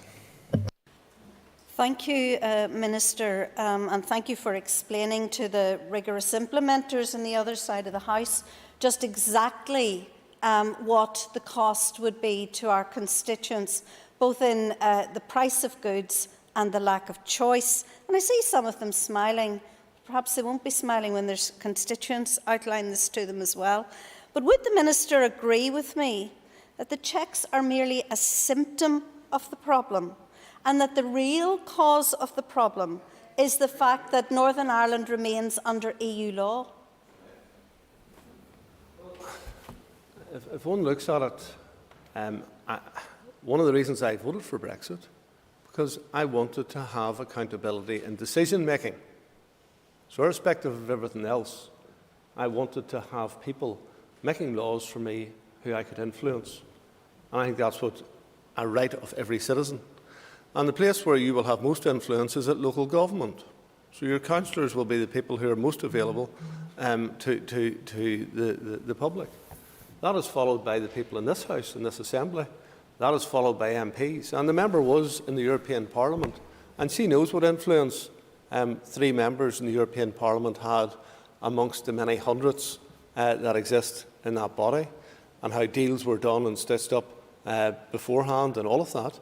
She knows better than most of the circumstances that prevail, and it's particularly undemocratic. But we are now in an even worse situation in that EU are still making laws for us, but there's no members of Parliament. There's no means of holding anybody to account. And there used to be a saying, and I think Irish people used to say it, what was it? No taxation without representation. But it seems that people who would claim to be great people about being Irish no longer hold that line, because they want legislation without representation. No democracy involved there, Mr. Deputy Speaker. I call Patsy McGlone. Thanks very much indeed, Mr. Deputy Speaker, and I thank the Minister. Another quote is probably, if it ain't broke, why try and fix it? It's probably not Irish, but it's a definite one. Could I ask the Minister that prior to his instruction to stop the checks at the ports, did the Minister seek legal advice from the Attorney-General and or from the DSO, and if so, did that advice entirely support his decision to issue the instruction to stop checks? I can assure the member that I have been working both with the Attorney-General and the DSO, and it is very common for ministers, and it's happened over the years that I have been in government, that ministers seek senior counsel advice who specialise in a particular area. And given that this is constitutional law, I sought the advice specifically of a constitutional lawyer as well. So my advice is there. It will be tested in court, and we will see the outcome. But the grounds for me making this decision are soundly based on sound legal advice. I call Steve Aiken. Very much indeed. May I make a declaration of interest as a pet owner of a young dog, which fills me with worry, Minister, because when you were talking to the other members of the Executive, particularly those who wanted the rigorous implementation of the protocol, Were they aware of recommendation 6 from the European Union, which says to ensure that documentary and identity checks of non-commercial pet animals moving into the EU SPS area via points of entry in Northern Ireland from Great Britain are carried out? Did any of them think that this was a good idea, or did they think that the full and rigorous implementation should indeed be followed out, despite what all Northern Ireland pet owners would want to see? Well, I unilaterally made that decision. At this point, no one has challenged that in court yet, so it'll probably be challenged tonight on that one as well by some individual who thinks it's more important to sucker up to the European Union than it is to actually provide services to the people of Northern Ireland. There is no need for checks on rabies, which the last time it happened in Ireland, I think, or in these islands, was in 1922. So there's no need for rabies vaccinations to be going into our animals, or indeed tapeworm. But the European Union seems to think that's a good idea. They also think it's a good idea that we don't get veterinary medicines that were previously available to us from Great Britain. And we hear a lot about, weren't the European Union so generous in their deal on medicines that they actually allow people who are suffering from cancer to get generic medicines to come into Northern Ireland to treat those cancers and other illnesses? I don't think that's generous. I think it's downright arrogant to deny people medicines. But they were supposed to include veterinary medicines in the arrangements that they proposed for human medicines, but they haven't done it. And as a consequence, the British Veterinary Association have highlighted that 40% of the veterinary medicines that are currently available to them would no longer be available to them. Now, agriculture is our biggest industry, employing around 10% of our population. And here we have the European Union denying them access of up to 40% of the medicines that they currently use. Think of all of the pet owners and how much they love their pets.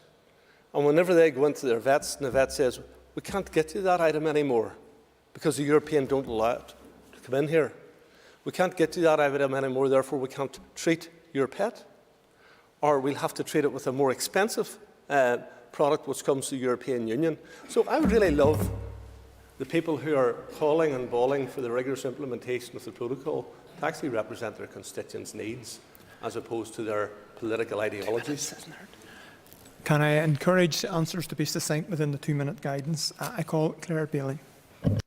Deputy Speaker. And obviously by taking this action again, the Minister must have been thinking that the first time was so good that he must have needed to do it twice. So, Minister, could you maybe let us know what good was achieved the first time you made this move? Well, I think what good would come out if we actually succeed at some point in getting to a much better place on this is that people won't be having their bags unpacked as they come into Northern Ireland in their cars. They won't be having food taken off them in their family car, because if the members care to go and read the report that's lodged in the Assembly Library, we'll find that that's what the European Union want to do. Now, maybe Ms Bailey didn't realise that whenever she put her hand to rigorous implementation, but that's what you want, Ms Bailey. You want people to have to go through that rigorous implementation, which involves people's cars or people's luggage being searched when they're travelling from Great Britain to Northern Ireland. This is a wholly unsustainable position, and I stated it before. Given its unsustainability, it will not lead to the institutions being restored in terms of the executive, if that is to pertain. I call Jim Allister. If the serious situation arises whereby the courts overrule the Minister's legitimate decision, and we've already seen the ill-judged interim intervention, won't his position as a minister, and indeed that of any unionist minister, become untenable? Well, as indicated earlier, I don't believe that the executive, which is now not functioning, will be re-established until this issue is resolved. I can't see how an issue of the gravity of this, of the seriousness of this, can continue to be pushed down the road and pushed down the road, and mañana promises of tomorrow, and tomorrow never comes. So, because tomorrow didn't come, we had what happened last week. And there's a consequence for that. And the consequence is that you need cross-community support to operate the Northern Ireland Executive.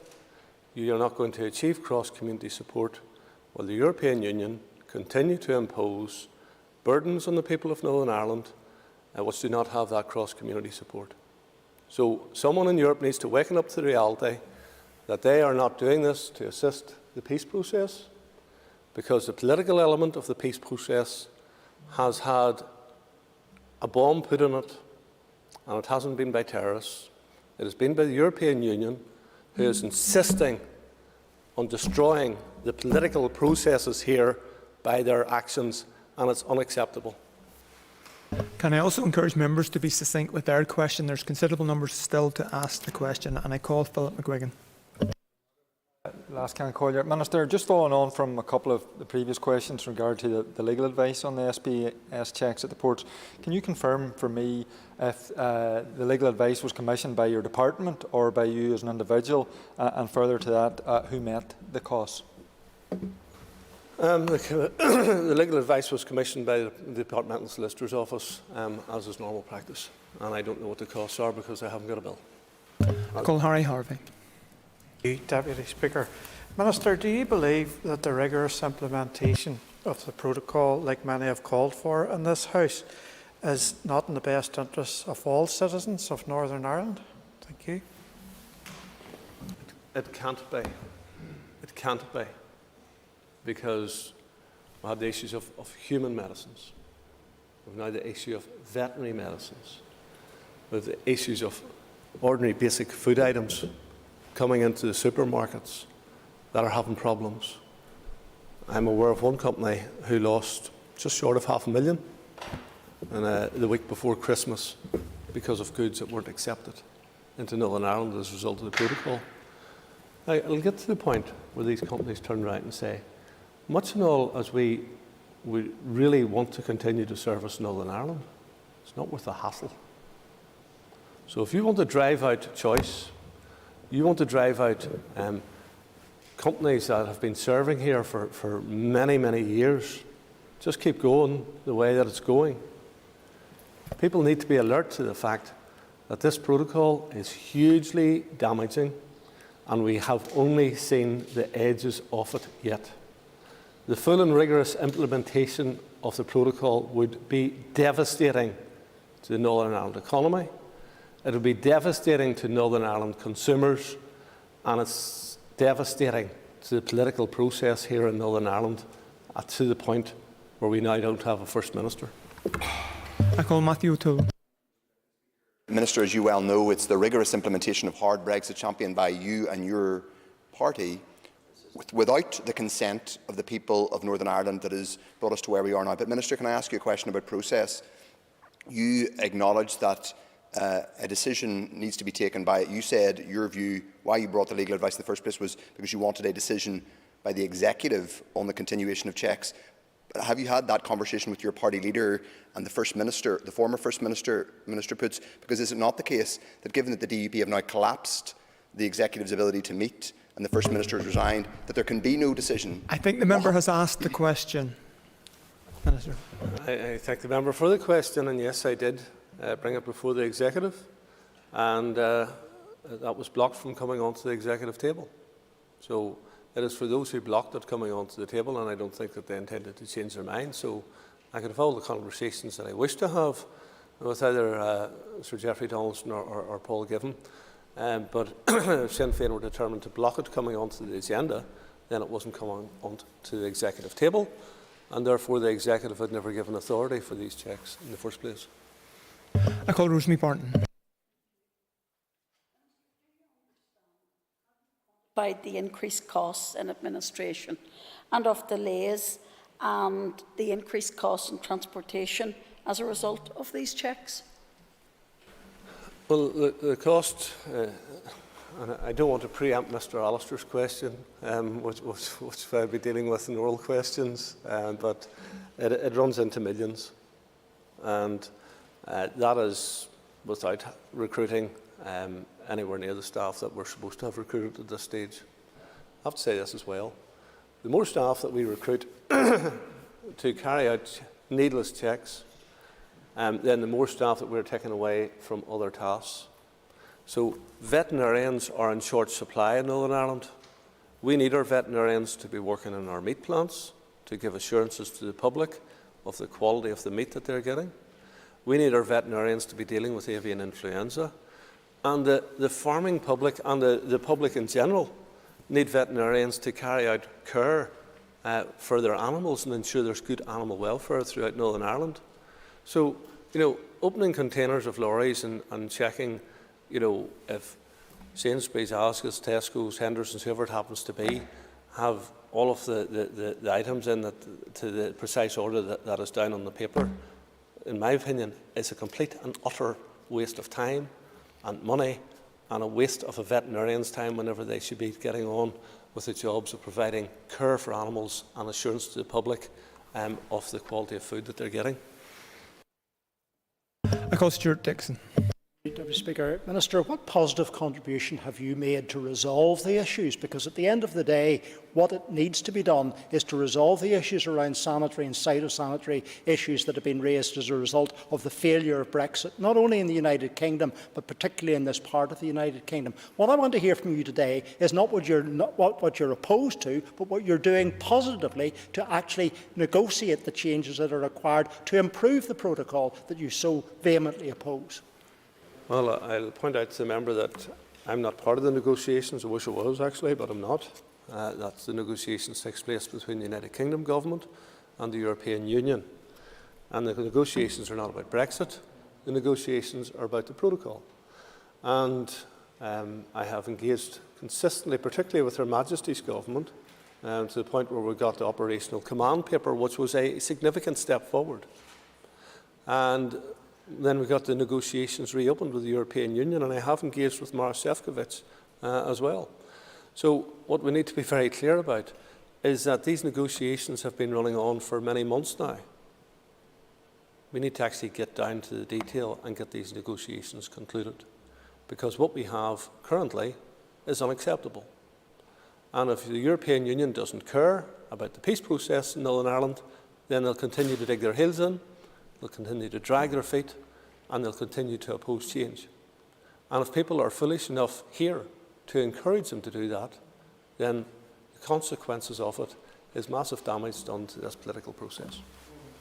I call Trevor Lunn. Thank you, Mr Deputy Speaker.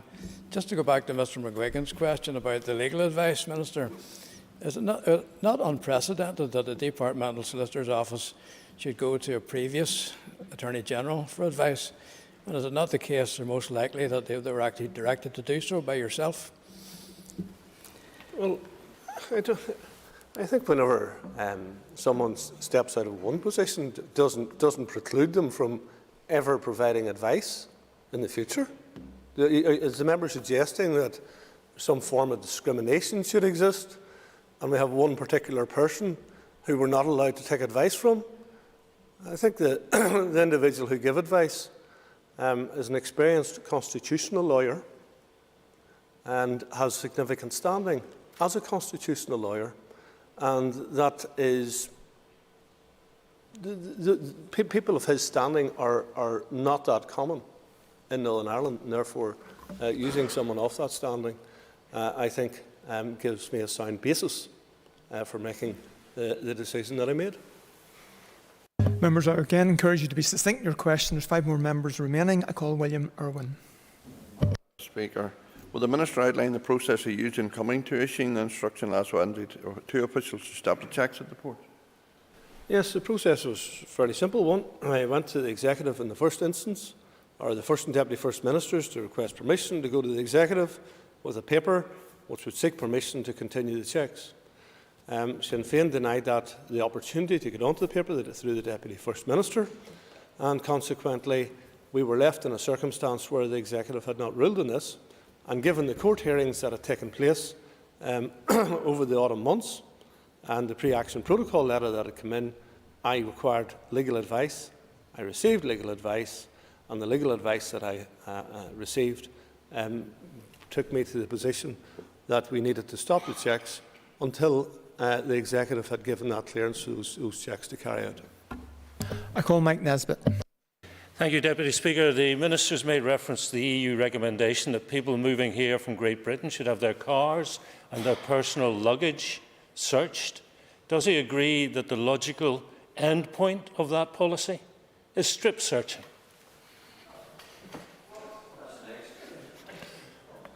I'm not sure, but the member may draw that conclusion if he so desires. But what I would say is that none of this is required, none of it is necessary, and none of it actually helps the integrity of the European Union's single market. And I'll say this very clearly, because the European Union need to know it. We have no intention of being used as a back door to import materials to the European Union's single market, which undermines the integrity of that single market. And I'm happy to be helpful on that front, but they cannot expect us to impose such punitive checks on all of the people of Northern Ireland, in spite of the fact that some of their public representatives would slavishly comply to the holy grail of Brussels. I call Sinead Bradley.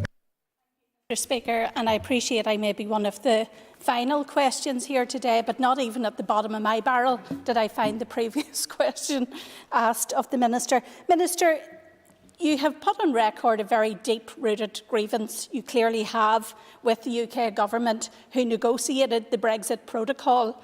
And I just wonder, on reflection of your actions over recent days and weeks, do you recognise that you have now ultimately silenced yourself as being any player in terms of where we move forward in Northern Ireland? Well, she is right, and I have a grievance about that. And I think I'm well entitled to have that grievance, and that grievance is shared by hundreds of thousands of people across this country. So it's a very real and very genuine grievance. I don't believe that we are silenced, and I think that will be demonstrated over the course of the weeks and months that lie ahead. We're pressing hard to get an outcome which is acceptable. And, you know, I think that it is, given that no unionist party supports this current circumstance, and we may have different ideas as to how we go about challenging it, but given that no unionist party supports it, I think that nationalism would do well to reflect upon that and recognise their need to work with their neighbours on getting an outcome which is good for unions, good for nationalists and good for others in this country, and good for this country as it continues to thrive and grow its economy. That's what we should all be about, not about raining down on us political solutions which cause harm to the political process. I call Tom Buchanan. Mr Deputy Speaker. Can I ask the Minister if he is at liberty to divulge to this House what was actually contained in the legal opinion which directed him to consider this as the most appropriate, yea, the only course of action that could be taken? Well, legal advice is privileged advice, and therefore it's something which doesn't have to become public knowledge. But I'm happy to indicate that in the course of the legal advice, the issues around the Belfast Agreement were discussed extensively, and of our role to ensure the implementation of that agreement. And I note that some members in this House previously been the biggest defenders, or want to stand up as the biggest defenders of the Belfast Agreement. But on this occasion they seem to appear to think that another agreement supersedes the Belfast Agreement, and therefore we should just ignore it. And I call Alan Chambers. Can I ask the Minister for his assessment of the number of UK suppliers who are choosing not to supply to this part of the United Kingdom? And would he agree that it is having an adverse impact on every citizen of Northern Ireland? Thank you. Well, it was stated in Parliament by the relevant minister, that over 200 companies that he was aware of have indicated that they will not now supply to Northern Ireland. Now, there could be many other smaller businesses, and the problem is that for many people, the checks are so laborious, and for many importers, the checks are so laborious that it's actually easier to import from the USA, it's easier to import from China than it is to import from Scotland, which is less than 20 miles away. And we have people who can import trees from Latvia, but they can't import trees from Lancashire, which is entirely illogical. We'll have a circumstance where we're planting Her Majesty's canopy, and we're celebrating our 70 years and our platinum jubilee in the service that she has given, and we're planting Her Majesty's canopy. And more than likely, the trees will have to be imported from a third country than to be trees which were grown in Her Majesty's United Kingdom. That is how perverse this is. And for anybody to think that we're just going to mildly go along and ignore all of this and roll over and accept it, I'm sorry, but that's not happening. And people need to waken up to that reality. And thank you, members, for your cooperation. And that concludes questions on the oral question. I would ask members to take their ease for a few moments.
Order, members.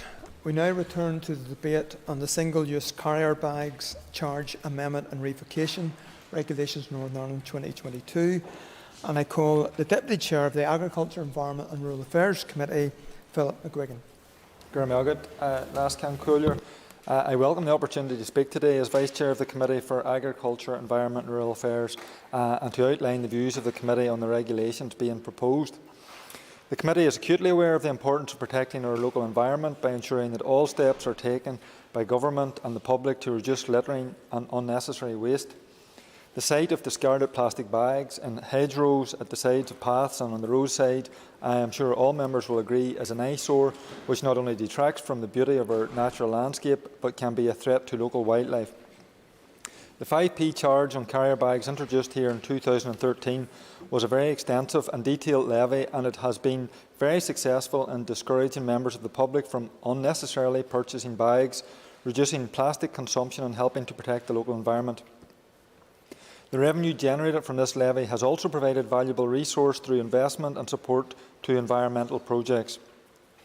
However, while for many of us it has become routine to bring your own bag when shopping, Single-use bags are still commonplace in the high street, with large retailers producing thicker, heavy-duty bags which take longer to degrade than flimsier plastic and therefore carry a higher environmental burden. In the context of pledges from government to protect the local environment and to mitigate the impacts of climate change, it is an opportune time to reinvigorate and re-educate the public on this issue through the regulations being debated today.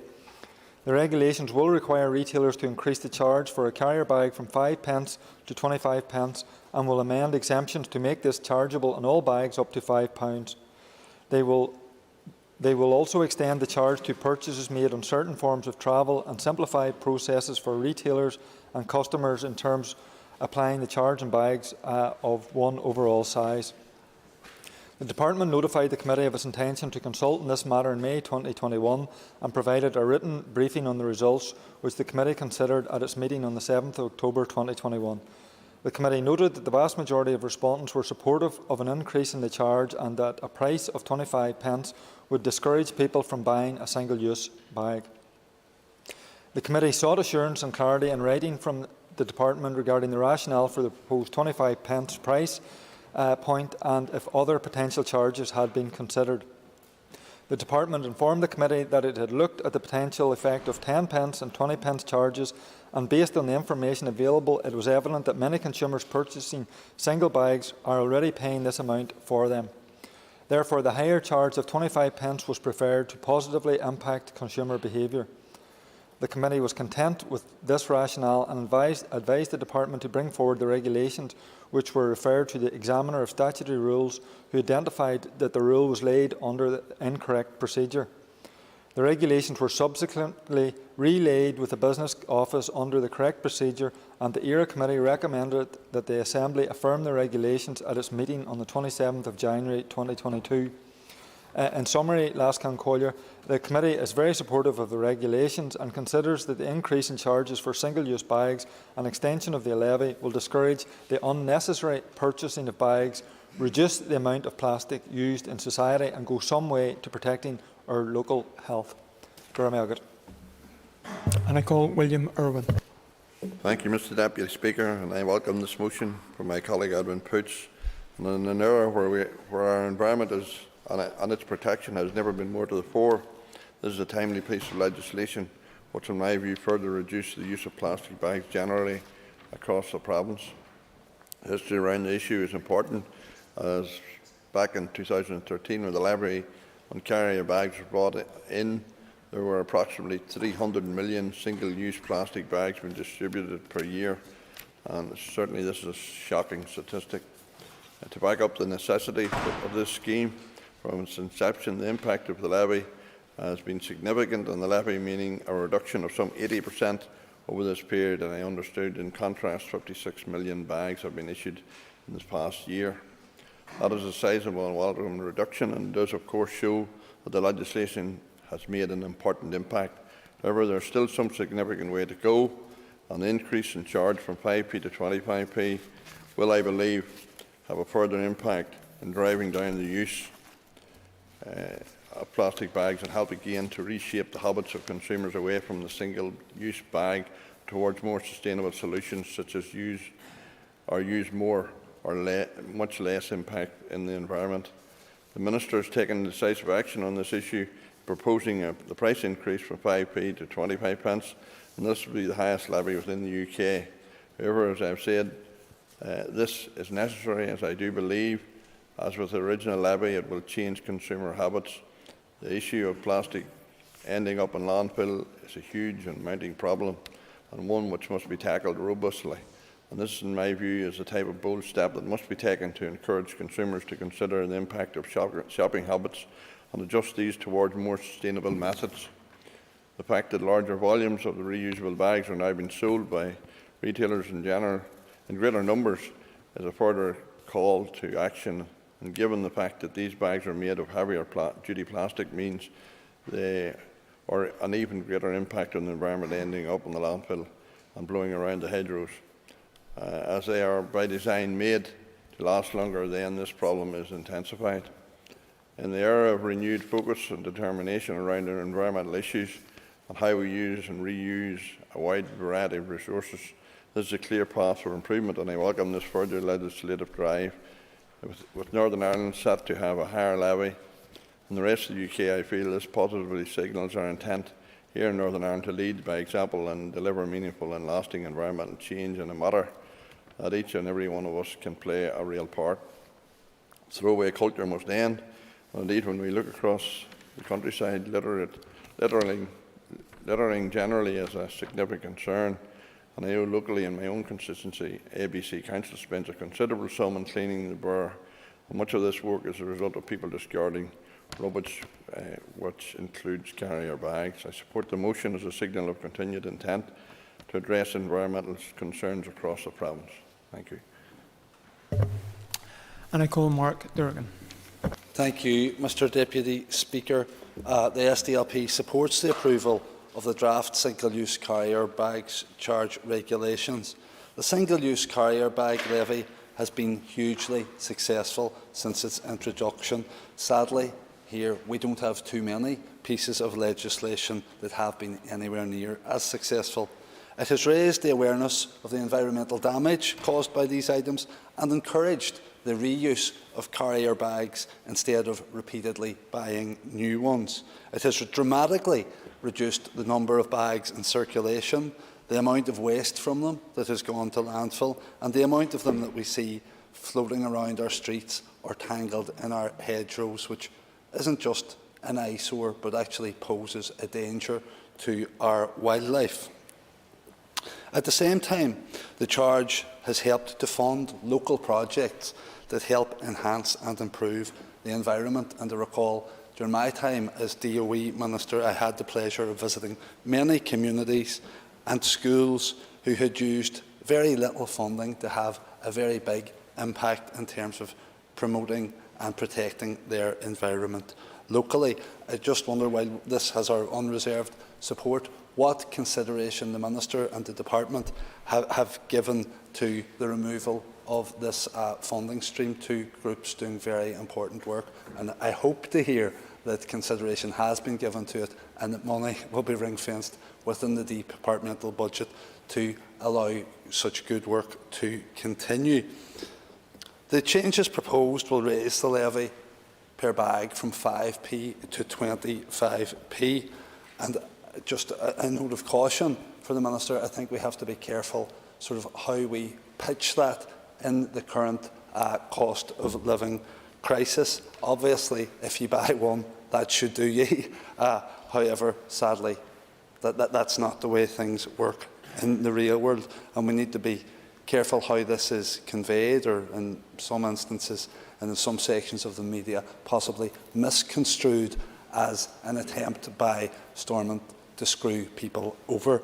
Again, I think, I don't know, has any consideration been given, or does any budget exist? I know there's a lot of money sloshing around departments that needs used by the end of the year, but would there be any scope to even identify where single-use bag use is still very high, and could they even be targeted by giving free bags to shoppers?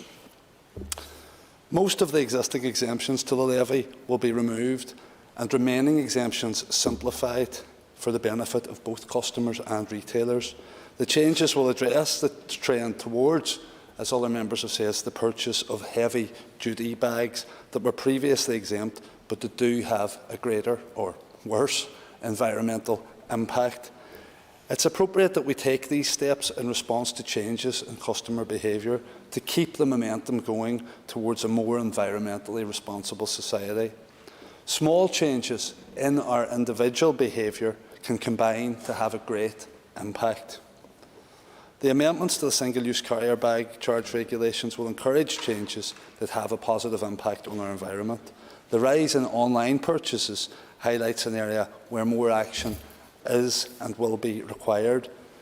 While many producers and manufacturers have already taken steps to reduce the amount of waste caused by packaging, they've been reducing the amount of plastic in packaging and increasing the use of natural materials that can be recycled more easily. But a lot more does need to be done to improve the environmental impact caused by excessive and irresponsible packaging. I know the Department is working hard to progress a bottle deposit return scheme. If the Minister could provide us with a wee update on where that's at as well. The carrier bag charge has shown that simple but effective measures can be introduced to encourage more environmentally responsible behaviour by customers. And the SDLP believes that the same focus should be put on producers and manufacturers to encourage a similar change in behaviour. Thank you, Mr Deputy Speaker. I call Rosemary Barton. Thank you, Mr Deputy Speaker. At the introduction of the carrier bag levy legislation in Northern Ireland in 2013, there was an understanding then that it may be a phased approach.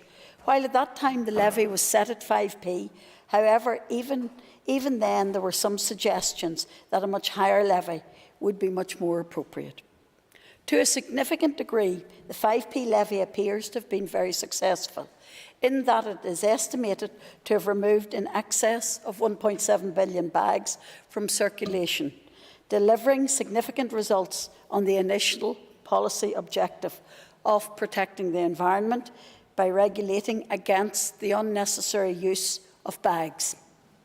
It has generated proceeds in excess of 35 million, which have subsequently been reinvested to support a broad range of environmental projects across Northern Ireland. Evidence gathered across the Northern Ireland retail sector outlines that since the introduction of the levy, a significant number of the larger retailers have already increased the price of their bags to more than 5p. It is clear that despite these consistent and ongoing increases, customers across Northern Ireland have continued to purchase a range of bags at a cost of up to and over 20p, or frequently at £1 or more. As with everything, there has been some downsides to the scheme. A high quantity of bags that are now in circulation are heavier and thicker and have a highly adverse environmental impact. Many go to landfill, where they take much longer to degrade than the single-use bags. And worst case scenario, some end up polluting our watercourses. Change is needed to positively redress and re-educate both customer and retailer behaviours.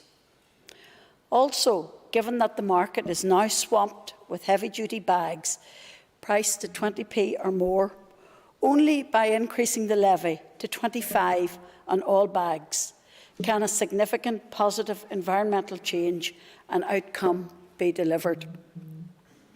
It is anticipated that the increase to the levy will generate additional income for the Department to fund environmental projects across Northern Ireland. Minister, it would be useful if you could advise us and inform us of what plans are in place for this additional financial spend. Further, Minister, there has been one question, and that is from butchers regarding this additional levy on bags. In the interest of hygiene, many butchers place sausages, mincemeat in in plastic bags that are not very strong. And those bags then are put into a slightly stronger plastic bag for the consumer to carry individually, and not mix with her other products or his other products. So, Minister, could you give a reassurance that this single-use plastic bag will be exempt from this levy? Minister, there is general public support for this proposal, and the Ulster Unionist Party add their support to the plan today. I call John Blair. Thank you, Deputy Speaker. And must I, on behalf of Alliance, welcome the increase generally in the carrier bag levy in Northern Ireland. I have to say that we need also to address the issue of focusing on plastic pollution, which can be distracting and divert attention from addressing the crux of the climate emergency, for example. The fight against the climate crisis, Deputy Speaker, requires much more than environmental policy tweaks. It demands urgent, radical change based on long-term security, collective prosperity. That is not, however, to say that plastic pollution isn't a problem, but rather to say that there are greater problems and increasingly urgent crises facing the world. Catastrophic storms, for example, droughts and other severe weather shocks linked to climate change. For example, In October last year, the Intergovernmental Panel on Climate Change, the IPCC, produced a report detailing drastic action needed to limit global warming to 1.5 degrees. Much of this news focused on what individuals could do to reduce their carbon footprint, but it is important not to forget the need for large-scale systemic changes needed internationally to tackle all environmental concerns. This includes longer-term and more effective solutions to the plastic problem, but also extending to more radical, large-scale action to reduce consumption and rapidly decarbonise economies. The focus needs to be on making the necessary legislative changes to tackle the climate emergency rather than a narrower focus on sustainable customer choices, such as bringing a reusable carrier bag. We have, Deputy Speaker, a narrow window of opportunity to address the critical challenge of climate change and mitigate against deadly disasters. Now is not the time to be distracted by the convenient truth of plastic pollution, as this relatively presents minor threats compared to those posed by other global systemic threats around climate change. Before I close, Deputy Speaker, I want also briefly to address the implications it may have on working families facing a cost of living crisis. Because of government actions, people across the UK face currently a cost of living nightmare. The national insurance rise and the biggest increase in the price of domestic energy since records began, raising the single-use carrier bag charge by 4 times in this instance, will add to these pressures faced by many. Whilst I welcome the increase in the carrier bag levy, Deputy Speaker, I hope it will lead to significant success in reducing litter, protecting wildlife and influencing customer behaviour.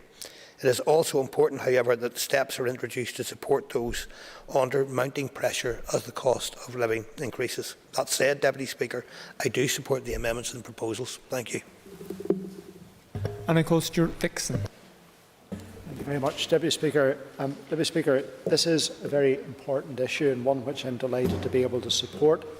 There is no secret that we as humans are altering our environment at a terrifying rate. For some, the problems that we face, the solutions are difficult and complex. For others, they're within our reach, and this is one that is within our reach, or at least in part within our reach. That is the subject of plastic pollution and our throwaway culture. This is about changing our attitudes to that type of culture. It's having a devastating impact on our climate.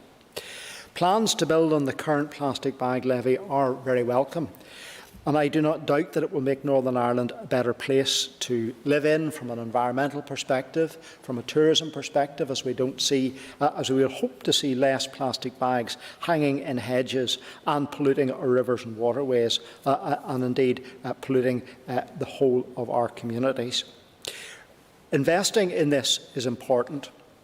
The initial plastic bag levy that was introduced has been positive and successful, and I congratulate the Minister for that. Prior to its introduction in 2013, some 300 million bags were estimated to be distributed each year. There has been a significant drop, I understand, to around about 84 million after the inception, which was a massive reduction, and I hope that this change will see that reduce even further. It is, of course, great to see that overall reduction in plastic bag usage. However, like other members, I am concerned at the soaring amount of so-called bag for life sales, which have become the new go-to single-use bag. And I hope that this levy will go some way in ultimately addressing this as another root cause in the crisis, the myth of the throwaway plastic bag. Resources are extracted, manufactured and transported to be used only once.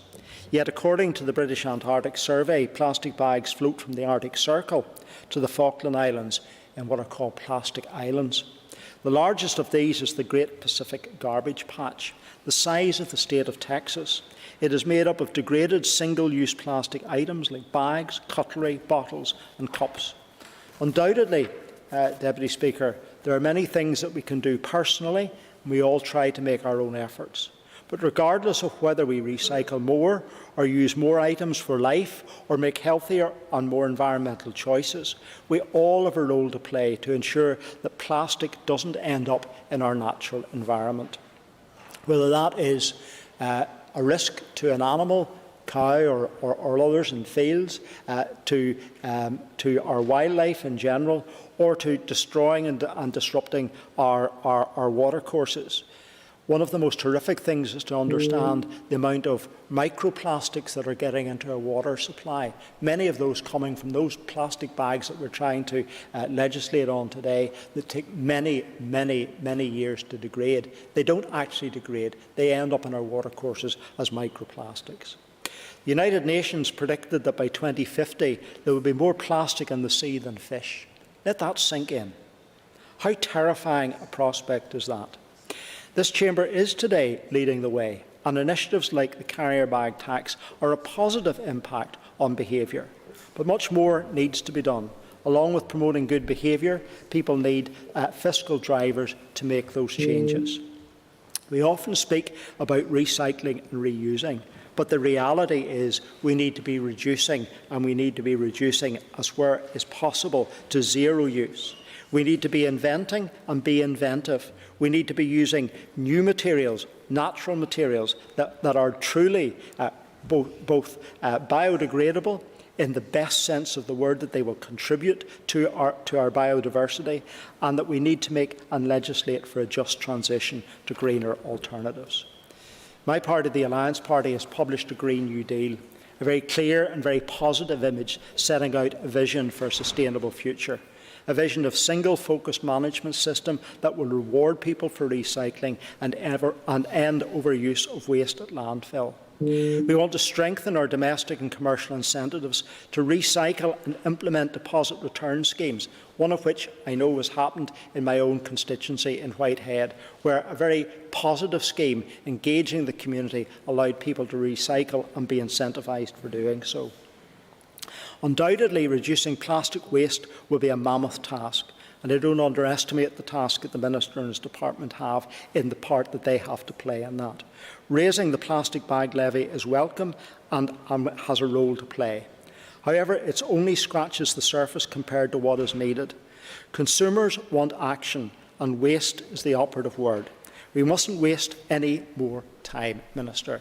Thank you for bringing in this legislation. It is welcome. Thank you. And I call Jim Allister. Thank you, Deputy Speaker. I have to say I can't support this proposal, primarily because of the extortionate increase involved. 500% increase. Maybe on a very selective item, but it is in the midst of a cost of living crisis. And to me, it is wholly punitive and beyond anything that in conscience should be considered. From 5p to 25 may not sound much, may not be much to many people in this House, but it could be, cumulatively, something for those who struggle. That's just too much. So I do think that this is wrong-headed at this time, and I think that it's not appropriate for this House to be indulging itself with such an increase of such massive proportions. I now call on the Minister of Agriculture, Environment and Rural Affairs, Edmund Poots, to conclude and wind up the debate on the motion. Minister. Thank you, and thank you to the members who raised issues and for the significant support that there is in the House for this motion that I brought before you today. Mr Durkin raised the issue that there might be less money come in as a consequence of the carrier bag tax, and that would be a good news if that was the case. Ms Barton thought there might be more. The truth is we don't know, but I would anticipate that there will be less bags acquired, albeit, as Mr Allister points out, the bags are going to be 5 times as expensive. So if that led to an 80% reduction, we'd be bringing in a similar amount of money. If it led to a greater reduction, we'd be bringing in less. And that's ultimately what I want. I don't want, as Mr Allister points out, to be causing hardship to any family. But the truth is that 10 or 12 bags would last you for the year. I know that because I see what's used in our home. And 10 or 12 bags at 25p is looking at £2.50 to £3 per year, which is a cost of 5 or 6 pence per week. So I don't accept the argument that this is going to cause people hardship. It'll only cause people hardship if they continually throw away bags. And we don't want people to be continually throwing away bags. So if it is punitive, it'll be because it's self-punitive, not because it's been imposed upon them by this House. So I would encourage people to recognise that this is an issue which needs further steps to further reduce the amount of bags. And this is where this was introduced by Minister Durkan, I always give him credit for it. There was 300 million bags in use. That reduced to around 56 million. But there's still 56 million bags being used. That sounds quite close to actually 82% to me. So this is the next step towards net zero. I don't think we'll quite achieve net zero on this, but it'll take certainly a step to achieve greater than the 82%, where we can continue to drive down the use of bags. I was quite struck by what Mr Dixon had to say about the plastic pollution in our seas. And, you know, this is one of the areas. I suspect that not properly managing our waste and consequently exporting our waste has had the potential for much of that waste to be derived in our seas, where unscrupulous companies would indicate that they were taking materials to China, but may well have never seen China because there was a cost to offloading it there, but no cost to offloading it into the sea when nobody was looking. So we all need to take our responsibility seriously. I would hope that Mr Allister will join us in taking those responsibilities seriously. And this isn't about punishing individuals. It's about cleaning up our environment and sending out a message that buying a bag, using it once and throwing it away is not acceptable in society because it causes harm. Not because of forcing individuals to it, but because it causes harm to the environment, it causes harm to the community, it causes harm to wildlife, it causes harm to sea life. So let's clean up our act. And let's all get behind cleaning up our act. Thank you, Mr Deputy Speaker. Before we proceed to the question, I would remind members that cross-community support is required for this legislation under the Section 63(3) of the 1998 Act. The question is that the draft single-use carrier bag charge amendment and revocation regulations NI 2022 be approved. All those in favour say aye. Contrary, no. All those in favour say aye. Contrary, no. I'm hearing ayes from all sides of the House and no noes on this occasion. I am therefore content that cross-community support has been demonstrated and the motion is agreed. Ask members to take their ease for the next item of business.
Okay, members will resume the sitting.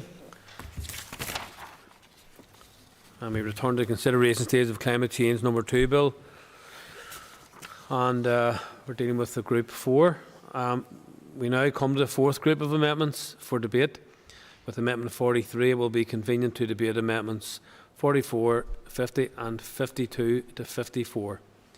Within this group, Amendment 43 is mutually exclusive to Amendment 38. Amendment 52 is mutually exclusive to Amendments 38 and 43. Amendment 53 is mutually exclusive to Amendment 50. And Amendment 54 is mutually exclusive to Amendment 44. So I will not call Amendment 43 as it is mutually exclusive with Amendment 38, which has been made. So I call Claire Bailey to move Amendment 44 and to address the other amendments in the group. Thank you. Claire Bailey. Thank you, Speaker. Did I say moved first? Sorry. Just go ahead. Thank you. Thank you, Speaker. And I suppose that when the process of creating our own overdue, obviously, and urgently needed climate legislation, just transition as a concept was relatively unknown or engaged with very much. So I also doubt that many in this House would have even thought it possible to embed within legislation at all. So I'm very proud with the Green Party to have pushed this to the fore via the cross-party PMB, and credit should be given to the civic society who have been very clear in their demand for this transition to be a fair one that benefits society as a whole and actively seeking to leave no one behind. And it's testament to that demand and continued outreach and engagement that we now see amendments from so many co-sponsor parties to the PMB. And there are commonalities in these Group 4 amendments, and they all translate into creating cohesive working to build the best possible just transition framework into the bill. I'm also glad that our Amendment 41 on the just transition principles has already passed through previous amendments voted on last Wednesday.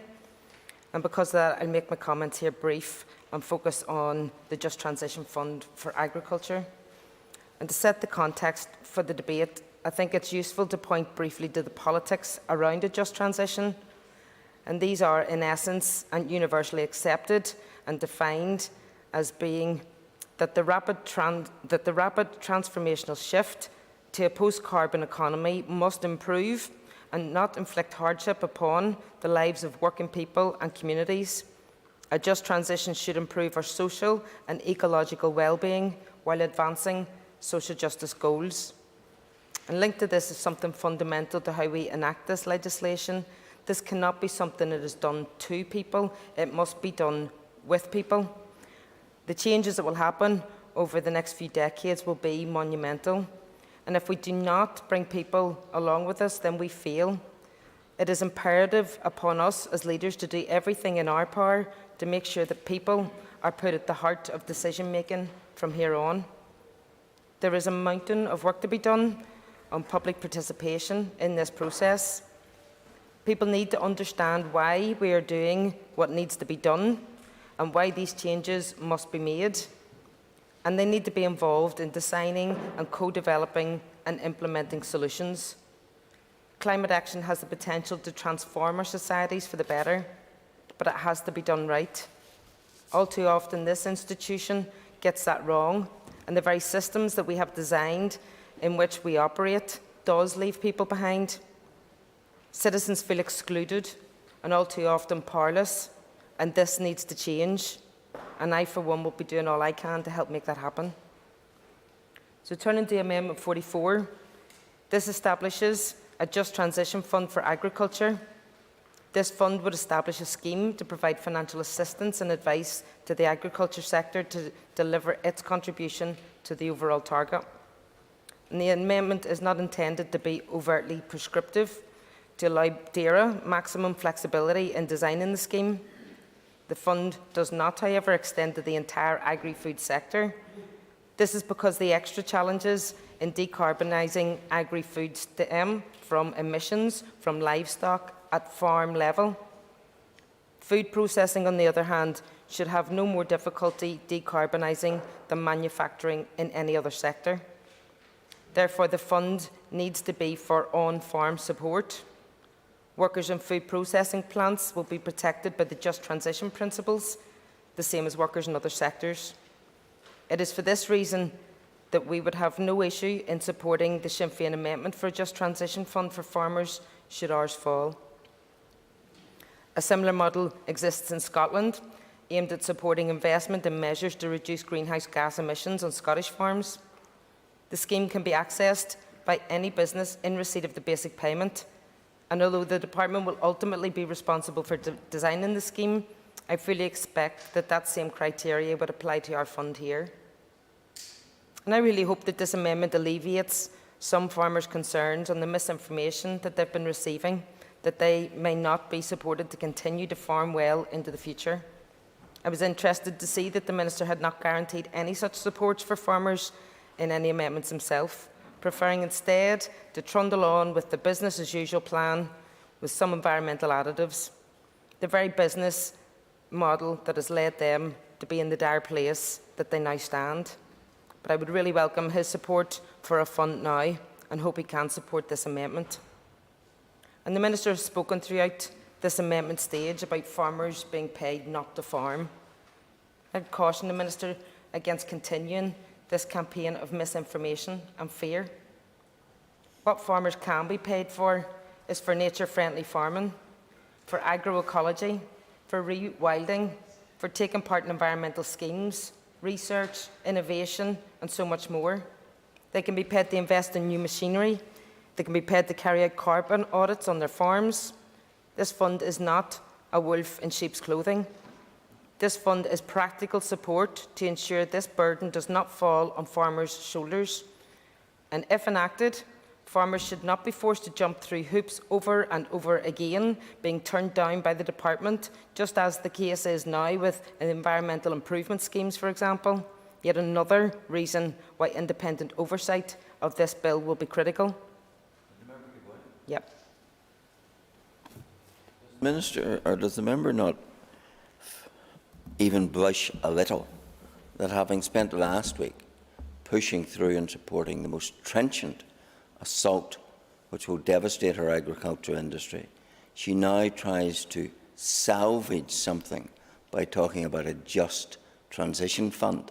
Is it anything more than conscience money from those who have devastated and will devastate our farming industry? Thank the member for that, and I would say no, as the quick answer to that one. Because over the past few months, I have been in touch with many representatives from the agriculture sector with a wide variety of views. But this past week especially, I've been hearing from farmers who have been told that the net zero vote will result in overnight reductions in herd numbers of up to 80%. Untrue, of course. But that has not stopped the misinformation from getting out there. This is not going to happen. And the claims to represent farmers, when in reality what the Minister is doing is forcing the uncertainty of Brexit upon them, and now trying to blame the consequences of that upon the chaos of climate targets, the climate targets being supported by the majority in this House. So climate chaos will wreak destruction on the Northern Ireland agri-sector, and well, we all know it. And I've also had many farmers reach out to me in recent days to express their full support for the Green Party proposal for a net zero target. Unfortunately, a common theme in this correspondence has been that they are afraid to speak out publicly. So what does that say about our culture of political debate here, that some farmers feel unable to contribute to such an important debate, whilst other actions and rhetoric has been silenced? Some farmers we have listened to them, and that's why we're proposing the Just Transition Fund for Agriculture. And that's what this amendment seeks to create, is a Just Transition Fund for Agriculture, because it's a necessary measure to ensure that our farmers are supported and protected so that they can survive and thrive well into the future, knowing that they're valued, whether they are hill farmers or in the lowlands, small holdings or not, whether they farm livestock or crops. They all have a part to play, and we need to support them to enable them to do what they do best. This amendment was led by the ERA Committee during their scrutiny of the cross-party bill, and I hope that the cross-party support for it remains. I'm heartened to see so much support for a just transition within these amendments, and also to see a significant amount of overlap between members' amendments. I would encourage members to support our Just Transition Fund as just one that covers most bases, and invite them to work with us at further consideration stage, if need be, to strengthen the provisions even more. Thank you. Thank the member, and I call Declan McAleer. And just speaking in relation to the Group 4 amendments, firstly on behalf of the committee, which the committee is very strong in its support for the principles of just transition, and that was reflected very strongly during deliberation on both the Climate Change Bill number 1 and Climate Change Bill number 2. And we supported the just transition principles in one of the earlier groups as well. I should say that in relation to the specific amendments in relation to Group 4, that the committee hasn't taken a view on the specific amendments, but nevertheless very strongly welcomes the principles of just transition. I just want to speak briefly then, just in my capacity as Sinn Féin representative. We feel that it's essential that just transition is core to the bill, and we want to ensure that the transition to a net zero society does not adversely impact on any sector. We believe, to that end, obviously in the Just Transition Fund, but also we believe that it's important that the climate action plans, as proposed, are subject to a 16-week consultation with all of the sectors who will be involved in the co-design of these climate action plans, and also that they undergo equality impact, rural impact, economic impact, and a small and medium business impact test before ultimately they are agreed by this Assembly.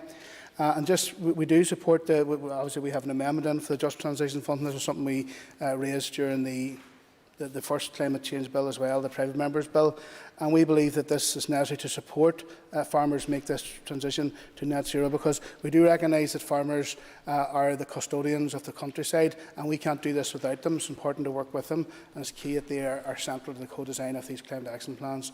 Gurmagad.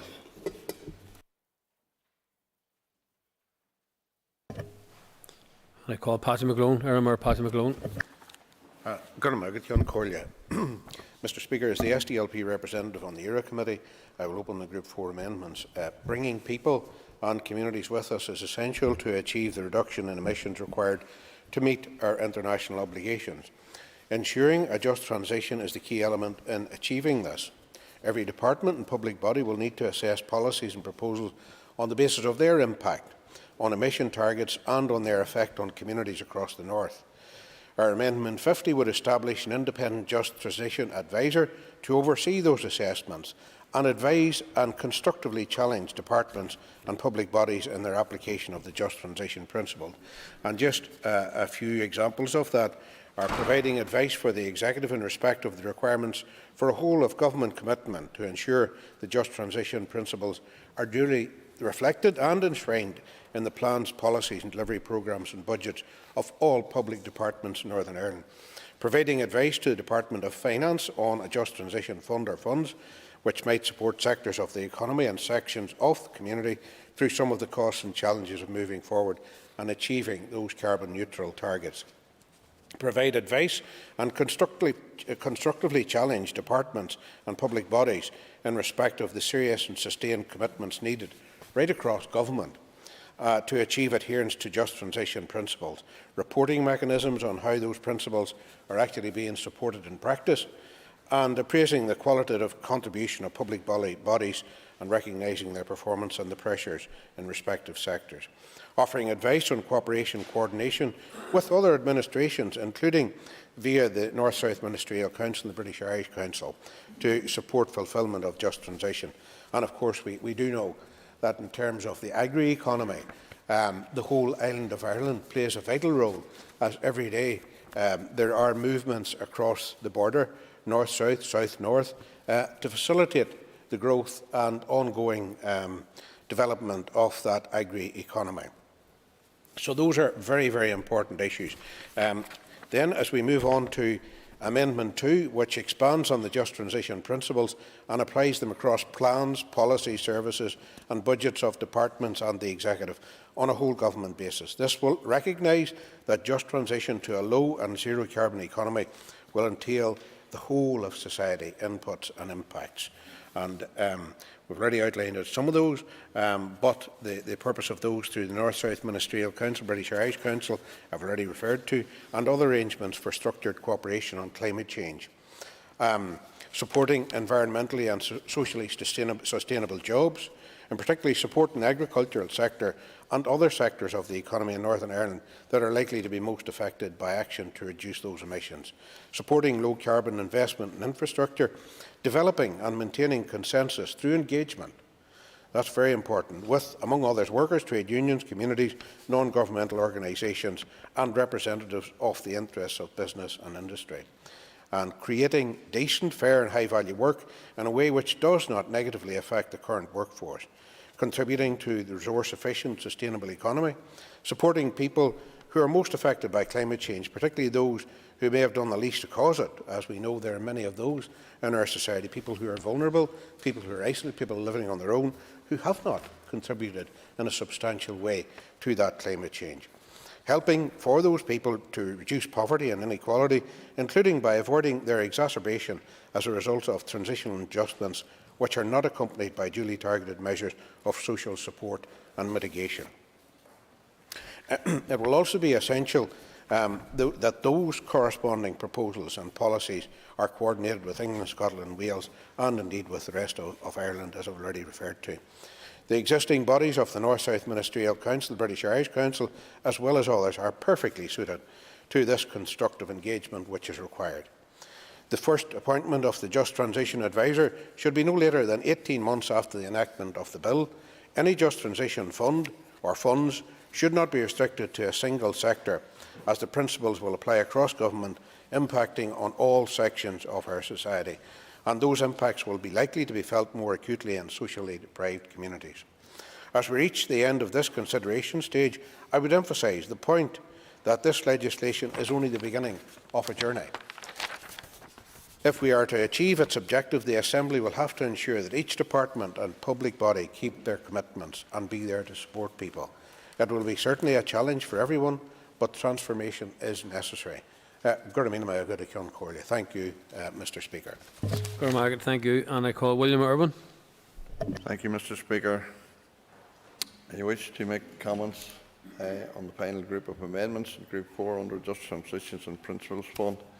The broad thrust of the new clauses under this section are not derived from the Department for Agriculture, Environment and Rural Affairs and are again akin to a competition between all the parties who wish to outgreen each other.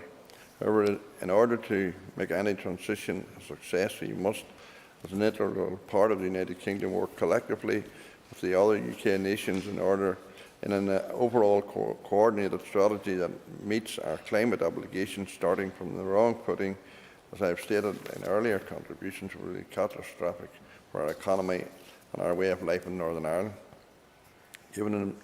Given, in my view, we are now very far away from starting on a firm footing after last week's vote on net zero by 2050, and what this means in terms of our economy, our departments and their finances, and of course on every facet of life in Northern Ireland, this entire group of amendments should be rejected in their current format.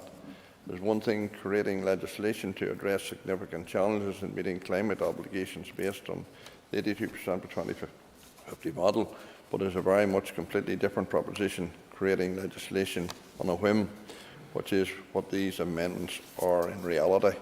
The goalposts have moved considerably and wrongly, in my view, with the vote for net zero by 2050. Therefore, the entire direction of these amendments have a huge and unknown cost element, which has not been fully understood when matched against the Climate Change Committee's view of massively increased costs around the net zero by 2050 model. This matter is far from resolved, and I have made my views well known on the considerable problems ahead for our agri-food economy due to the decisions of this House last week by the members who have shown sensible and reasonable expert advice. Thank you. Thank the member. And I call Roy Beggs. Thank you, Mr. Speaker. I again declare an interest as the owner of 25 acres of agricultural land, and my parents run a small family farm. I and my Ulster Unionist colleagues support the concept of a just transition principle, but the question is all of that deliverable? They're laudable objectives. Who would oppose the concept? We will be supporting Amendment 44, the creation of a transition fund for agriculture. I notice that this is being restricted to Section 16 objectives, which is headed under carbon budgeting. It would be helpful if clarity could be given as to whether or not this would include advice and support regarding other greenhouse gas budgeting. Methane, of course, is a major challenge to the agricultural sector, and especially now that many believe the impossible target of net zero has been set.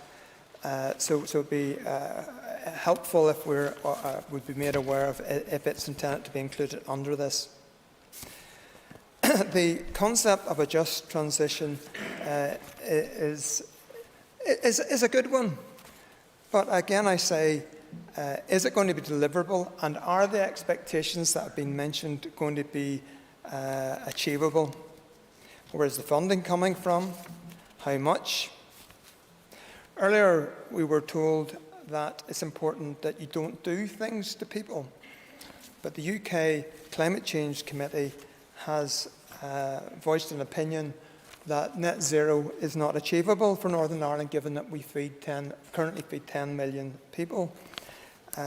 So I would be interested to know how this just transition fund from agriculture will work, the difficulties that will undoubtedly result in terms of the rural economy in trying to achieve net zero, and again the difficulty of the danger of the rural community not buying into this to try and reach a target which has been deemed to be unachievable. So actually we're trying to do that which we're advised not to do. Turning now to clause our Amendment 50, which would create another role as a just transition advisor.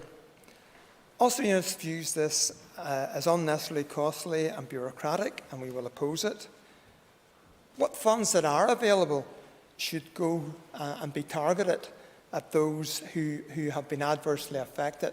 We need to make sure that we do not absorb funds in an additional layer of administration and bureaucracy. I suspect there will be insufficient funds, and as such, we do not wish to remove some of those insufficient funds from the front line and fund such a just transition advisor. Again, similarly, this applies to Amendment 52. We view it as being overly wordy and bureaucratic, and we will oppose. Amendment 53. Also, Unionists view the creation of yet another commission, namely a Just Transition Commission, again, as overly bureaucratic and costly. We will oppose it. Again, we would prefer any funds that are available. And bearing in mind there is likely to be insufficient funds to compensate the rural community for the loss of earnings that will be inflicted by this bill. So accordingly, we don't want another layer of bureaucracy to be put into the middle of it to absorb the limited funds and reduce the limited amount of funds which actually get to the front line. In conclusion, in setting legislation, it's important to set achievable targets and that appropriate levels of support are provided to assist those who have been adversely affected. The Assembly has decided to go beyond the 82% greenhouse gas reduction target set by the UK Climate Change Committee, and that will, which would enable the UK as a whole to reach net zero by 2050. This will mean that we will bear a large part of the cost reaching net zero by 2050, and we may not be able to meet the stated objectives because we may actually contribute to other greenhouse gas emissions elsewhere.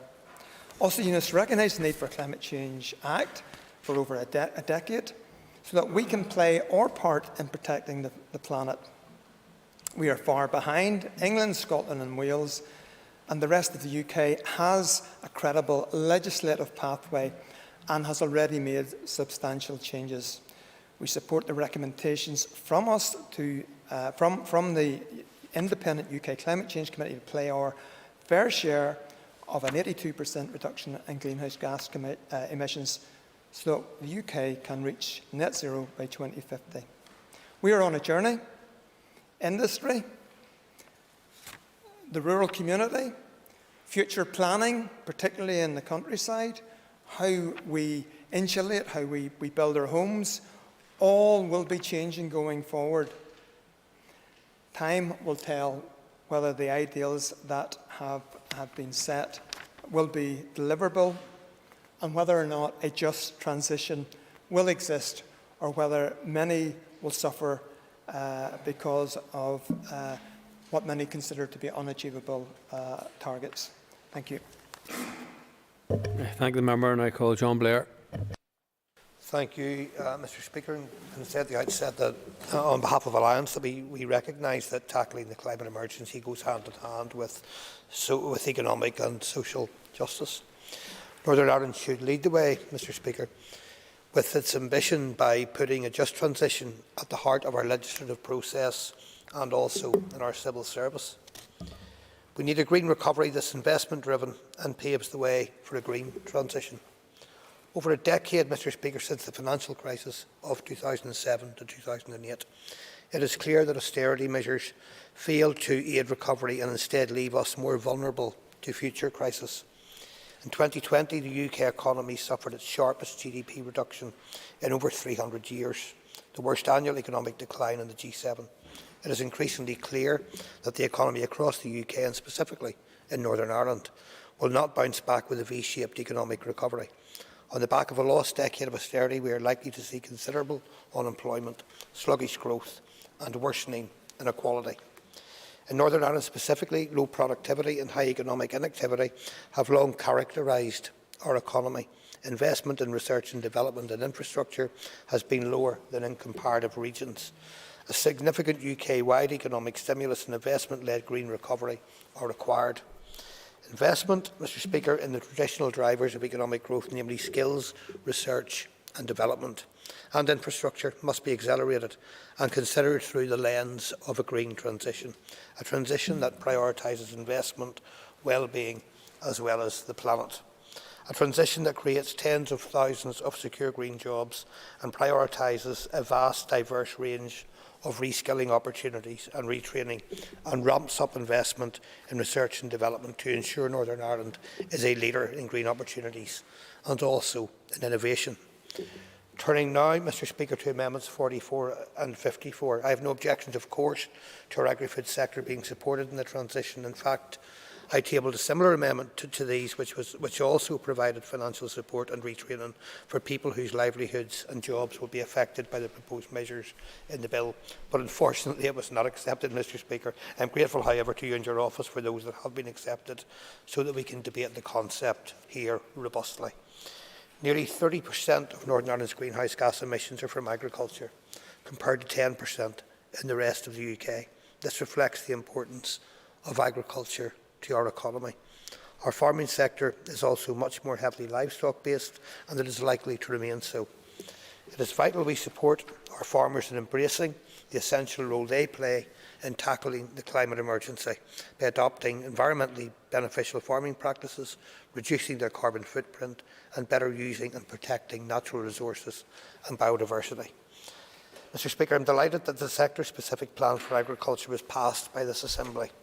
And it is my hope that by implementing this proposal and by establishing mandatory agricultural audits, it will help farmers transition to carbon neutrality. In closing, Mr. Speaker, could I say that a just transition presents us with enormous job opportunities across existing and emerging industries and ensures reskilling opportunities and new jobs are as wide-ranging. Yes, I will give it. Can the member advise us what budget has been committed to the Just Transition Commission or principle? Mr. Speaker, I thank the member for the intervention and hope he can accept that I am not in a position to give such definition or assurances.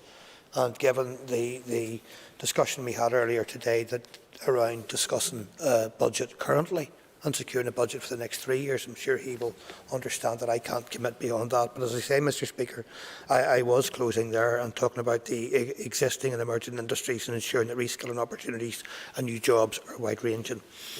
And we can do this by also placing social dialogue at the heart of decision-making. Together, Mr. Speaker, we can simultaneously combat the climate change emergency and inequality through investment, radical change and breaking down the barriers of division. With colleagues, I will be supporting the amendments aimed at securing that just transition. Thank you, Mr. Speaker. Thank you. And I call Philip McGuigan.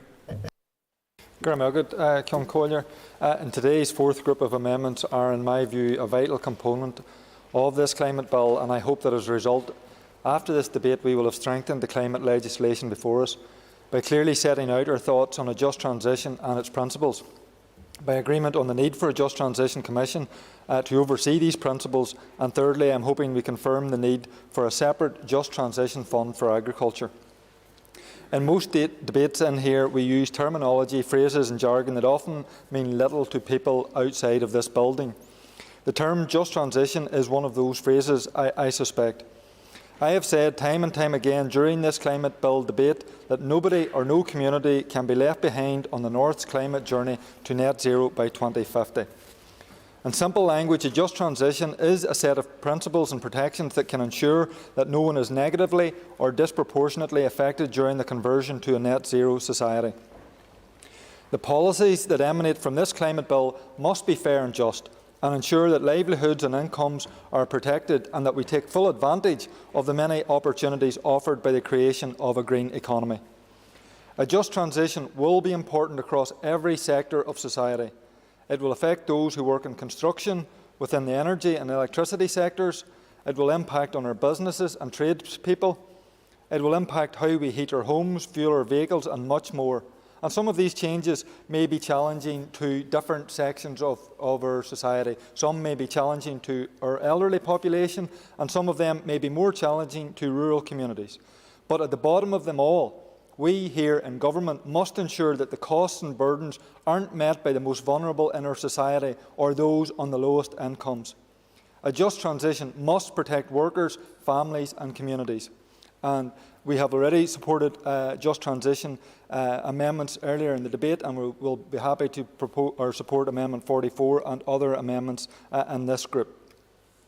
Given the amount of discussion we have had during this climate bill debate on our agriculture and agri-food sector, Sinn Féin felt it was vital to propose a separate Just Transition Fund for agriculture, and I am happy to support similar amendments brought forward by others. Let me be very clear, Ceann Comhairle, to all who are listening and to all who have misquoted me and misquoted Sinn Féin members during parts of this climate bill debate. Sinn Féin have always stood by the farmers of Ireland, whether they farm in North Antrim or North Kerry. We stand by the farmers of this island today in this chamber and during this debate, and we will continue in word and deed to stand by the farmers of Ireland long into the future. We won't take any lessons from a DUP minister or DUP MLAs on how to protect farmers and the agri-food sector. The DUP, who through their support for Brexit have taken away the long-term certainty of EU funding and also delivered trade deals with Australia and New Zealand that will greatly damage our local farmers and economy. Such are these trade deals so bad the DUP have brought us that they could potentially wipe out the farming sector over the next 15 years. Rural communities across all 32 counties of Ireland are at the coalface of climate change. It is they who will suffer the brunt of floods and droughts that will intensify without the necessary political leadership. We in Sinn Féin are determined to provide that leadership. We will demand that any policies as a result of this bill are done so in a fair way, and our approach will be all Ireland in character and delivery, because we know it is ludicrous to suggest that we plan for different targets in different parts of this country. North and south, we will demand that climate measures are fair. Sinn Féin will not allow beef and sheep farmers in less favoured areas to go out of business, as some have suggested. Total nonsense. We will not tolerate food production in Ireland being reduced only to be replaced with unsustainable imports from the other side of the globe. We will protect the interests of our family farmers and the communities that depend on them. I note the Ulster Farmers Union have recently produced car stickers that state, "Climate change, we are part of the solution." I absolutely agree with that sentiment, and I and Sinn Féin will ensure that our farmers in the north are part of the solution, but in a fair and just way that allows our farmers to continue to produce their excellent product and drive forward and support the economy here in the north. That is why we have brought forward this Amendment 54 on a separate Just Transition Fund for Agriculture, and that is why we have added many other protections for our farmers and our agri-food sector to this climate bill. This agricultural fund that Sinn Féin have proposed is designed to support farmers in making changes to reach targets, whatever fair targets are set for agriculture through the sectoral plans to adapt and mitigate climate change, and the fund will also support research, innovation and knowledge transfer. And as I've said, all industries will be required to make significant changes in the years ahead, but it is important that we recognise the unique role of agriculture as a primary producer and the unique source of its emissions. A bespoke fund to assist farmers in making the necessary changes is both justified and necessary if we are to reach our emissions targets. And just like independent oversight is required to ensure the bill is fully implemented, a Just Transition Commission is required, in our view, to ensure that all aspects of the bill are compliant with Just Transition principles.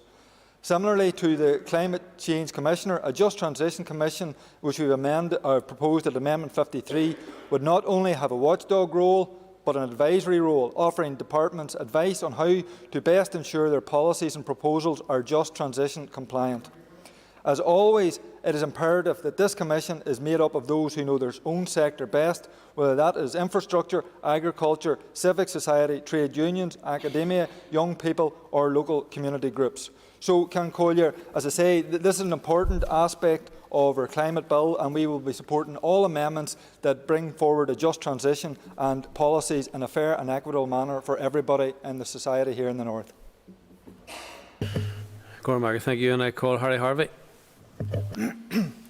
Mr Speaker, having now voted to reject the expert recommendations of the CCC and others, MLAs cheerleading for unrealistic targets now deem it necessary to include the establishment of public funding to offset the impending damage of the economy and, most importantly, to our agriculture sector. Yep. The previous speaker, who wouldn't give way, talked very much about there will have to be a just transition and a commission, etc., to ensure that it happens.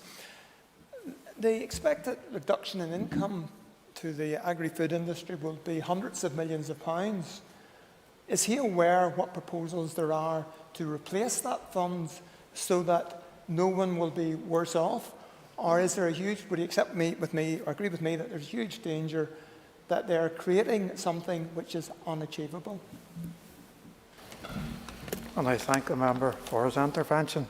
And no amount of transition funding will be sufficient to prop up an agricultural sector that finds itself crippled by unachievable targets and unable to compete with counterparts across the UK and on the world stage.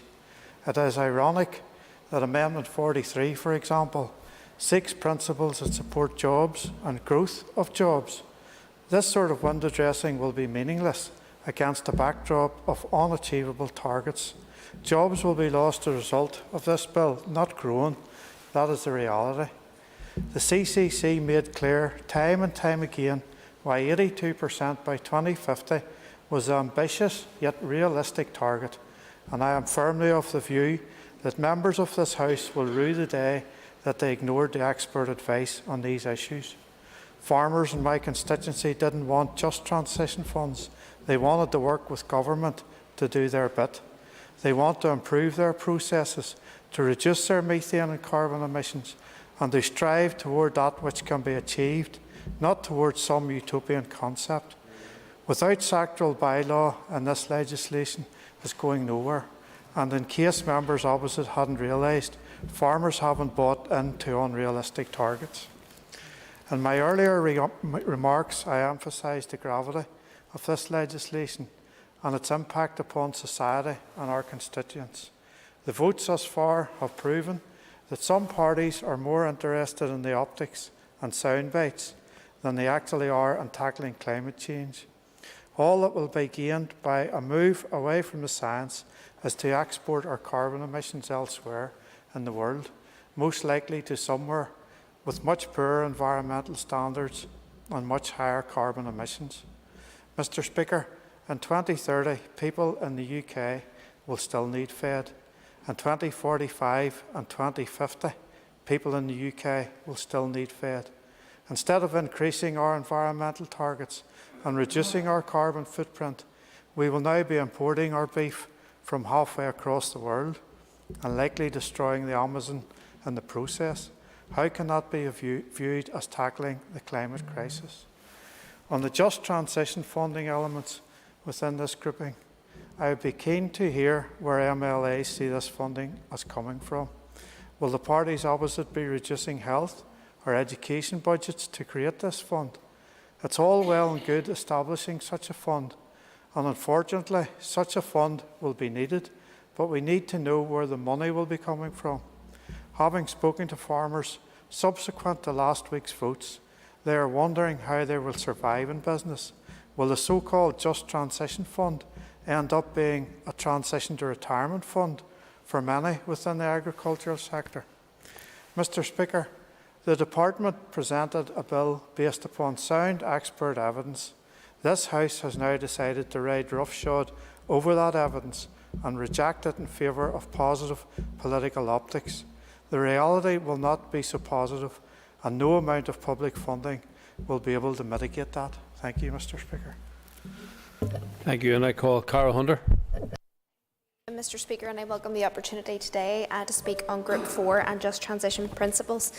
Rightfully, all parties across this House have detailed concerns from farmers, and today for Group 4, I'd like to touch on this and the importance of a just transition. I met with farmers in Claudy and Park just before Christmas within my own constituency. I spoke with farmers about their honest concerns and their fear of the generational impact within farming families, and I've personally found this very helpful, especially on today's debate. As a party, we recognise fully that any legislation with robust targets must be underpinned by adequate, long-term funding supporting our farming communities. We want the correct funding to ensure we can support and work with our farmers in tackling the climate crisis. And while meeting with farmers in my own constituency, I do note they want to diversify. They want to help be part of tackling this crisis. That's why we have added amendments to Group 4 today. The SDLP has put in an amendment number 50, moved by my colleague Mr McGlone, to strengthen legislation for our farmers. It details the vital importance of a just transition advisor, what that might look like, is a person, persons or body which will provide advice to talk about the societal impact. It will also provide detail to the Department for Finance, most importantly for the Just Transition Fund or funds, to support sectors in the economy or sections of our community through those costs and challenges to meet these targets. The SDLP has also put forward Amendment 52, articulating the Just Transition principle, highlighting, and I quote, supporting in particular the agriculture sector and other sectors of the economy in the north that are likely to be most affected by action to reduce those emissions. In the SDLP, we believe that these are the correct steps necessary to support a fair and just transition. In Westminster, our leader, Mr Eastwood, has come forward with a climate change bill which is ambitious, with emissions reductions targets to protect and restore our ecosystems and construct resilient infrastructure to protect our livelihoods. Ecosystems especially, I have significant concern for in the north. When we talk about climate change and an impact on the environment, looking to my own constituency specifically, I see the same problematic companies, which I believe are reckless profiteers, ruining our countryside across the Sperrins, with residents from Park and Dungiven, Claudy and beyond. Constituents have voiced their disdain for the damage to our environment by companies, and they feel that this is beyond their control. They feel injustice and they feel anger about the damage to our landscape. And that is a prime example of the importance of environmental legislation to protect our land here. Not speaking up about these issues in this House, I feel, is a dereliction of duty, and that's why I'm doing so today. As I draw to a close, as political leaders, we feel we have to put our money where our mouths are, and the SDLP believe we will continue to tackle the climate crisis in both a just and fair way. The climate crisis is here, and so many can see that, and it is time that governments worldwide now catch up with the people on the ground. Thank you. Thank you, and I call Jim Allister. Thank you. The phrase Just Transition Fund may have some, on the surface, some appeal, but transition to what? That's the question. What are we transitioning profitable, producing farmers to? If you listen to the experts, we are transitioning them to indolence, non-production and inactivity. In other words, in farming terms, to failure. Because the evidence that this House so wantonly rejected last week was that the targets that this House has now set will be targets of decimation. So what we are transitioning to is decimation. And it's all very well for the soundbites of Sinn Féin to get up and say, we will always stand by the farmers of Ireland, when last week they voted to decimate farming in Northern Ireland, to decimate in particular hill farming, to produce a situation where many hill farms will cease to be viable. It's no good simply coming to this House with platitudes and saying, oh, we will stand by you, when last week they plunged the knife into the back of farming in this country, right as deep as they could plunge it. So this fatuous talk about a transition fund is just that. As I said in my intervention to Ms. Bailey, it's just to salve their conscience, if there is a conscience, about this matter. To say, oh, well, we're not going to leave you in the lurch. Yes, we're going to take away all your key production. Yes, we're going to reduce the amount of food you can have. Yes, we're going to radically reduce the heads of livestock you can have. Yes, we're going to leave you struggling in an untenable and unviable way, but we're going to throw a little money at you to salve maybe this House's conscience. But what is this money? Totally uncosted. Nobody in this House can stand up and say what it is they're wanting this House to vote for in terms of a transition fund. They neither know nor care, I suspect, because the mentality of some is it's up to others to reduce the demands financially that we make. Sorry, it all has to come out of a very limited pot called the block grant. And where are you taking it from? Such money as will be available. But no matter how much you take, it will never make up for the devastation that this House consciously and deliberately is inflicting on the farming community. Never can it make up for that. So I do say to this House, yes, some people might think they will salve their conscience for what they're doing to farming by talking about transition funds, and may go round in the coming weeks and try and hoodwink farmers into believing that they have looked after them. There's going to be money for doing nothing.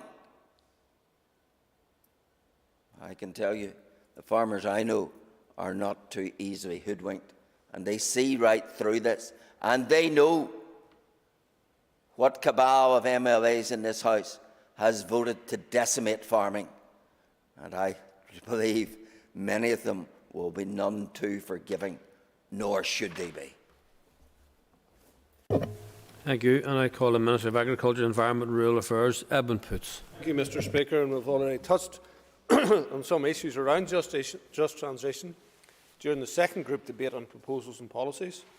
I'm sure you'll appreciate there is a degree of crossover with some of the amendments in this group, and some of the points I'll make will therefore be similar to the points I raised during the earlier debate, but they are all points that are worth making.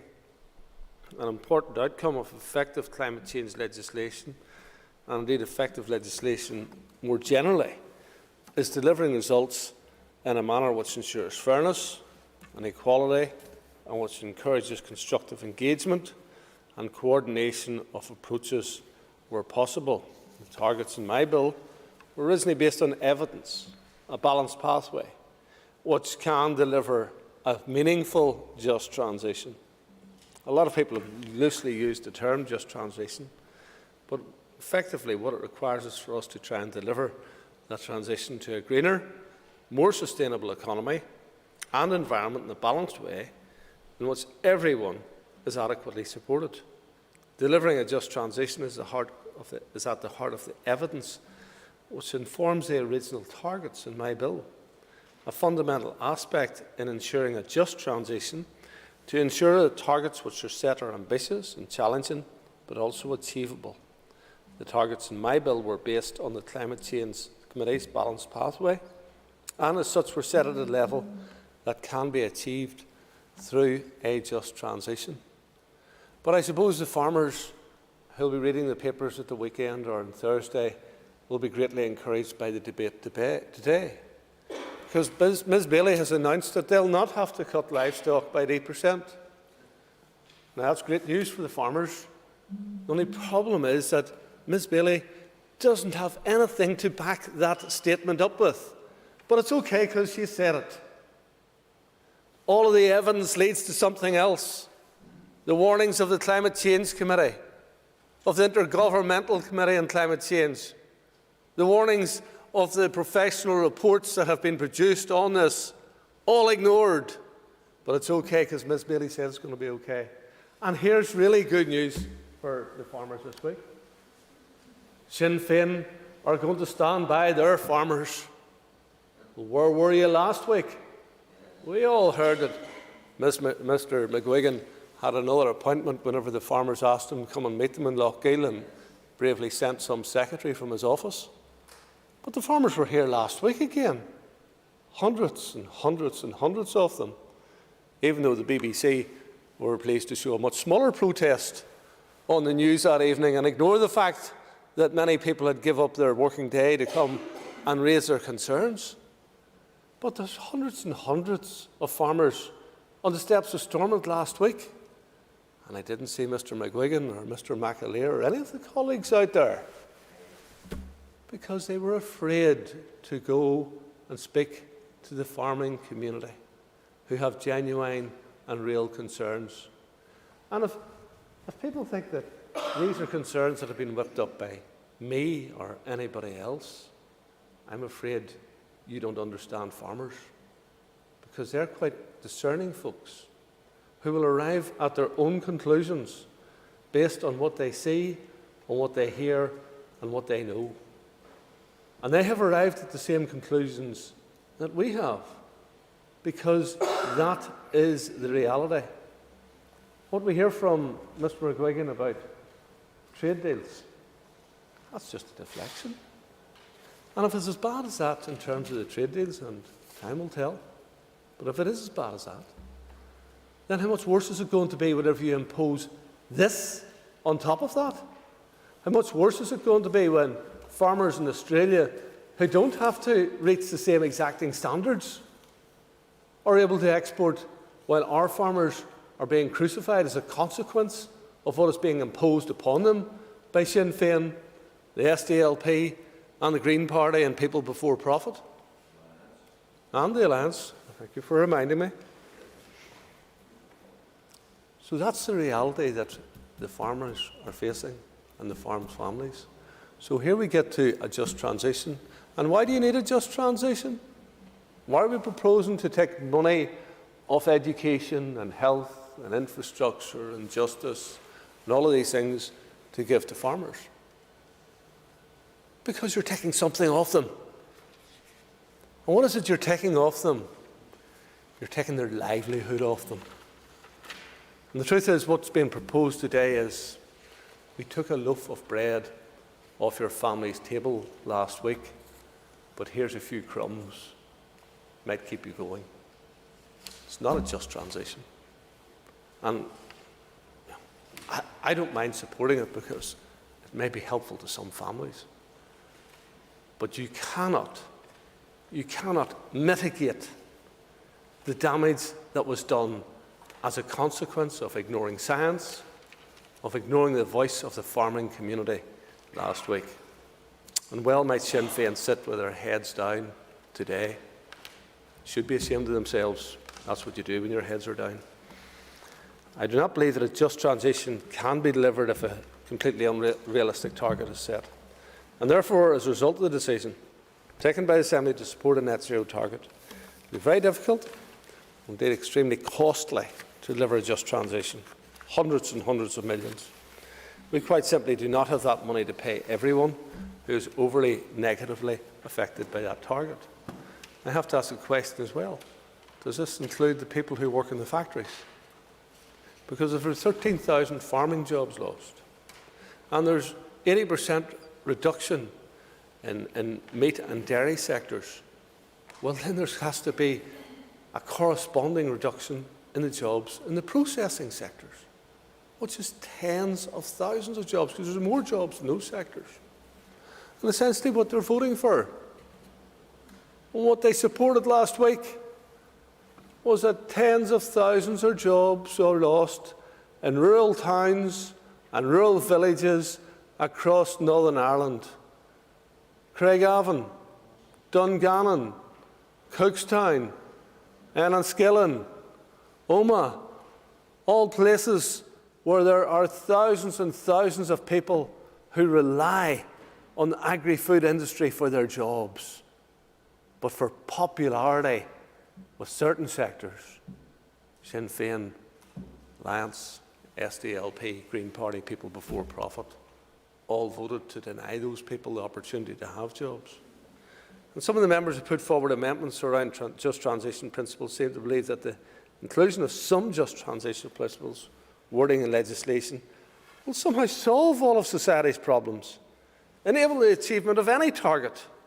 They won't. They will, however, be useful in terms of outlining relevant considerations when developing policies and programmes and delivering action. But it's the actions that we deliver and how successfully we deliver them that matter. And that will have the biggest impact on our sectors and communities. So who's going to pay for this just transition? I pose the question. Who's going to pay for more commissioners and more advisors? My goodness, how many commissioners does this country need? We'll soon have more commissioners than we have farmers. That's how ridiculous it's getting. But given the decision to support a non-advised and unevidenced, morally wrong net zero, other parties are going to have to step up in taking forward and funding action that will support the sectors, the communities and the people that will be negatively impacted. We look at the costs of going for an unevidenced target. It is clear from the Minister of Finance that the funding will likely have to be taken from our block grant. What departments are going to relinquish that funding from their budgets, the billions needed to meet this unevidenced target by 2050 and indeed beyond. Just transition is not something that can be tackled by a short-term or one-off fix. Some of the original amendments in the group have already been dealt with by virtue of the debate, and votes on the amendments in Group 2 in respect of my own Amendment 38, which was passed.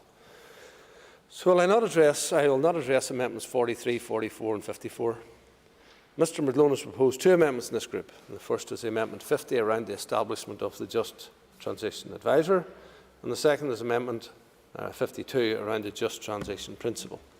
Amendment 50 is one of several from members of the ERA Committee seeking the establishment of new bodies and rules. We need to be very careful in committing to the establishment of any new body through legislation which hasn't been fully scoped out or costed, and where there are already other bodies performing the relevant functions or commitments to establish such bodies. I agree with Mr Maclone that in trying to deliver a just transition, we need to have the right support and structures in place. We are also debating the establishment of a Just Transition Commission today, so we have to question the need for a Just Transition Advisor on top of this. I hope instead the member in the Assembly sees a Just Transition Advisor as essentially the same thing. It is our duty to the public as politicians to have some level of sense when it comes to the creation of these new rules and bodies. It is the intention to have a Just Transition Advisor as well, or if it's the intention to have a Just Transition Advisor as well as a Just Transition Commissioner, then I don't think that we can responsibly commit to the establishment of both without having properly considered how they would interact with each other and what the different functions would be. We can't throw money at bodies and advisors which have unknown roles and functions, or duplicate the functions of another body. Where's the logic and sense to that? Would the Minister give way? Yes, certainly.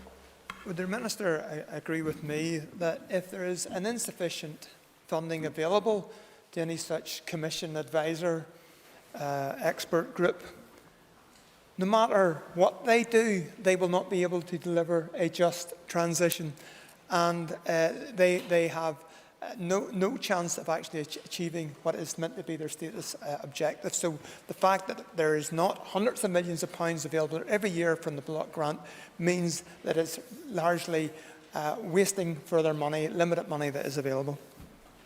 Thank the member for the issue that he raised.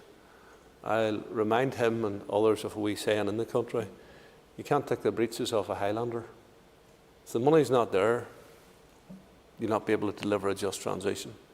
And the reality is that on other occasions, the members who are proposing this just transition, who are proposing that this funding package should be produced, are the same members who will stand up and complain bitterly about the lack of money that they have to do everything that they have to do now. So they want more money for the Department of Communities, and more money for the Department of Health, and more money for the Department of Education, and more money for the Department of Justice, and so it goes on. So where are they going to get this money from? I am afraid that there is no magic money tree at the bottom of the garden. It doesn't exist, and consequently, this may just be a bluff to try and persuade farmers that they're actually doing something to help them. Given way, and I do appreciate that. Does the Minister appreciate and understand and support the notion that by the UK Government's own reports, climate change itself, if unchecked, and probably with mitigations, will cost the UK economy upwards of £20 billion per annum by 2050? Yes, I'm glad the member raised that, because Ms Bailey would have a habit of saying do nothing option isn't an option, and that's why we made the proposals in conjunction with the Climate Change Committee, because nobody's proposing to do nothing. The proposals are actually quite onerous. That has been brought to us by the Climate Change Committee, but members of this Assembly says no, that haircoat isn't hard enough for us to wear, we want a bigger one, but it's not us that's going to wear it. It's mainly people in the farming community that's going to have to wear it. So I accept that we need to be doing something. I support us doing something. I think that there are a host of opportunities out there to address these issues in a sensible and a rational way. But the punitive way that is being imposed upon the farming community, who are bearing the brunt of the proposals that have been brought here, is wholly unnecessary. And I remind the member of the figures that were quoted last week, and I thank actually the members for engaging in debate, because I note that today Sinn Féin aren't engaging in debate, which would indicate how defeated their arguments actually are, and the resentment that they're picking up from the public for what they have done. But I remind the member of the figures, I don't have them in front of me, but I remember them.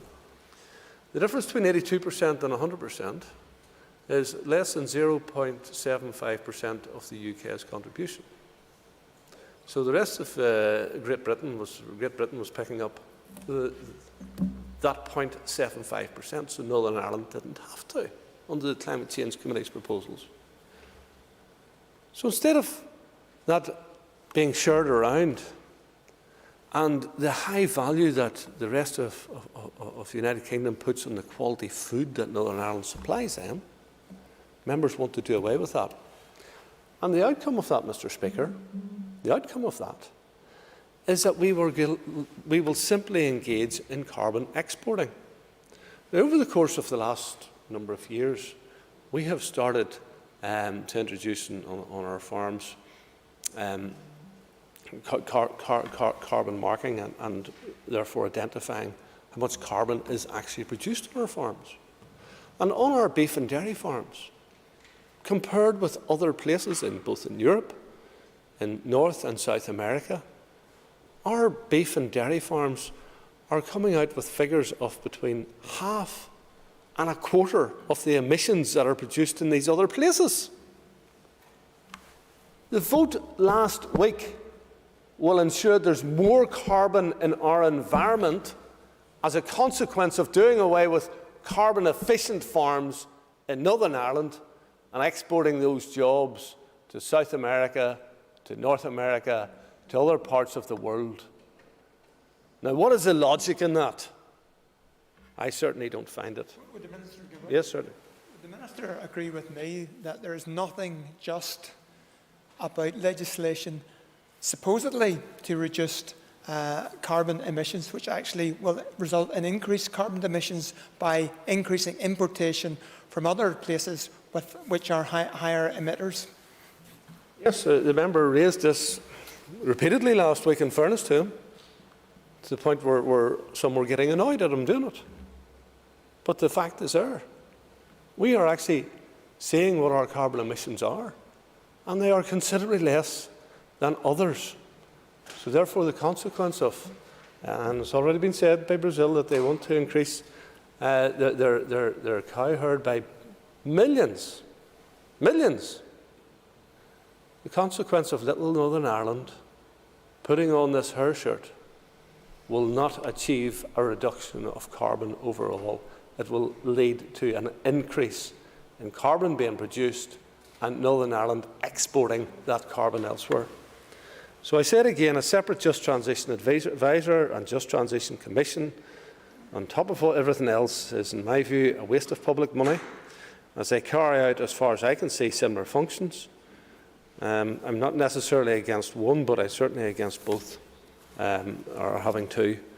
I also have concerns about some of the provisions in the amendment, including references to the North-South Ministerial Council and British Irish Council and the Assembly Committee, designated to oversee whole-of-government preparations, performance in respect of both a full response to the climate emergency and ensuring a just transition to the climate-resilient and carbon-neutral economy. No such committee currently exists, and therefore I don't think it's appropriate to refer to it. Given that there are a number of potential issues with the content of the amendment, which I have outlined, uncertainty as to the costs involved, uncertainty as to whether the advisor is to replace or work alongside a Just Transition Commissioner, I can't support the amendment. In terms of Amendment 52, I think it's clear that with this amendment and some of the other amendments, which we have discussed in an earlier debate, there is no common or agreed understanding around exactly what a just transition means, even among the committee members who pushed for it heavily. I'd highlight that I have already brought forward Amendment 38, which creates a new clause 16A to cover just transition and other elements covered by Amendment 52 that was agreed last week. The amendment from Mr McLone largely draws upon my own amendment, but contains some additional elements which I do not believe are necessary or add anything. The references to the programme for government, international targets and obligations are misplaced. The proposals and policies referred to are those which will enable us to meet carbon budgets. If we do that, we will be meeting our domestic and international commitments. Again, I am also not clear on the purpose of the reference to the North-South Ministerial Council and British Irish Council. Is it to add to the responsibilities of those bodies, in which case it wouldn't be appropriate within this bill? Or is it merely to indicate that these bodies should be used to support ministers in what they are already required to do? If so, then the provision would not do anything and is unnecessary. I'd also highlight that in drawing from my new clause 16A under Amendment 38, this amendment covers more than just transition, as it touches on small business impact assessments and nature-based projects.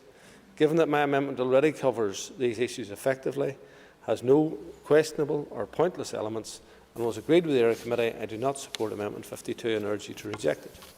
Finally, in terms of this group of amendments, Mr McGuigan, Dr Archibald and Mr McAleer have forwarded Amendment 53 to establish a Just Transition Commission. As I highlighted when I spoke to Mr McLone's amendment around a Just Transition Advisor, a commission would ideally need to be properly scoped out and costed, and functions clearly defined to offset any duplication or incoherency in terms of advice, etc., that the Commission may give. While I am not against the principle of establishing a Just Transition Commission, given the circumstances, the proposed amendment is lacking in detail around how the Commission would be established, funded, what powers it would have, what its structure would be.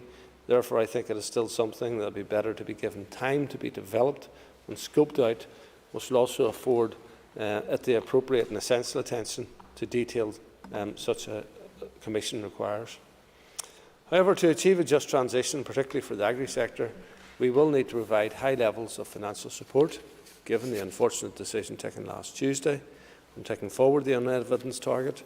So perhaps a Just Transition Commission can help to get across just how much it's going to deliver this just transition in light of the target. And if all of the evidence around it, I've tried to do so, and the Climate Change Committee have tried to do so, but maybe another body that you agree to establish will be able to convince you, even if the best scientists on this issue available couldn't.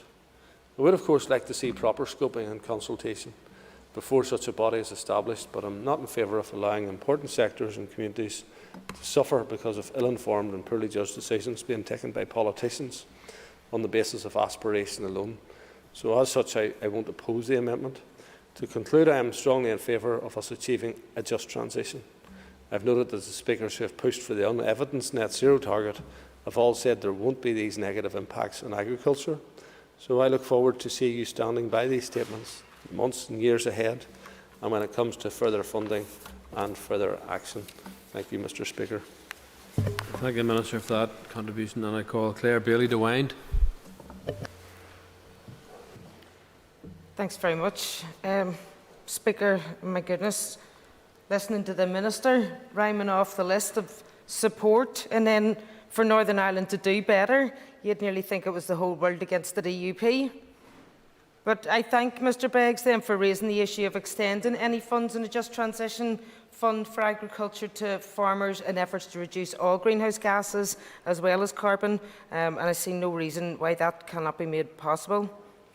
But I also need to remind members that the CCC's model for Northern Ireland was an economic supply chain model, not a scientific one, which is why they have stated repeatedly that there is no technical reason why we cannot get to net zero. And when we look at where does the money come from, well, in Scotland, their fund is set at 51 million over the next 3 years.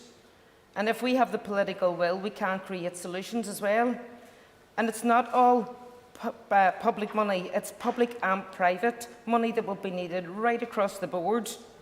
So, for example, if we apply something simple like the polluter pays principle, when we know that a quarter of UK farmers live in poverty, while agri-food corporations such as Moy Park publish turnovers of £1 billion last year, how can we say that's fair?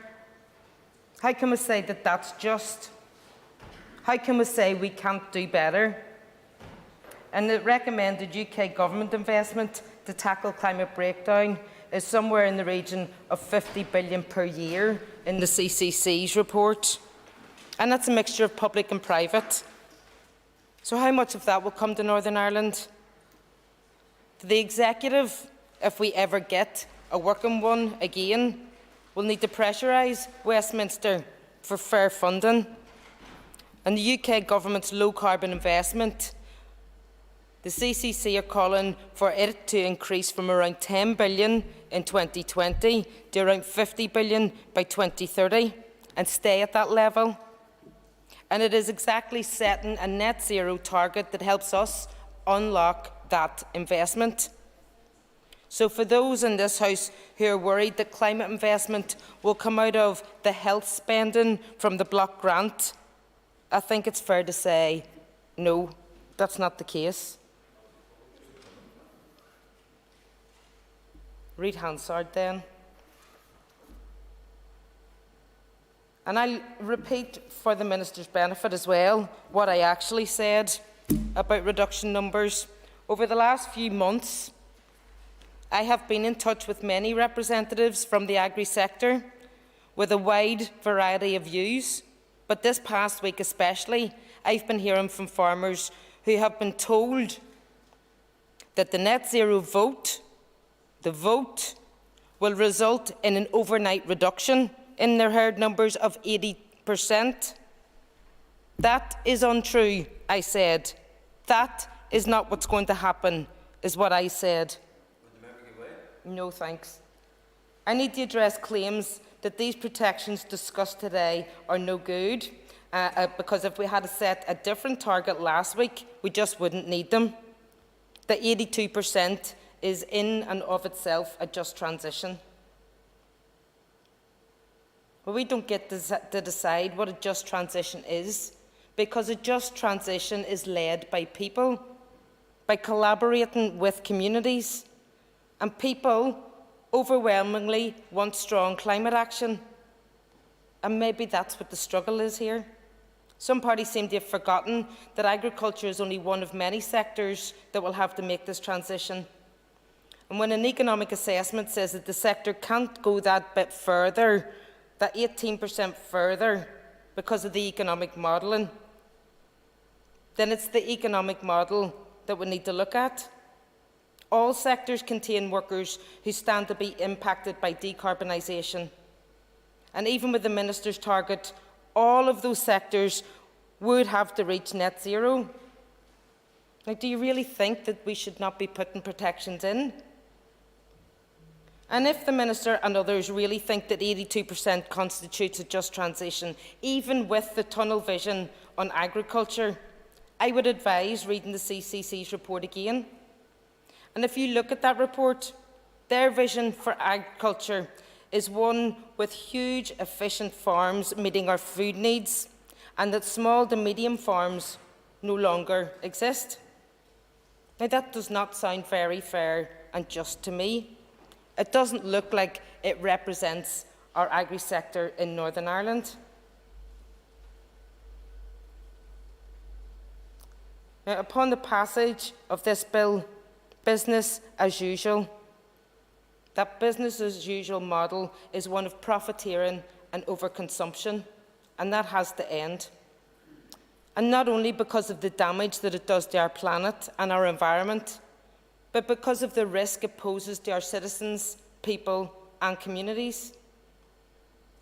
It's not right that so many people struggle to heat their homes, to feed their families, while others profit from it. And at the end of this month, gas prices alone are set to rise again by a third this time, after similar increases set in December and October before that. And meanwhile, last Thursday, Shell, a global fossil fuel, gas and petroleum giant, announced that their profits have increased 14-fold, so much so that they plan to hand $8.5 billion back to their shareholders. Certainly. Thank you, Member, for giving me. Does that not help the member or prompt the member to recognise the folly of outsourcing energy, of importing energy from other countries, including Russia, who can turn it on and off as they please, and therefore the suggestion that we'll not just outsource energy but outsource food production for much of the United Kingdom? Is that not a particularly foolish exercise? I want to see these islands having both food and energy security and producing most of their food and most of their energy locally, so that you're not as open to the variables of world markets and to dictators and regimes which are less than favourably disposed towards us. Thank the Minister for that intervention. Very timely one, because the UK, when we're talking about energy, the UK's energy price cap is set to rise by 54% just this year, for example. But meanwhile, the French government has introduced measures to limit bill increases to 4% this year. So I look forward to working with you in the future to make sure that we follow new systems, make new decisions where we do protect our people and put them at the forefront. If only we had politicians brave enough, Minister, to do the same. If only consecutive Tory governments had not sold off our state-owned utilities because they prioritised short-term profits over long-term stability. Because a key part of a just transition is a democratic transformation of our economy. Because business as usual has ended, and we need to prepare for that, not walk away from ministries when the going gets tough. Now, more than ever, we need to return the power and capital out of the hands of the few who profit and give it back to the many who need it. That's what a just transition is about. As the power of polluting corporations rise, we're seeing relentless attacks happen at the same time on workers' rights and democracy across the globe. Jobs created in the green economy must address this while simultaneously addressing climate change. A just transition sees jobs created in new industries that provide decent pay, decent protections for decent working conditions. Within trade unions, communities and NGOs, working with them results in co-design so that job creation can raise the quality of life for those who will work in the emerging sectors. Now, as debate on this consideration stage of this bill nears an end, we're getting just a little bit closer to achieving a Climate Act for Northern Ireland. And we're actually doing it democratically, with consent, insofar as can be garnered under the system in which we're governed. And we have made great strides. It was not that long ago that climate denial was rife throughout this chamber.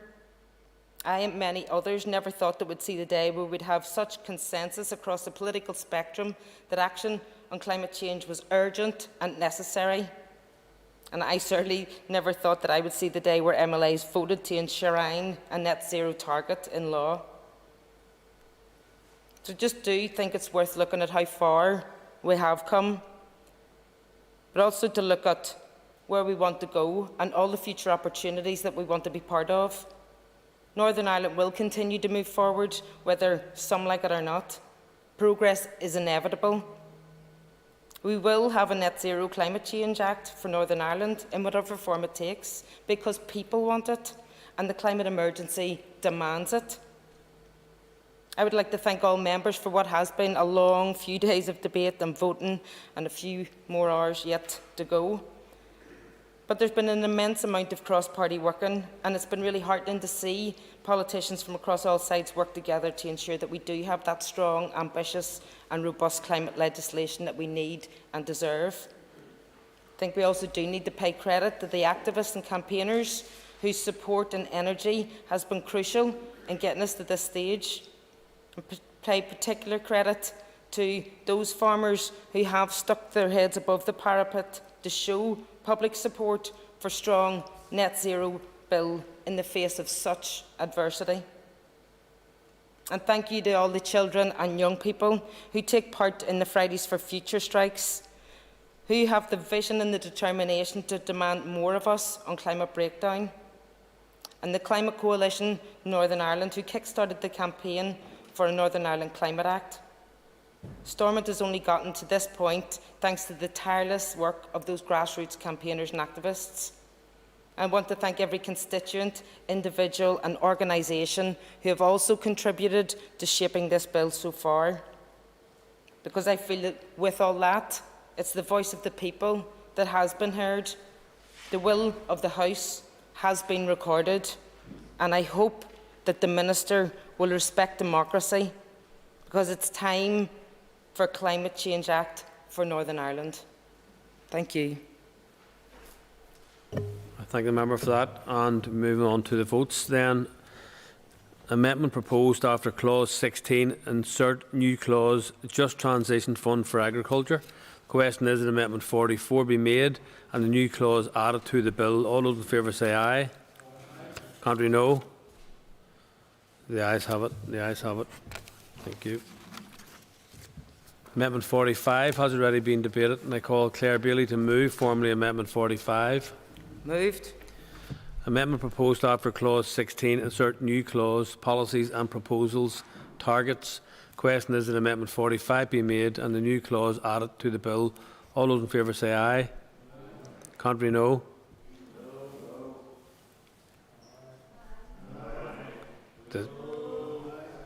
Clear lobbies. The question will be put in 3 minutes.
Okay, order, members. Okay, order, members in the chamber. Thank you. Before I put the question, I would again remind those members present that if possible, it would be preferable if we could avoid a division. However, the question is that Amendment 45 be made and the new clause added to the bill be agreed. All those in favour say aye. Contrary, no. Do we have tellers? Do we have tellers?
Okay, members, tellers have been appointed as follows.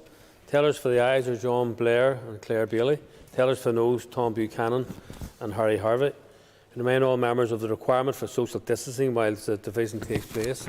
And I ask you to ensure that you retain at least 2 metre gap between yourself and other people when moving around the chamber or the rotunda, and especially in the lobbies. Clear the lobbies. The assembly will divide. Ayes to my right, noes to my left.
Okay, members, please resume your seats.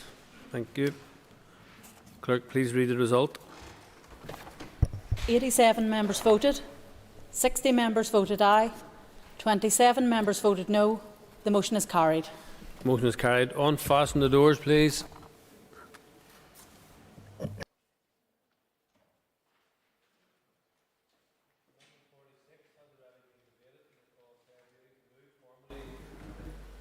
Amendment 40. Okay, volume was off. Amendment proposed after clause 16. Insert new clause, policies and proposals, further provisions. Question is that amendment 46 be made and the new clause added to the bill. All those in favour say aye. Contrary, no. All those in favour say aye. Contrary, no.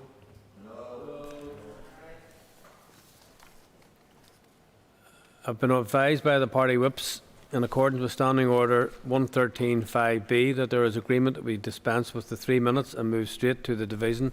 So I now call for tellers. Do we have tellers?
Members, tellers have been appointed as follows. Tellers for the ayes are Cara Hunter and Rachel Woods. Tellers for the noes, William Irwin and Harry Harvey. Clear the lobbies. Assembly will divide. Ayes to my right and noes to my left.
Secure doors, please.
Okay, members. Order, members, please. Clerk, please read the result. 87 members voted. 60 members voted aye. 27 members voted no. The motion is carried. Motion is carried on. Fasten the doors, please. Amendment 47 has already been debated. And I call Claire Bailey to move formally Amendment 47. Moved. Amendment proposed after clause 16, insert new clause policies and proposals, nature-based solutions. The question is that Amendment 47 be made and the new clause added to the bill. All those in favour say aye. Contrary, no. Do the ayes have it? Do we have tellers? Do we have tellers?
Okay, members. Tellers have been appointed as follows.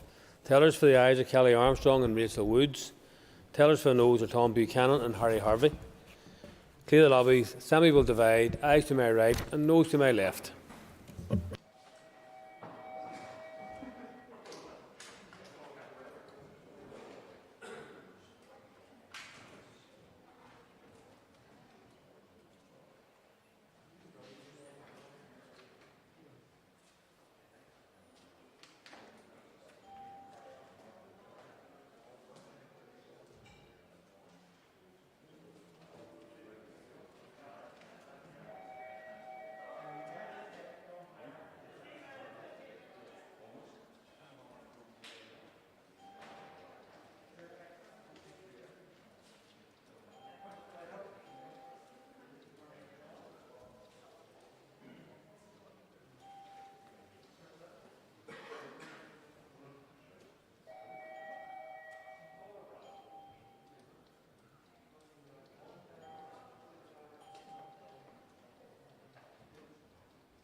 Secure the doors, please.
Okay, members. Order, members, please.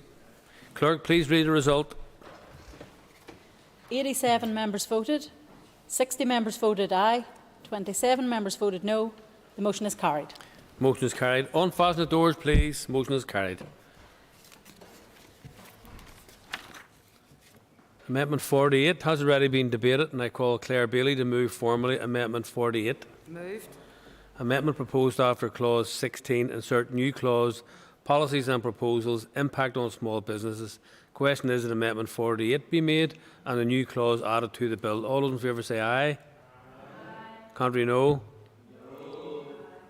Do we have tellers? Do we have tellers?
Okay, members, tellers have been appointed as follows.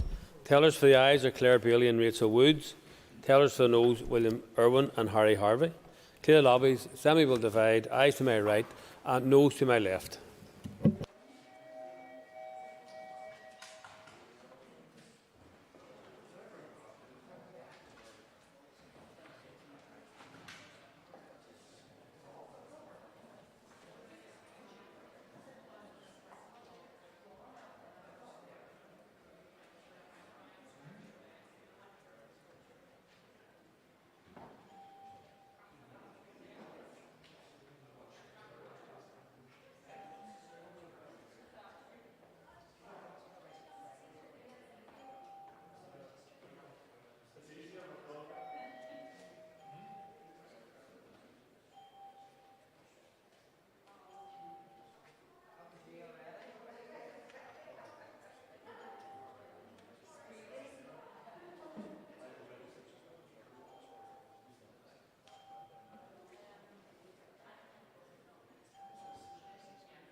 Secure the doors, please.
Okay, members. All right, members, order, please. Clerk, please read the result. 87 members voted, 60 members voted aye, 27 members voted no. The motion is carried. Motion is carried. Members, the motion is carried on. Fasten the doors, please. Members, I propose by leave of the Assembly to suspend the sitting until 7:30 p.m. The sitting is by leave suspended.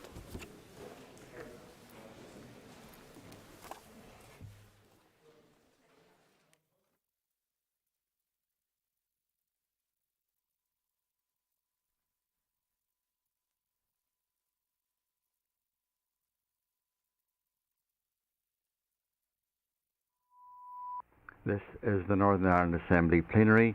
Programme signed. This is the Northern Ireland Assembly Plenary. Programme signed.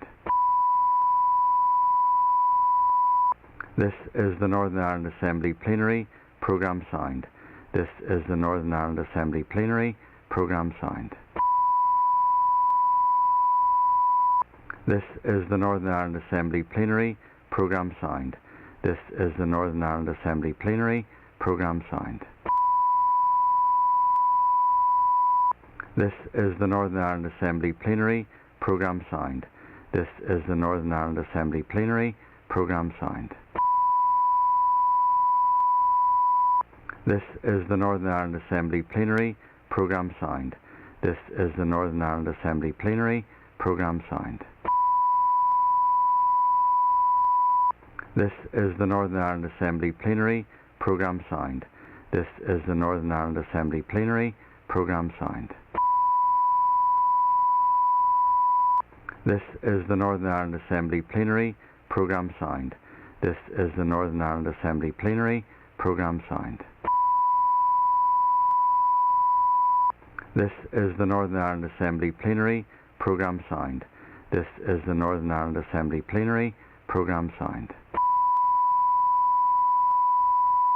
This is the Northern Ireland Assembly Plenary. Programme signed. This is the Northern Ireland Assembly Plenary. Programme signed. This is the Northern Ireland Assembly Plenary. Programme signed. This is the Northern Ireland Assembly Plenary. Programme signed. This is the Northern Ireland Assembly Plenary. Programme signed. This is the Northern Ireland Assembly Plenary. Programme signed. This is the Northern Ireland Assembly Plenary. Programme signed. This is the Northern Ireland Assembly Plenary. Programme signed. This is the Northern Ireland Assembly Plenary. Programme signed. This is the Northern Ireland Assembly Plenary. Programme signed. This is the Northern Ireland Assembly Plenary. Programme signed. This is the Northern Ireland Assembly Plenary. Programme signed. This is the Northern Ireland Assembly Plenary. Programme signed. This is the Northern Ireland Assembly Plenary. Programme signed. This is the Northern Ireland Assembly Plenary. Programme signed. This is the Northern Ireland Assembly Plenary. Programme signed. This is the Northern Ireland Assembly Plenary. Programme signed.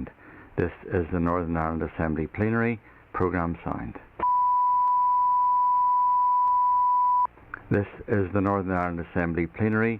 Programme signed. This is the Northern Ireland Assembly Plenary. Programme signed. This is the Northern Ireland Assembly Plenary. Programme signed. This is the Northern Ireland Assembly Plenary. Programme signed. This is the Northern Ireland Assembly Plenary. Programme signed. This is the Northern Ireland Assembly Plenary. Programme signed. This is the Northern Ireland Assembly Plenary. Programme signed. This is the Northern Ireland Assembly Plenary. Programme signed. This is the Northern Ireland Assembly Plenary. Programme signed. This is the Northern Ireland Assembly Plenary. Programme signed. This is the Northern Ireland Assembly Plenary. Programme signed. This is the Northern Ireland Assembly Plenary. Programme signed. This is the Northern Ireland Assembly Plenary Programme Signed. This is the Northern Ireland Assembly Plenary Programme Signed. This is the Northern Ireland Assembly Plenary Programme Signed. This is the Northern Ireland Assembly Plenary Programme Signed. This is the Northern Ireland Assembly Plenary Programme Signed. This is the Northern Ireland Assembly Plenary Programme Signed. This is the Northern Ireland Assembly Plenary Programme Signed. This is the Northern Ireland Assembly Plenary Programme Signed. This is the Northern Ireland Assembly Plenary Programme Signed. This is the Northern Ireland Assembly Plenary Programme Signed. This is the Northern Ireland Assembly Plenary Programme Signed. This is the Northern Ireland Assembly Plenary Programme Signed. This is the Northern Ireland Assembly Plenary Programme Signed. This is the Northern Ireland Assembly Plenary Programme Signed. This is the Northern Ireland Assembly Plenary Programme Signed. This is the Northern Ireland Assembly Plenary Programme Signed. This is the Northern Ireland Assembly Plenary Programme Signed. This is the Northern Ireland Assembly Plenary Programme Signed. This is the Northern Ireland Assembly Plenary Programme Signed. This is the Northern Ireland Assembly Plenary Programme Signed. This is the Northern Ireland Assembly Plenary Programme Signed. This is the Northern Ireland Assembly Plenary Programme Signed. This is the Northern Ireland Assembly Plenary Programme Signed. This is the Northern Ireland Assembly Plenary Programme Signed. This is the Northern Ireland Assembly Plenary Programme Signed. This is the Northern Ireland Assembly Plenary Programme Signed. This is the Northern Ireland Assembly Plenary Programme Signed. This is the Northern Ireland Assembly Plenary Programme Signed. This is the Northern Ireland Assembly Plenary Programme Signed. This is the Northern Ireland Assembly Plenary Programme Signed. This is the Northern Ireland Assembly Plenary Programme Signed. This is the Northern Ireland Assembly Plenary Programme Signed. This is the Northern Ireland Assembly Plenary Programme Signed. This is the Northern Ireland Assembly Plenary Programme Signed. This is the Northern Ireland Assembly Plenary Programme Signed. This is the Northern Ireland Assembly Plenary Programme Signed. This is the Northern Ireland Assembly Plenary Programme Signed. This is the Northern Ireland Assembly Plenary Programme Signed. This is the Northern Ireland Assembly Plenary Programme Signed. This is the Northern Ireland Assembly Plenary Programme Signed.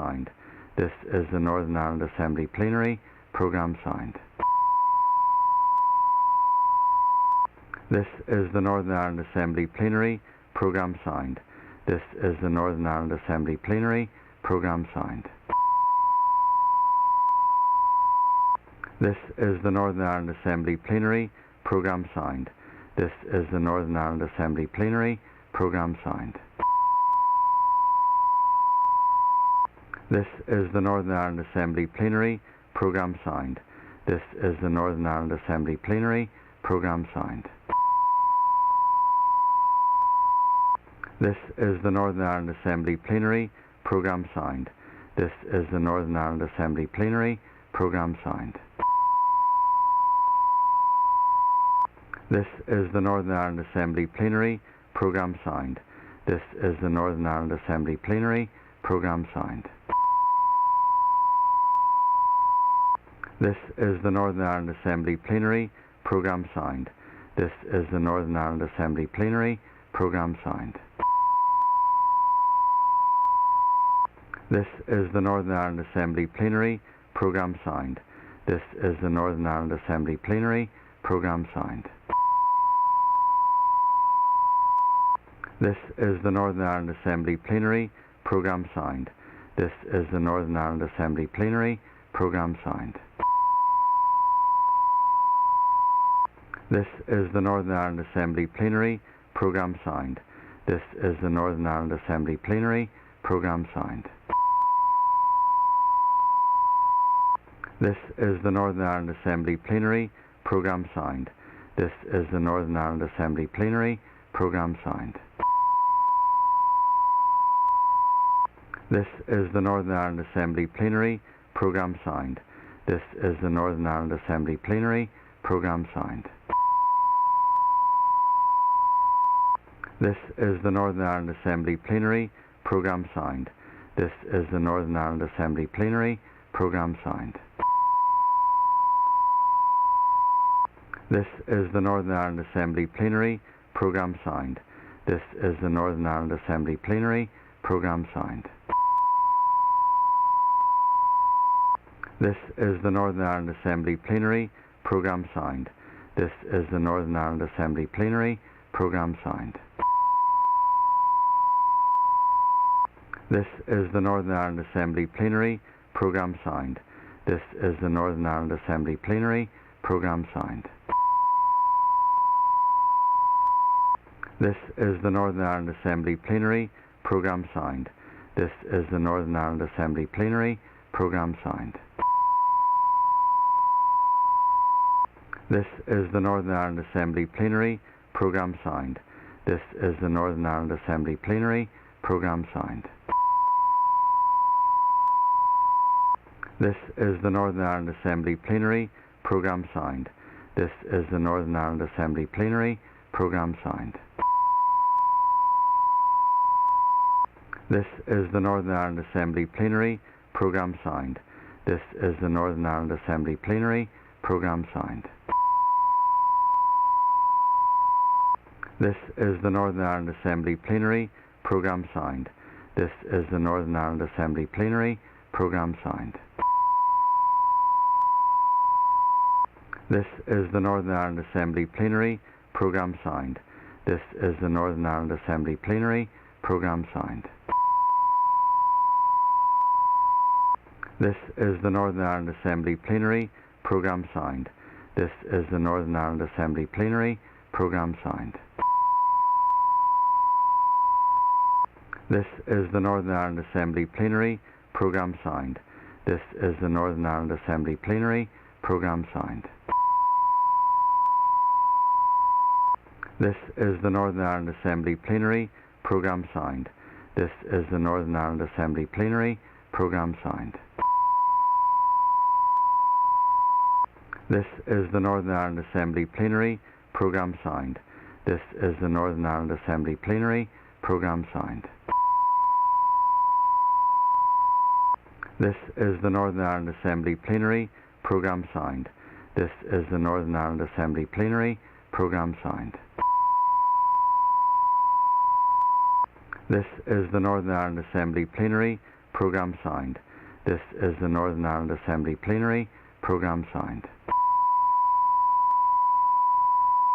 This is the Northern Ireland Assembly Plenary Programme Sound. This is the Northern Ireland Assembly Plenary Programme Sound. This is the Northern Ireland Assembly Plenary Programme Sound. This is the Northern Ireland Assembly Plenary Programme Sound. This is the Northern Ireland Assembly Plenary Programme Sound. This is the Northern Ireland Assembly Plenary Programme Sound. This is the Northern Ireland Assembly Plenary Programme Sound. This is the Northern Ireland Assembly Plenary Programme Sound. This is the Northern Ireland Assembly Plenary Programme Sound. This is the Northern Ireland Assembly Plenary Programme Sound. This is the Northern Ireland Assembly Plenary Programme Sound. This is the Northern Ireland Assembly Plenary Programme Sound. This is the Northern Ireland Assembly Plenary Programme Sound. This is the Northern Ireland Assembly Plenary Programme Sound. This is the Northern Ireland Assembly Plenary Programme Sound. This is the Northern Ireland Assembly Plenary Programme Signed. This is the Northern Ireland Assembly Plenary Programme Signed. This is the Northern Ireland Assembly Plenary Programme Signed. This is the Northern Ireland Assembly Plenary Programme Signed. This is the Northern Ireland Assembly Plenary Programme Signed. This is the Northern Ireland Assembly Plenary Programme Signed. This is the Northern Ireland Assembly Plenary Programme Signed. This is the Northern Ireland Assembly Plenary Programme Signed. This is the Northern Ireland Assembly Plenary Programme Signed. This is the Northern Ireland Assembly Plenary Programme Signed. This is the Northern Ireland Assembly Plenary Programme Signed. This is the Northern Ireland Assembly Plenary Programme Signed. This is the Northern Ireland Assembly Plenary Programme Signed. This is the Northern Ireland Assembly Plenary Programme Signed. This is the Northern Ireland Assembly Plenary Programme Signed. This is the Northern Ireland Assembly Plenary Programme Signed. This is the Northern Ireland Assembly Plenary Programme Signed. This is the Northern Ireland Assembly Plenary Programme Signed. This is the Northern Ireland Assembly Plenary Programme Signed. This is the Northern Ireland Assembly Plenary Programme Signed. This is the Northern Ireland Assembly Plenary Programme Signed. This is the Northern Ireland Assembly Plenary Programme Signed. This is the Northern Ireland Assembly Plenary Programme Signed. This is the Northern Ireland Assembly Plenary Programme Signed. This is the Northern Ireland Assembly Plenary Programme Signed. This is the Northern Ireland Assembly Plenary Programme Signed. This is the Northern Ireland Assembly Plenary Programme Signed. This is the Northern Ireland Assembly Plenary Programme Signed. This is the Northern Ireland Assembly Plenary Programme Signed. This is the Northern Ireland Assembly Plenary Programme Signed. This is the Northern Ireland Assembly Plenary Programme Signed. This is the Northern Ireland Assembly Plenary Programme Signed. This is the Northern Ireland Assembly Plenary Programme Signed. This is the Northern Ireland Assembly Plenary Programme Signed. This is the Northern Ireland Assembly Plenary Programme Signed. This is the Northern Ireland Assembly Plenary Programme Signed. This is the Northern Ireland Assembly Plenary Programme Signed. This is the Northern Ireland Assembly Plenary Programme Signed.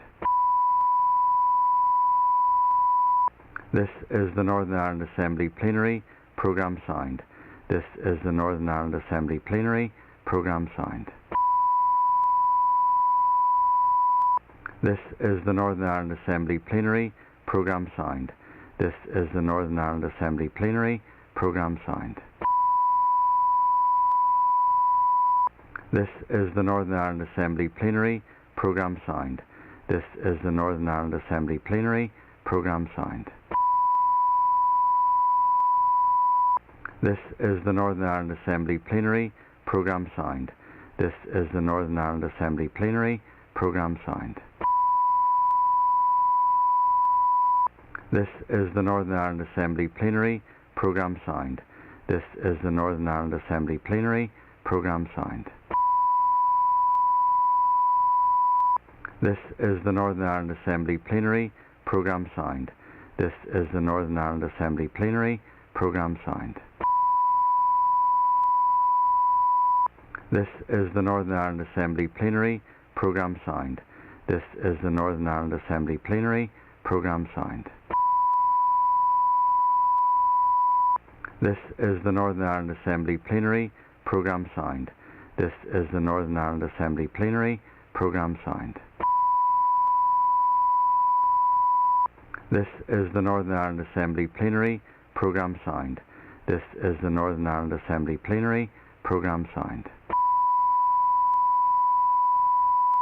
This is the Northern Ireland Assembly Plenary Programme Sound. This is the Northern Ireland Assembly Plenary Programme Sound. This is the Northern Ireland Assembly Plenary Programme Sound. This is the Northern Ireland Assembly Plenary Programme Sound. This is the Northern Ireland Assembly Plenary Programme Sound. This is the Northern Ireland Assembly Plenary Programme Sound. This is the Northern Ireland Assembly Plenary Programme Sound. This is the Northern Ireland Assembly Plenary Programme Sound. This is the Northern Ireland Assembly Plenary Programme Sound. This is the Northern Ireland Assembly Plenary Programme Sound. This is the Northern Ireland Assembly Plenary Programme Sound. This is the Northern Ireland Assembly Plenary Programme Sound. This is the Northern Ireland Assembly Plenary Programme Sound. This is the Northern Ireland Assembly Plenary Programme Sound. This is the Northern Ireland Assembly Plenary Programme Sound. This is the Northern Ireland Assembly Plenary Programme Sound. This is the Northern Ireland Assembly Plenary Programme Sound. This is the Northern Ireland Assembly Plenary Programme Sound. This is the Northern Ireland Assembly Plenary Programme Sound. This is the Northern Ireland Assembly Plenary Programme Sound. This is the Northern Ireland Assembly Plenary Programme Sound. This is the Northern Ireland Assembly Plenary Programme Sound. This is the Northern Ireland Assembly Plenary Programme Sound. This is the Northern Ireland Assembly Plenary Programme Sound.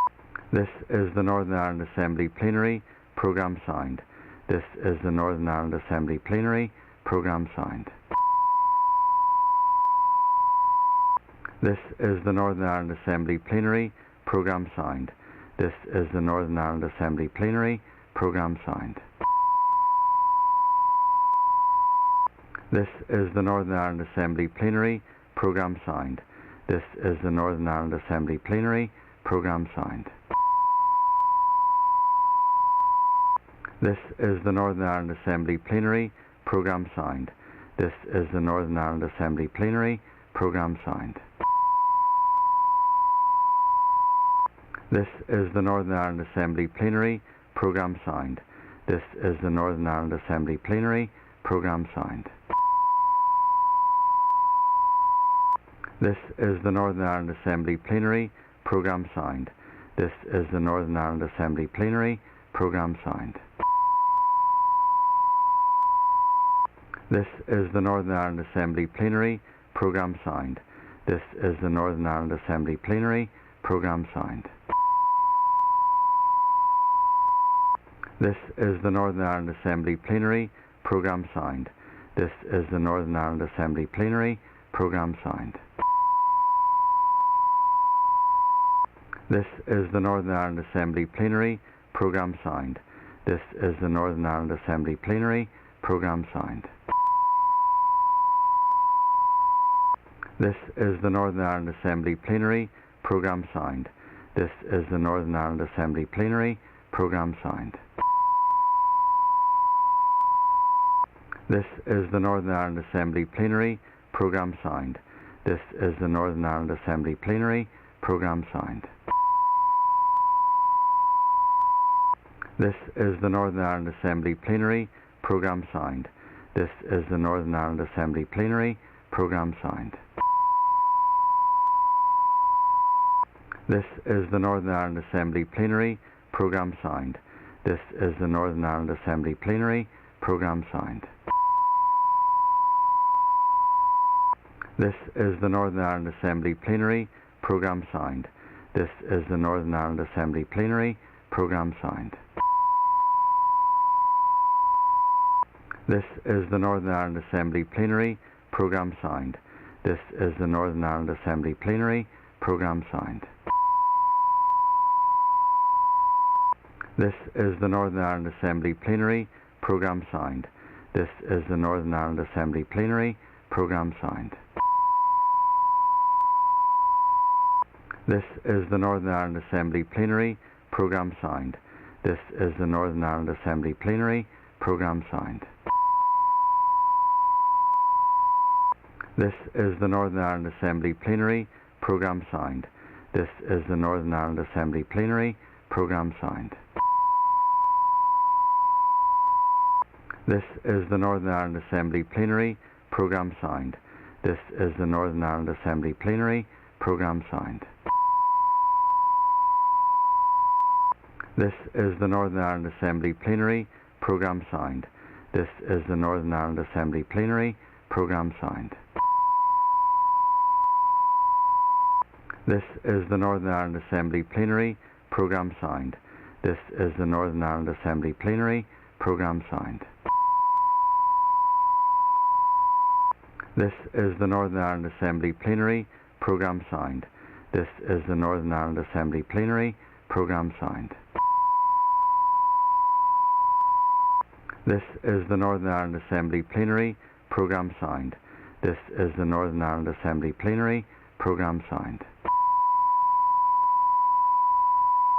This is the Northern Ireland Assembly Plenary Programme Sound. This is the Northern Ireland Assembly Plenary Programme Sound. This is the Northern Ireland Assembly Plenary Programme Sound. This is the Northern Ireland Assembly Plenary Programme Sound. This is the Northern Ireland Assembly Plenary Programme Sound. This is the Northern Ireland Assembly Plenary Programme Sound. This is the Northern Ireland Assembly Plenary Programme Sound. This is the Northern Ireland Assembly Plenary Programme Sound. This is the Northern Ireland Assembly Plenary Programme Sound. This is the Northern Ireland Assembly Plenary Programme Sound. This is the Northern Ireland Assembly Plenary Programme Sound. This is the Northern Ireland Assembly Plenary Programme Sound. This is the Northern Ireland Assembly Plenary Programme Sound. This is the Northern Ireland Assembly Plenary Programme Sound. This is the Northern Ireland Assembly Plenary Programme Sound. This is the Northern Ireland Assembly Plenary Programme Sound. This is the Northern Ireland Assembly Plenary Programme Sound.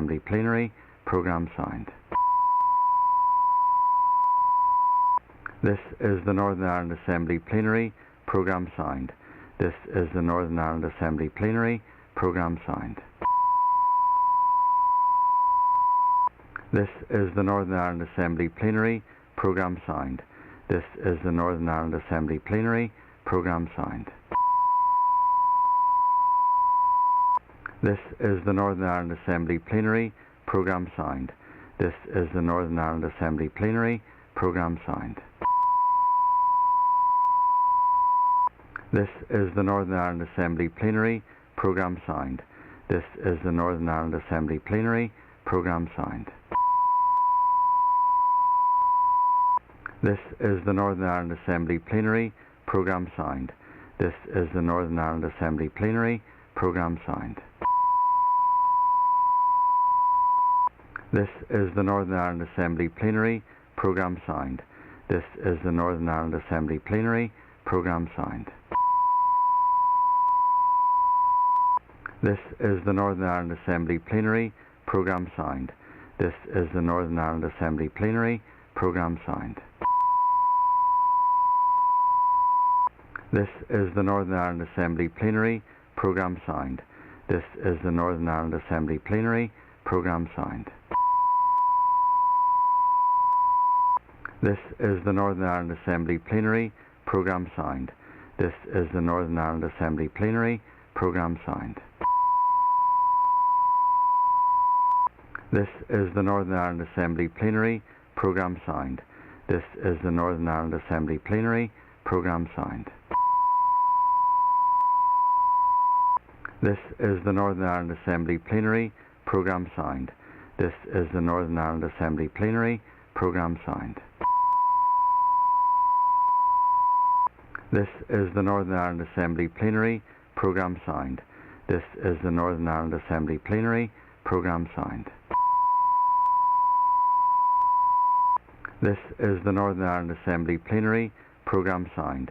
This is the Northern Ireland Assembly Plenary Programme Sound. This is the Northern Ireland Assembly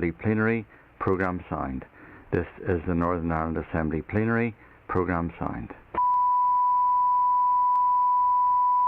This is the Northern Ireland Assembly Plenary Programme Sound.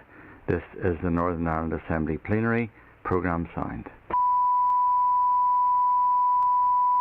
This is the Northern Ireland Assembly Plenary Programme Sound. This is the Northern Ireland Assembly Plenary Programme Sound. This is the Northern Ireland Assembly Plenary Programme Sound. This is the Northern Ireland Assembly Plenary Programme Sound.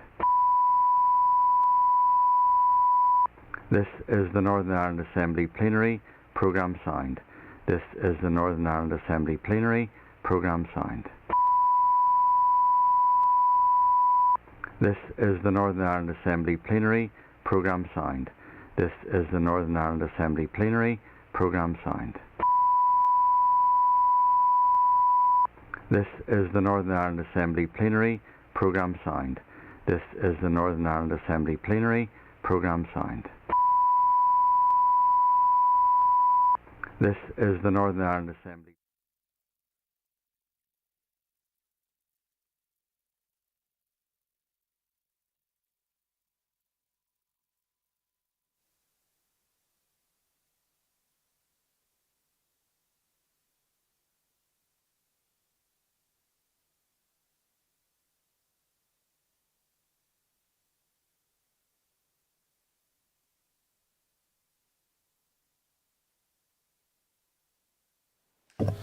Okay, members, the sitting is resumed. Before we return to the climate change bill, we'd like to advise members that I intend to adjourn today's sitting around 9 p.m.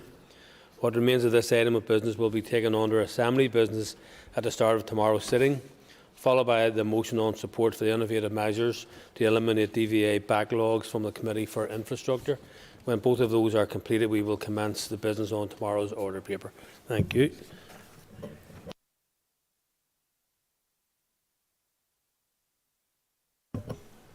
Okay, members, Amendment 49 has already been debated, and I call Claire Bailey to move formally Amendment 49. Moved. Amendment proposed after Clause 16. Insert new clause, policies and proposals, carbon leakage. Question is that Amendment 49 be made and a new clause added to the bill. All those in favour say aye. Aye. Contrary, no. The ayes have it. The ayes have it. Amendment 50 has already been debated, and I call Patsy McGlone to move formally Amendment 50. Amendment proposed after Clause 16, insert new clause, Just Transition Advisor. The question is that Amendment 50 be made and a new clause added to the bill. All those in favour say aye. Aye. Contrary, no. No. Do the ayes have it? No. Sorry, the noes have it? The noes have it. The noes have it. Thank you. Amendment 51 has already been debated, and I call Patsy McGlone to move formally Amendment 51. Amendment proposed after Clause 16, insert new clause, Coordination. The question is that Amendment 51 be made and a new clause added to the bill. All those in favour say aye. Aye. Contrary, no. The noes have it. The noes have it. Amendment 52 is not called. I will not call Amendment 52 as it is mutually exclusive with Amendment 38, which has been made. Where are we here now? Option U. Amendment 53 has already been debated, and I call Philip McGuigan to move formally Amendment 53. Amendment proposed after clause 16, insert new clause, Just Transition Commission. The question is that Amendment 53 be made and a new clause added to the bill. All those in favour say aye. Contrary, no. Do the ayes have it? Do the ayes have it? Thank you.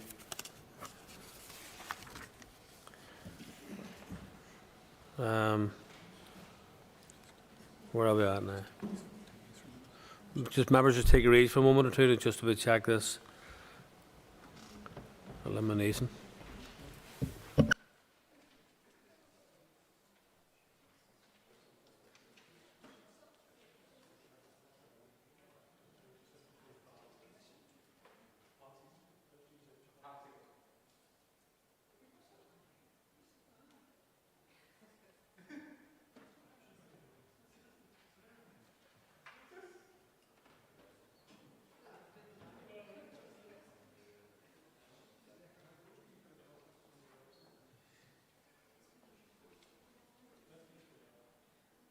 Okay, members, I will not call Amendment 54 as it is mutually exclusive with Amendment 44, which has been made. No amendments have been tabled to clauses 17 to 19, and I propose by leave of the Assembly to group these clauses for the question on stand part if there are no objections. The question is that clauses 17 to 19 stand part of the bill. All those in favour say aye. Aye. Contrary, no. The ayes have it. The ayes have it. Amendment 55 has already been debated, and I call the Minister of Agriculture, Environment and Rural Affairs to move formally Amendment 55. Moved. Amendment proposed to clause 20, page 9, line 19. Insert words as printed on the Marshall list. The question is that Amendment 55 be made. All those in favour say aye. Contrary, no. The ayes have it. The ayes have it. Amendment 56 has already been debated, and I call the Minister of Agriculture, Environment and Rural Affairs to move formally Amendment 56. Amendment proposed to clause 20, page 9, line 20. Insert words as printed on the Marshall list. The question is that Amendment 56 be made. All those in favour say aye. Contrary, no. The ayes have it. The ayes have it. Thank you. Amendment 57 has already been debated, and I call the Minister of Agriculture, Environment and Rural Affairs to move formally Amendment 57. I moved. Amendment proposed to clause 20, page 9, line 20. Insert words as printed on the Marshall list. Question is that Amendment 57 be made. All those in favour say aye. Aye. Contrary, no. The ayes have it. The ayes have it. Amendment 58 has already been debated, and I call the Minister of Agriculture, Environment and Rural Affairs to move formally Amendment 58. Moved. Amendment proposed to clause 20, page 9, line 22. Insert words as printed on the Marshall list. Question is that Amendment 58 be made. All those in favour say aye. Aye. Contrary, no. The ayes have it. The ayes have it. Amendment 59 has already been debated, and I call the Minister of Agriculture, Environment and Rural Affairs to move formally Amendment 59. Moved. Amendment proposed to clause 20, page 9, line 24. Insert words as printed on the Marshall list. Question is that Amendment 59 be made. All those in favour say aye. Aye. Contrary, no. The ayes have it. The ayes have it. Clause 20. The question is that Clause 20 as amended stand part of the bill. All those in favour say aye. Aye. Contrary, no. The ayes have it. Amendment 60 has already been debated, and I call Claire Bailey to move formally Amendment 60. Moved. Amendment proposed after Clause 20, insert new clause, Public Sector Climate Duty. Question is that Amendment 60 be made and a new clause added to the bill. All those in favour say aye. Aye. Contrary, no. No. The noes have it. Aye. Do we have tellers?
Members, tellers have been appointed as follows. Tellers for the ayes are John Blair and Claire Bailey. Tellers for the noes, William Irwin and Harry Harvey. Clear the lobbies. The Assembly will divide. Ayes to my right and noes to my left.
Secure the doors, please.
Okay, members.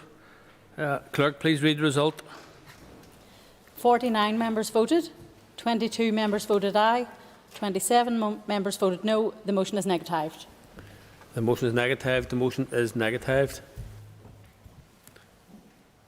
Amendment 61 has already been debated, and I call the Minister of Agriculture, Environment and Rural Affairs to move formally Amendment 61. Moved.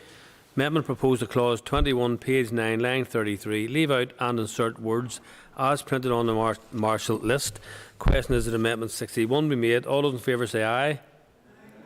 Contrary, no. The ayes have it. The ayes have it. Amendment 62 has already been debated, and I call the Minister of Agriculture, Environment and Rural Affairs to move formally Amendment 62. Moved. The amendment proposed to clause 21, page 10, line 18, insert words as printed on the Marshall list. The question is that Amendment 62 be made. All those in favour say aye. Aye. Contrary, no. The ayes have it. Amendment 63 has already been debated. I call the Minister of Agriculture, Environment and Rural Affairs to move formally Amendment 63. Moved. Amendment proposed to clause 21, page 10, line 30. Insert words as printed on the Marshall list. The question is that Amendment 63 be made. All those in favour say aye. Aye. Contrary, no. The ayes have it. The ayes have it. The question is that clause 21 as amended stand part of the bill. All those in favour say aye. Aye. Contrary, no. The ayes have it. The ayes have it. No amendments have been tabled to clauses 22 or 23. I propose by leave of the Assembly to group these clauses for the question on stand part if there are no objections. The question is that clauses 22 and 23 stand part of the bill. All those in favour say aye. Aye. Contrary, no. The ayes have it. Amendment 64 has already been debated, and I call the Minister of Agriculture, Environment and Rural Affairs to move formally Amendment 64. Amendment proposed to clause 24, page 11, line 27, leave out and insert words as printed on the Marshall list. The question is that Amendment 64 be made. All those in favour say aye. Aye. Contrary, no. The ayes have it. The question is that clause 24 as amended stand part of the bill. All those in favour say aye. Aye. Contrary, no. The ayes have it. Amendment 65 has already been debated. I call the Minister of Agriculture, Environment and Rural Affairs to move formally Amendment 65. Moved. Amendment proposed to clause 25, page 11, line 36, leave out and insert words as printed on the Marshall list. Question is that Amendment 65 be made. All those in favour say aye. Aye. Contrary, no. The ayes have it.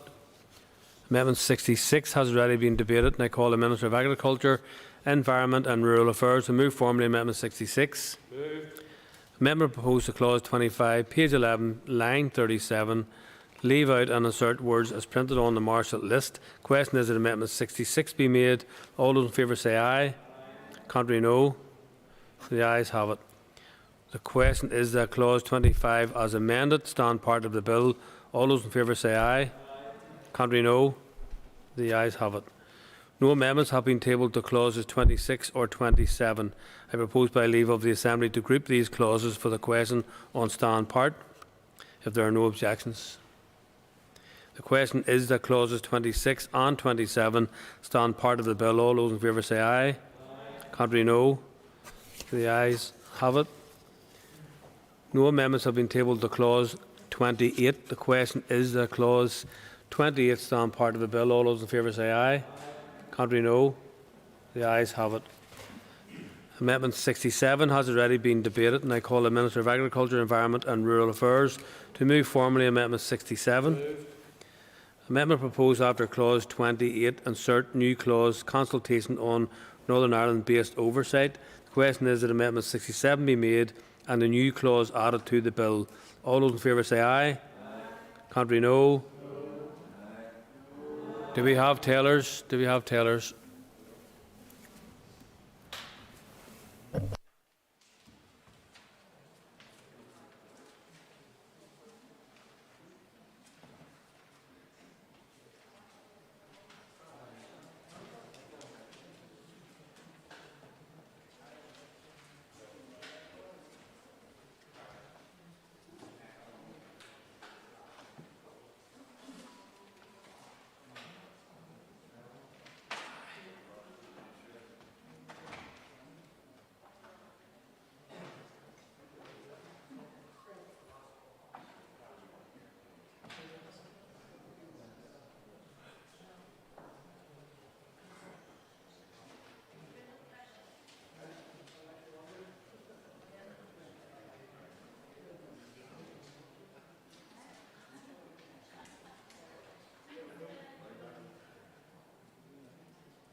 Okay, members, tellers have been appointed as follows. Tellers for the ayes, William Irwin and Tom Buchanan. Tellers for the noes, Declan McAleer and Philip McWigan. To the lobbies, Assembly will divide. Ayes to my right, noes to my left.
Okay, members. Clerk, please read the result. 87 members voted, 27 members voted aye, 60 members voted no. The motion is negatived. The motion is negatived. The motion is negative. Please unfasten the doors.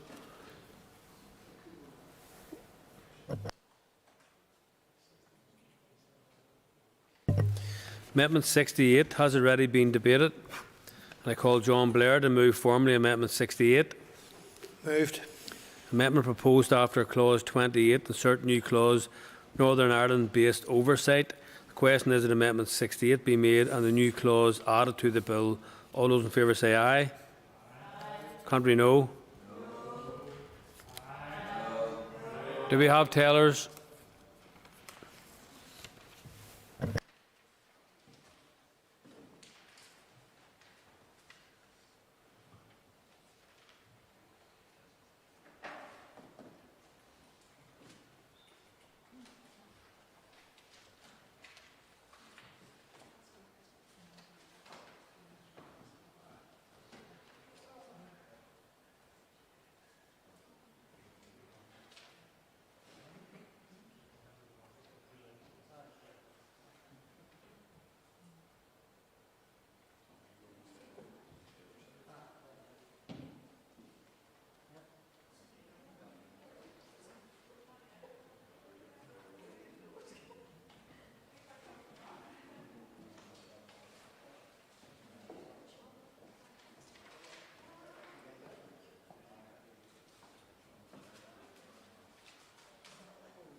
Okay, members. Tellers have been appointed as follows.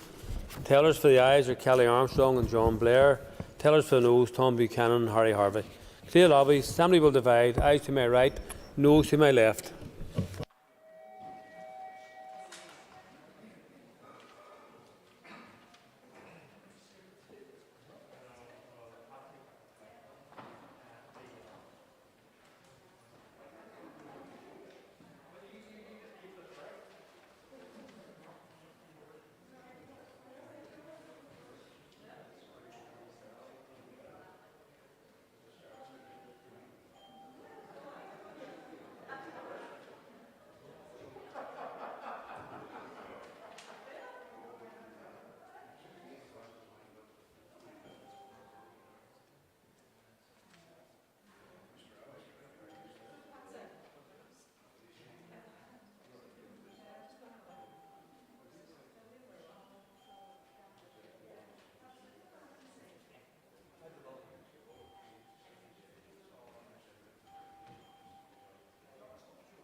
Secure doors, please.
Okay, members.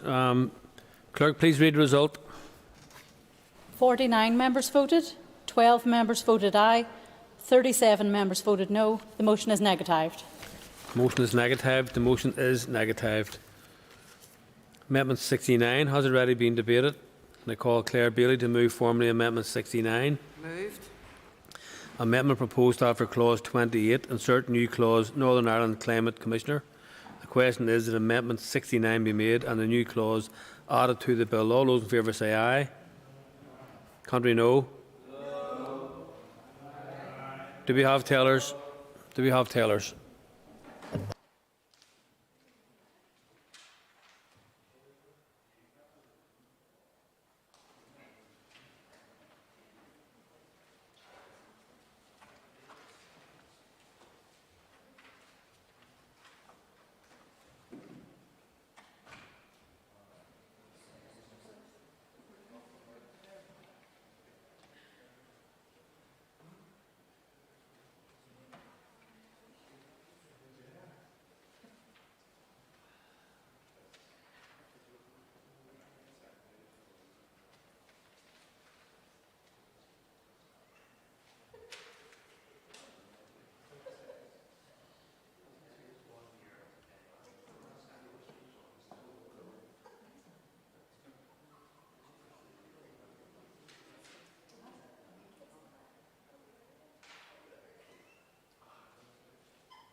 Okay, members, tellers have been appointed as follows. Tellers for the ayes are Kelly Armstrong and Claire Bailey. Tellers for the noes, Tom Buchanan and Harry Harvey. To the lobbies, Assembly will divide. Ayes to my right and noes to my left.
Secure the doors, please.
Okay, members. Clerk, please read the result. 75 members voted, 48 members voted aye, 27 members voted no. The motion is carried. Motion is carried. Motion is carried, members. I'm on to 70 now. Amendment 70 has already been debated, and I call Jerry Carroll to move formally Amendment 70. Amendment proposed after clause 28, insert new clause, climate action plans. Question is, that Amendment 70 be made and the new clause added to the bill. All those in favour say aye. Contrary, no. The noes have it. The noes have it. I will not call Amendment 71 as it is mutually exclusive with Amendments 67, 68 and 69, one of which has been made.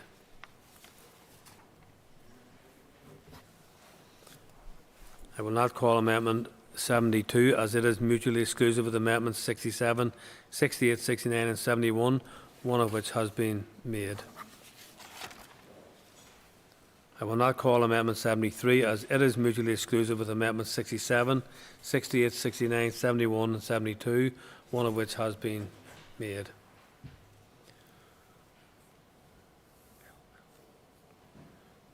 Amendment 74 has already been debated, and I call Mr Philip McGuigan to move formally Amendment 74. Amendment proposed after clause 28, insert new clause, climate action plan. Question is that Amendment 74 be made and the new clause added to the bill. All those in favour say aye. Contrary, no. Do we have tellers? Do we have tellers?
Okay, members, tellers have been appointed as follows.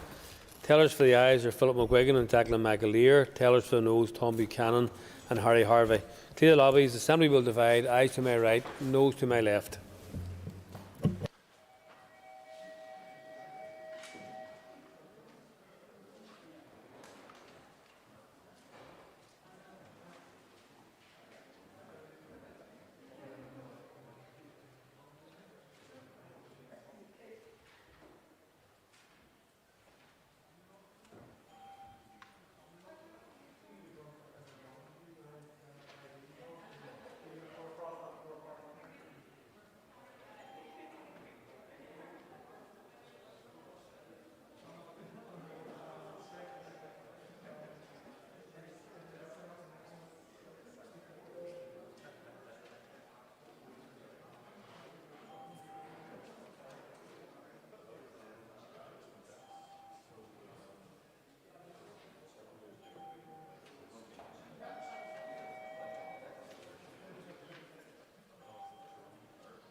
Okay, member orders. Members, please. Clerk, please read the result. 82 members voted. 45 members voted aye. 37 members voted no. The motion is carried. Motion is carried. Motion is carried. 74, isn't it? Amendment 75 has already been debated, and I call the Minister of Agriculture, Environment and Rural Affairs to move formally Amendment 75. The amendment proposed to clause 29, page 12, line 33. Insert words as printed on the marshal list. Question is that Amendment 75 be made and the new clause added to the bill. All those in favour say aye. Aye. Contrary, no. The ayes have it. The ayes have it. Amendment 76 has already been debated, and I call Philip McGuigan to move formally Amendment 76. Amendment proposed to clause 29, page 13, line 3. Insert words as printed on the marshal list. Question is that Amendment 76 be made. All those in favour say aye. Aye. Contrary, no. Do we have tellers? Do we have tellers?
Okay, members, tellers have been appointed as follows. Tellers for the ayes, Pat Sheehan and Philip McGuigan.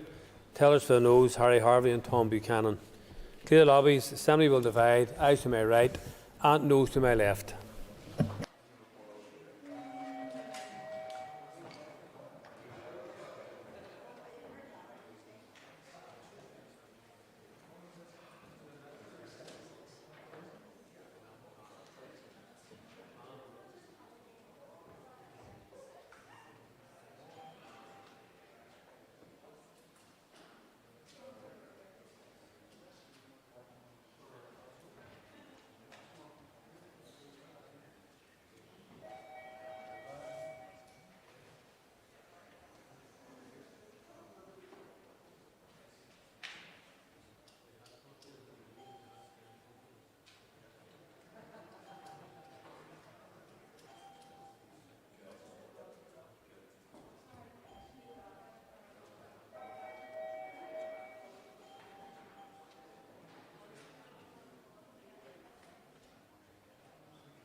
Secure the doors, please.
Clerk, please read the result. 75 members voted, 38 members voted aye, 37 members voted no, 7 members who voted in both lobbies are not included in these results. The motion is carried. Motion is carried. Motion is carried. The question is that clause 29. Just take your ease a wee second, members. Sorry.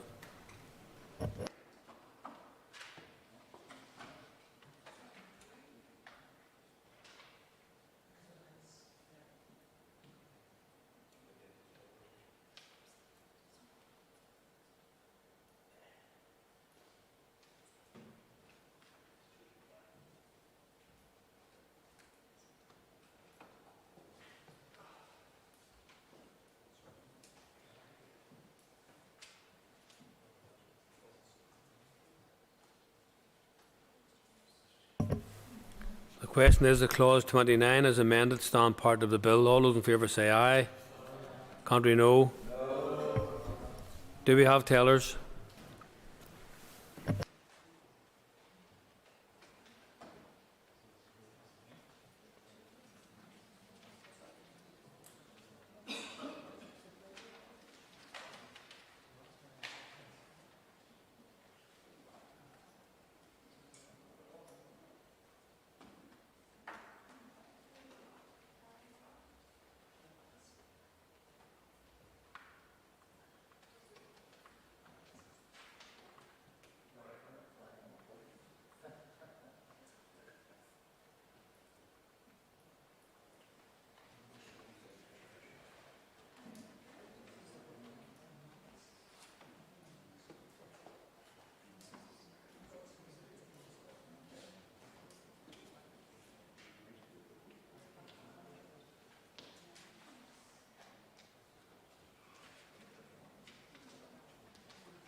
Okay, members, tellers have been appointed as follows. Tellers for the ayes are Pat Sheehan and Philip McGuigan. Tellers for the noes are William Irwin and Harry Harvey. Clear the lobbies. Assembly will divide. Ayes to my right and noes to my left.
Secure the doors, please.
Okay, members. Clerk, please read the result. 88 members voted. 50 members voted aye. 38 members voted no. The motion is carried. Motion is carried. The motion is carried. All fasten the door, please. Amendment 77 has already been debated. I call the Minister of Agriculture, Environment and Rural Affairs to move formally Amendment 77. Amendment proposed to Clause 30, page 13, line 18. Insert words as printed on the marshal list. Question is that Amendment 77 be made. All those in favour say aye. Contrary, no. All those in favour say aye. Contrary, no. Do we have tellers?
Okay, members. Tellers have been appointed as follows. Tellers for the ayes, William Irwin and Harry Harvey. Tellers for the noes, Philip McGuigan and Declan McAleer. Clear lobbies. Assembly will divide. Ayes to my right and noes to my left.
Secure the doors, please.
Clerk, please read the result. 87 members voted, 37 members voted aye, 50 members voted no. The motion is negatived. Motion is negative. Motion is negative. Unfasten the doors, please. The question is that clause 30 as amended stand part of the bill. Sorry. It says amended here.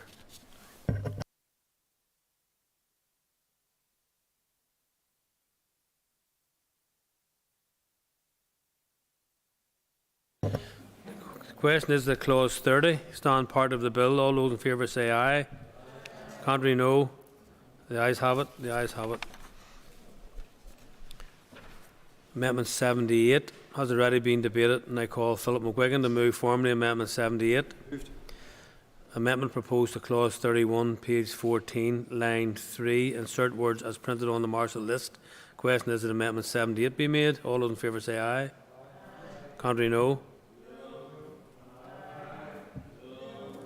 Do we have tellers?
Okay, members, tellers have been appointed as follows. Tellers for the ayes, Declan McAleer and Philip McGuigan. Tellers for the noes, Tom Buchanan and Harry Harvey. Clear the lobbies. The Assembly will divide. Ayes to my right, noes to my left.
Secure the doors, please.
Okay, members. Clerk, please read the result.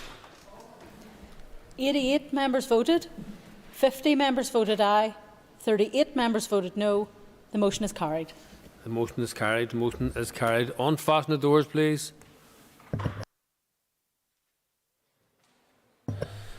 The question is the clause 31 as amended stand part of the bill. All those in favour say aye. Contrary, no. Do we have tellers?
Order. Members, tellers have been appointed as follows. Tellers for the ayes are Pat Sheehan and Declan McAleer.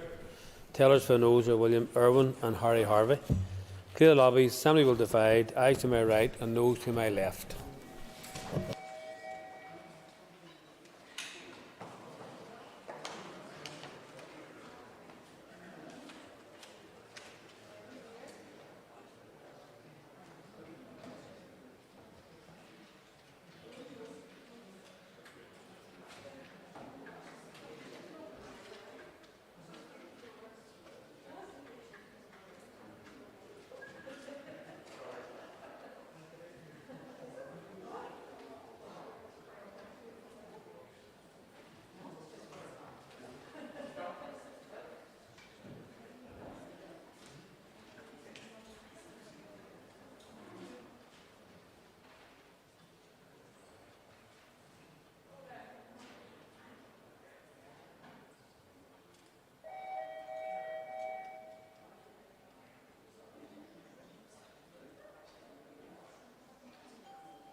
Secure the doors, please.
Clerk, please read the result. 88 members voted. 50 members voted aye. 38 members voted no. The motion is carried. Motion is carried. The motion is carried. Unfasten the doors, please. No amendments have been tabled to clause 32. The question is that clause 32 stand part of the bill. All those in favour say aye. Contrary, no. The ayes have it. The ayes have it. Amendment 79 has already been debated, and I call the Minister of Agriculture, Environment and Rural Affairs to move formally Amendment 79. Moved. Amendment proposed to clause 33, page 14, line 20. Insert words as printed on the marshal list. The question is that Amendment 79 be made. All those in favour say aye. Contrary, no. Do the ayes have it? Do the ayes have it? Do we have tellers?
Members, tellers have been appointed as follows. Tellers for the ayes, William Irwin and Harry Harvey.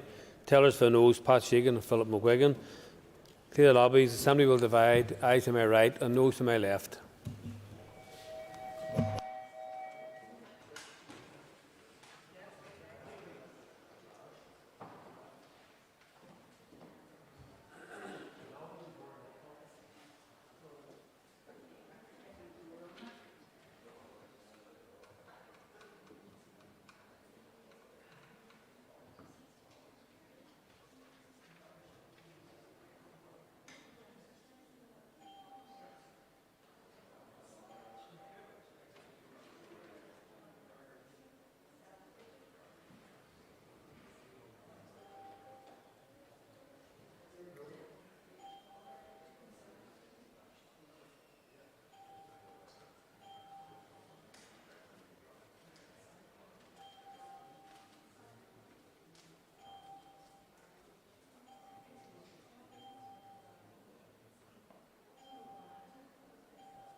Secure the doors, please.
Okay, Clerk, please read the result. 87 members voted. 37 members voted aye. 50 members voted no. The motion is negatived. Motion is negatived. On, fasten the doors, please. The question is the clause 33. That's right. Stand part of the bill. All those in favour say aye. Contrary, no. The ayes have it. The ayes have it. No amendments have been tabled to clauses 34, 35, 36 or 37. I propose by leave of the Assembly to group these clauses for the question on stand part if there are no objections.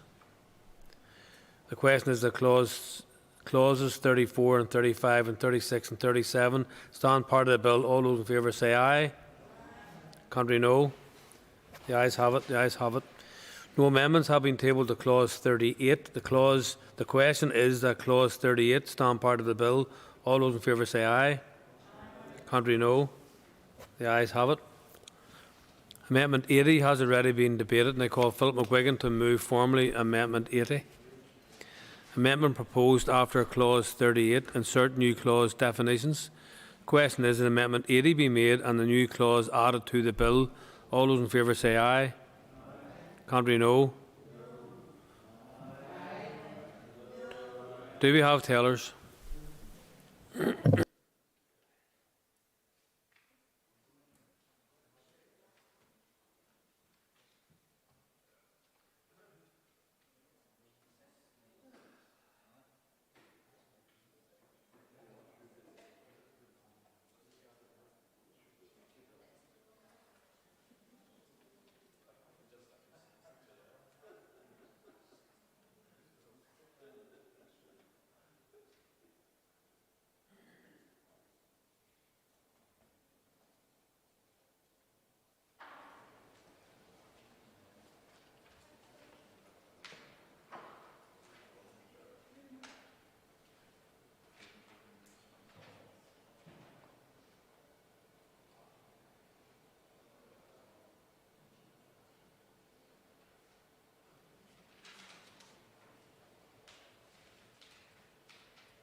Tellers have been appointed as follows. Tellers for the ayes are Pat Sheehan and Philip McGuigan.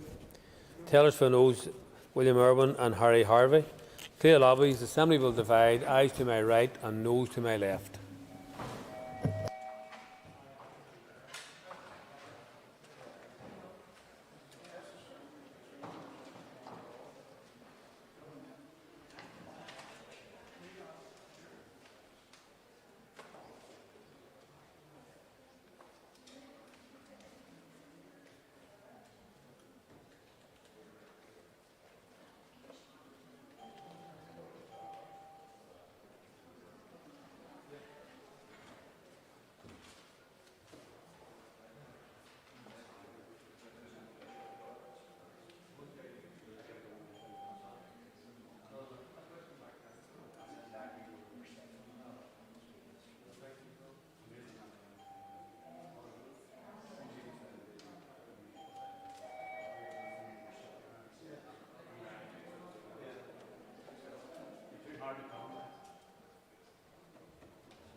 Secure doors, please.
Okay, members.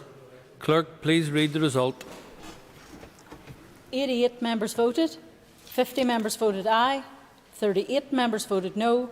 The motion is carried. The motion is carried. The motion is carried. Unfasten the doors, please. No amendments have been tabled to clauses 39 to 41. I propose by leave of the Assembly to group these clauses for the question on stand part if there are no objections. The question is that clauses 39 to 41 stand part of the bill. All those in favour say aye. Contrary, no. The ayes have it. The ayes have it. The question is that the long title be agreed. All those in favour say aye. Contrary, no. The ayes have it. That concludes the consideration stage of the Climate Change No. 2 bill. The bill stands referred to the Speaker. Thank you. And members, item 7 on the order paper is the adjournment. The question is that the Assembly do now adjourn. The Assembly is adjourned. Hereby.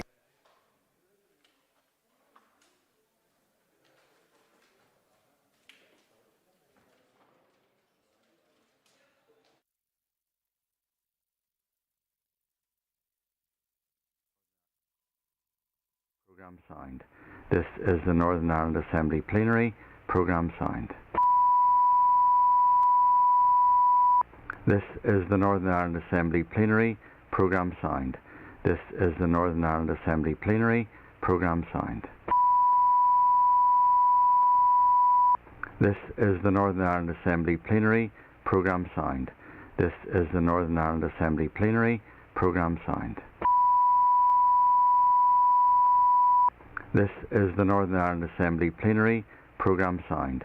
This is the Northern Ireland Assembly Plenary. Programme signed.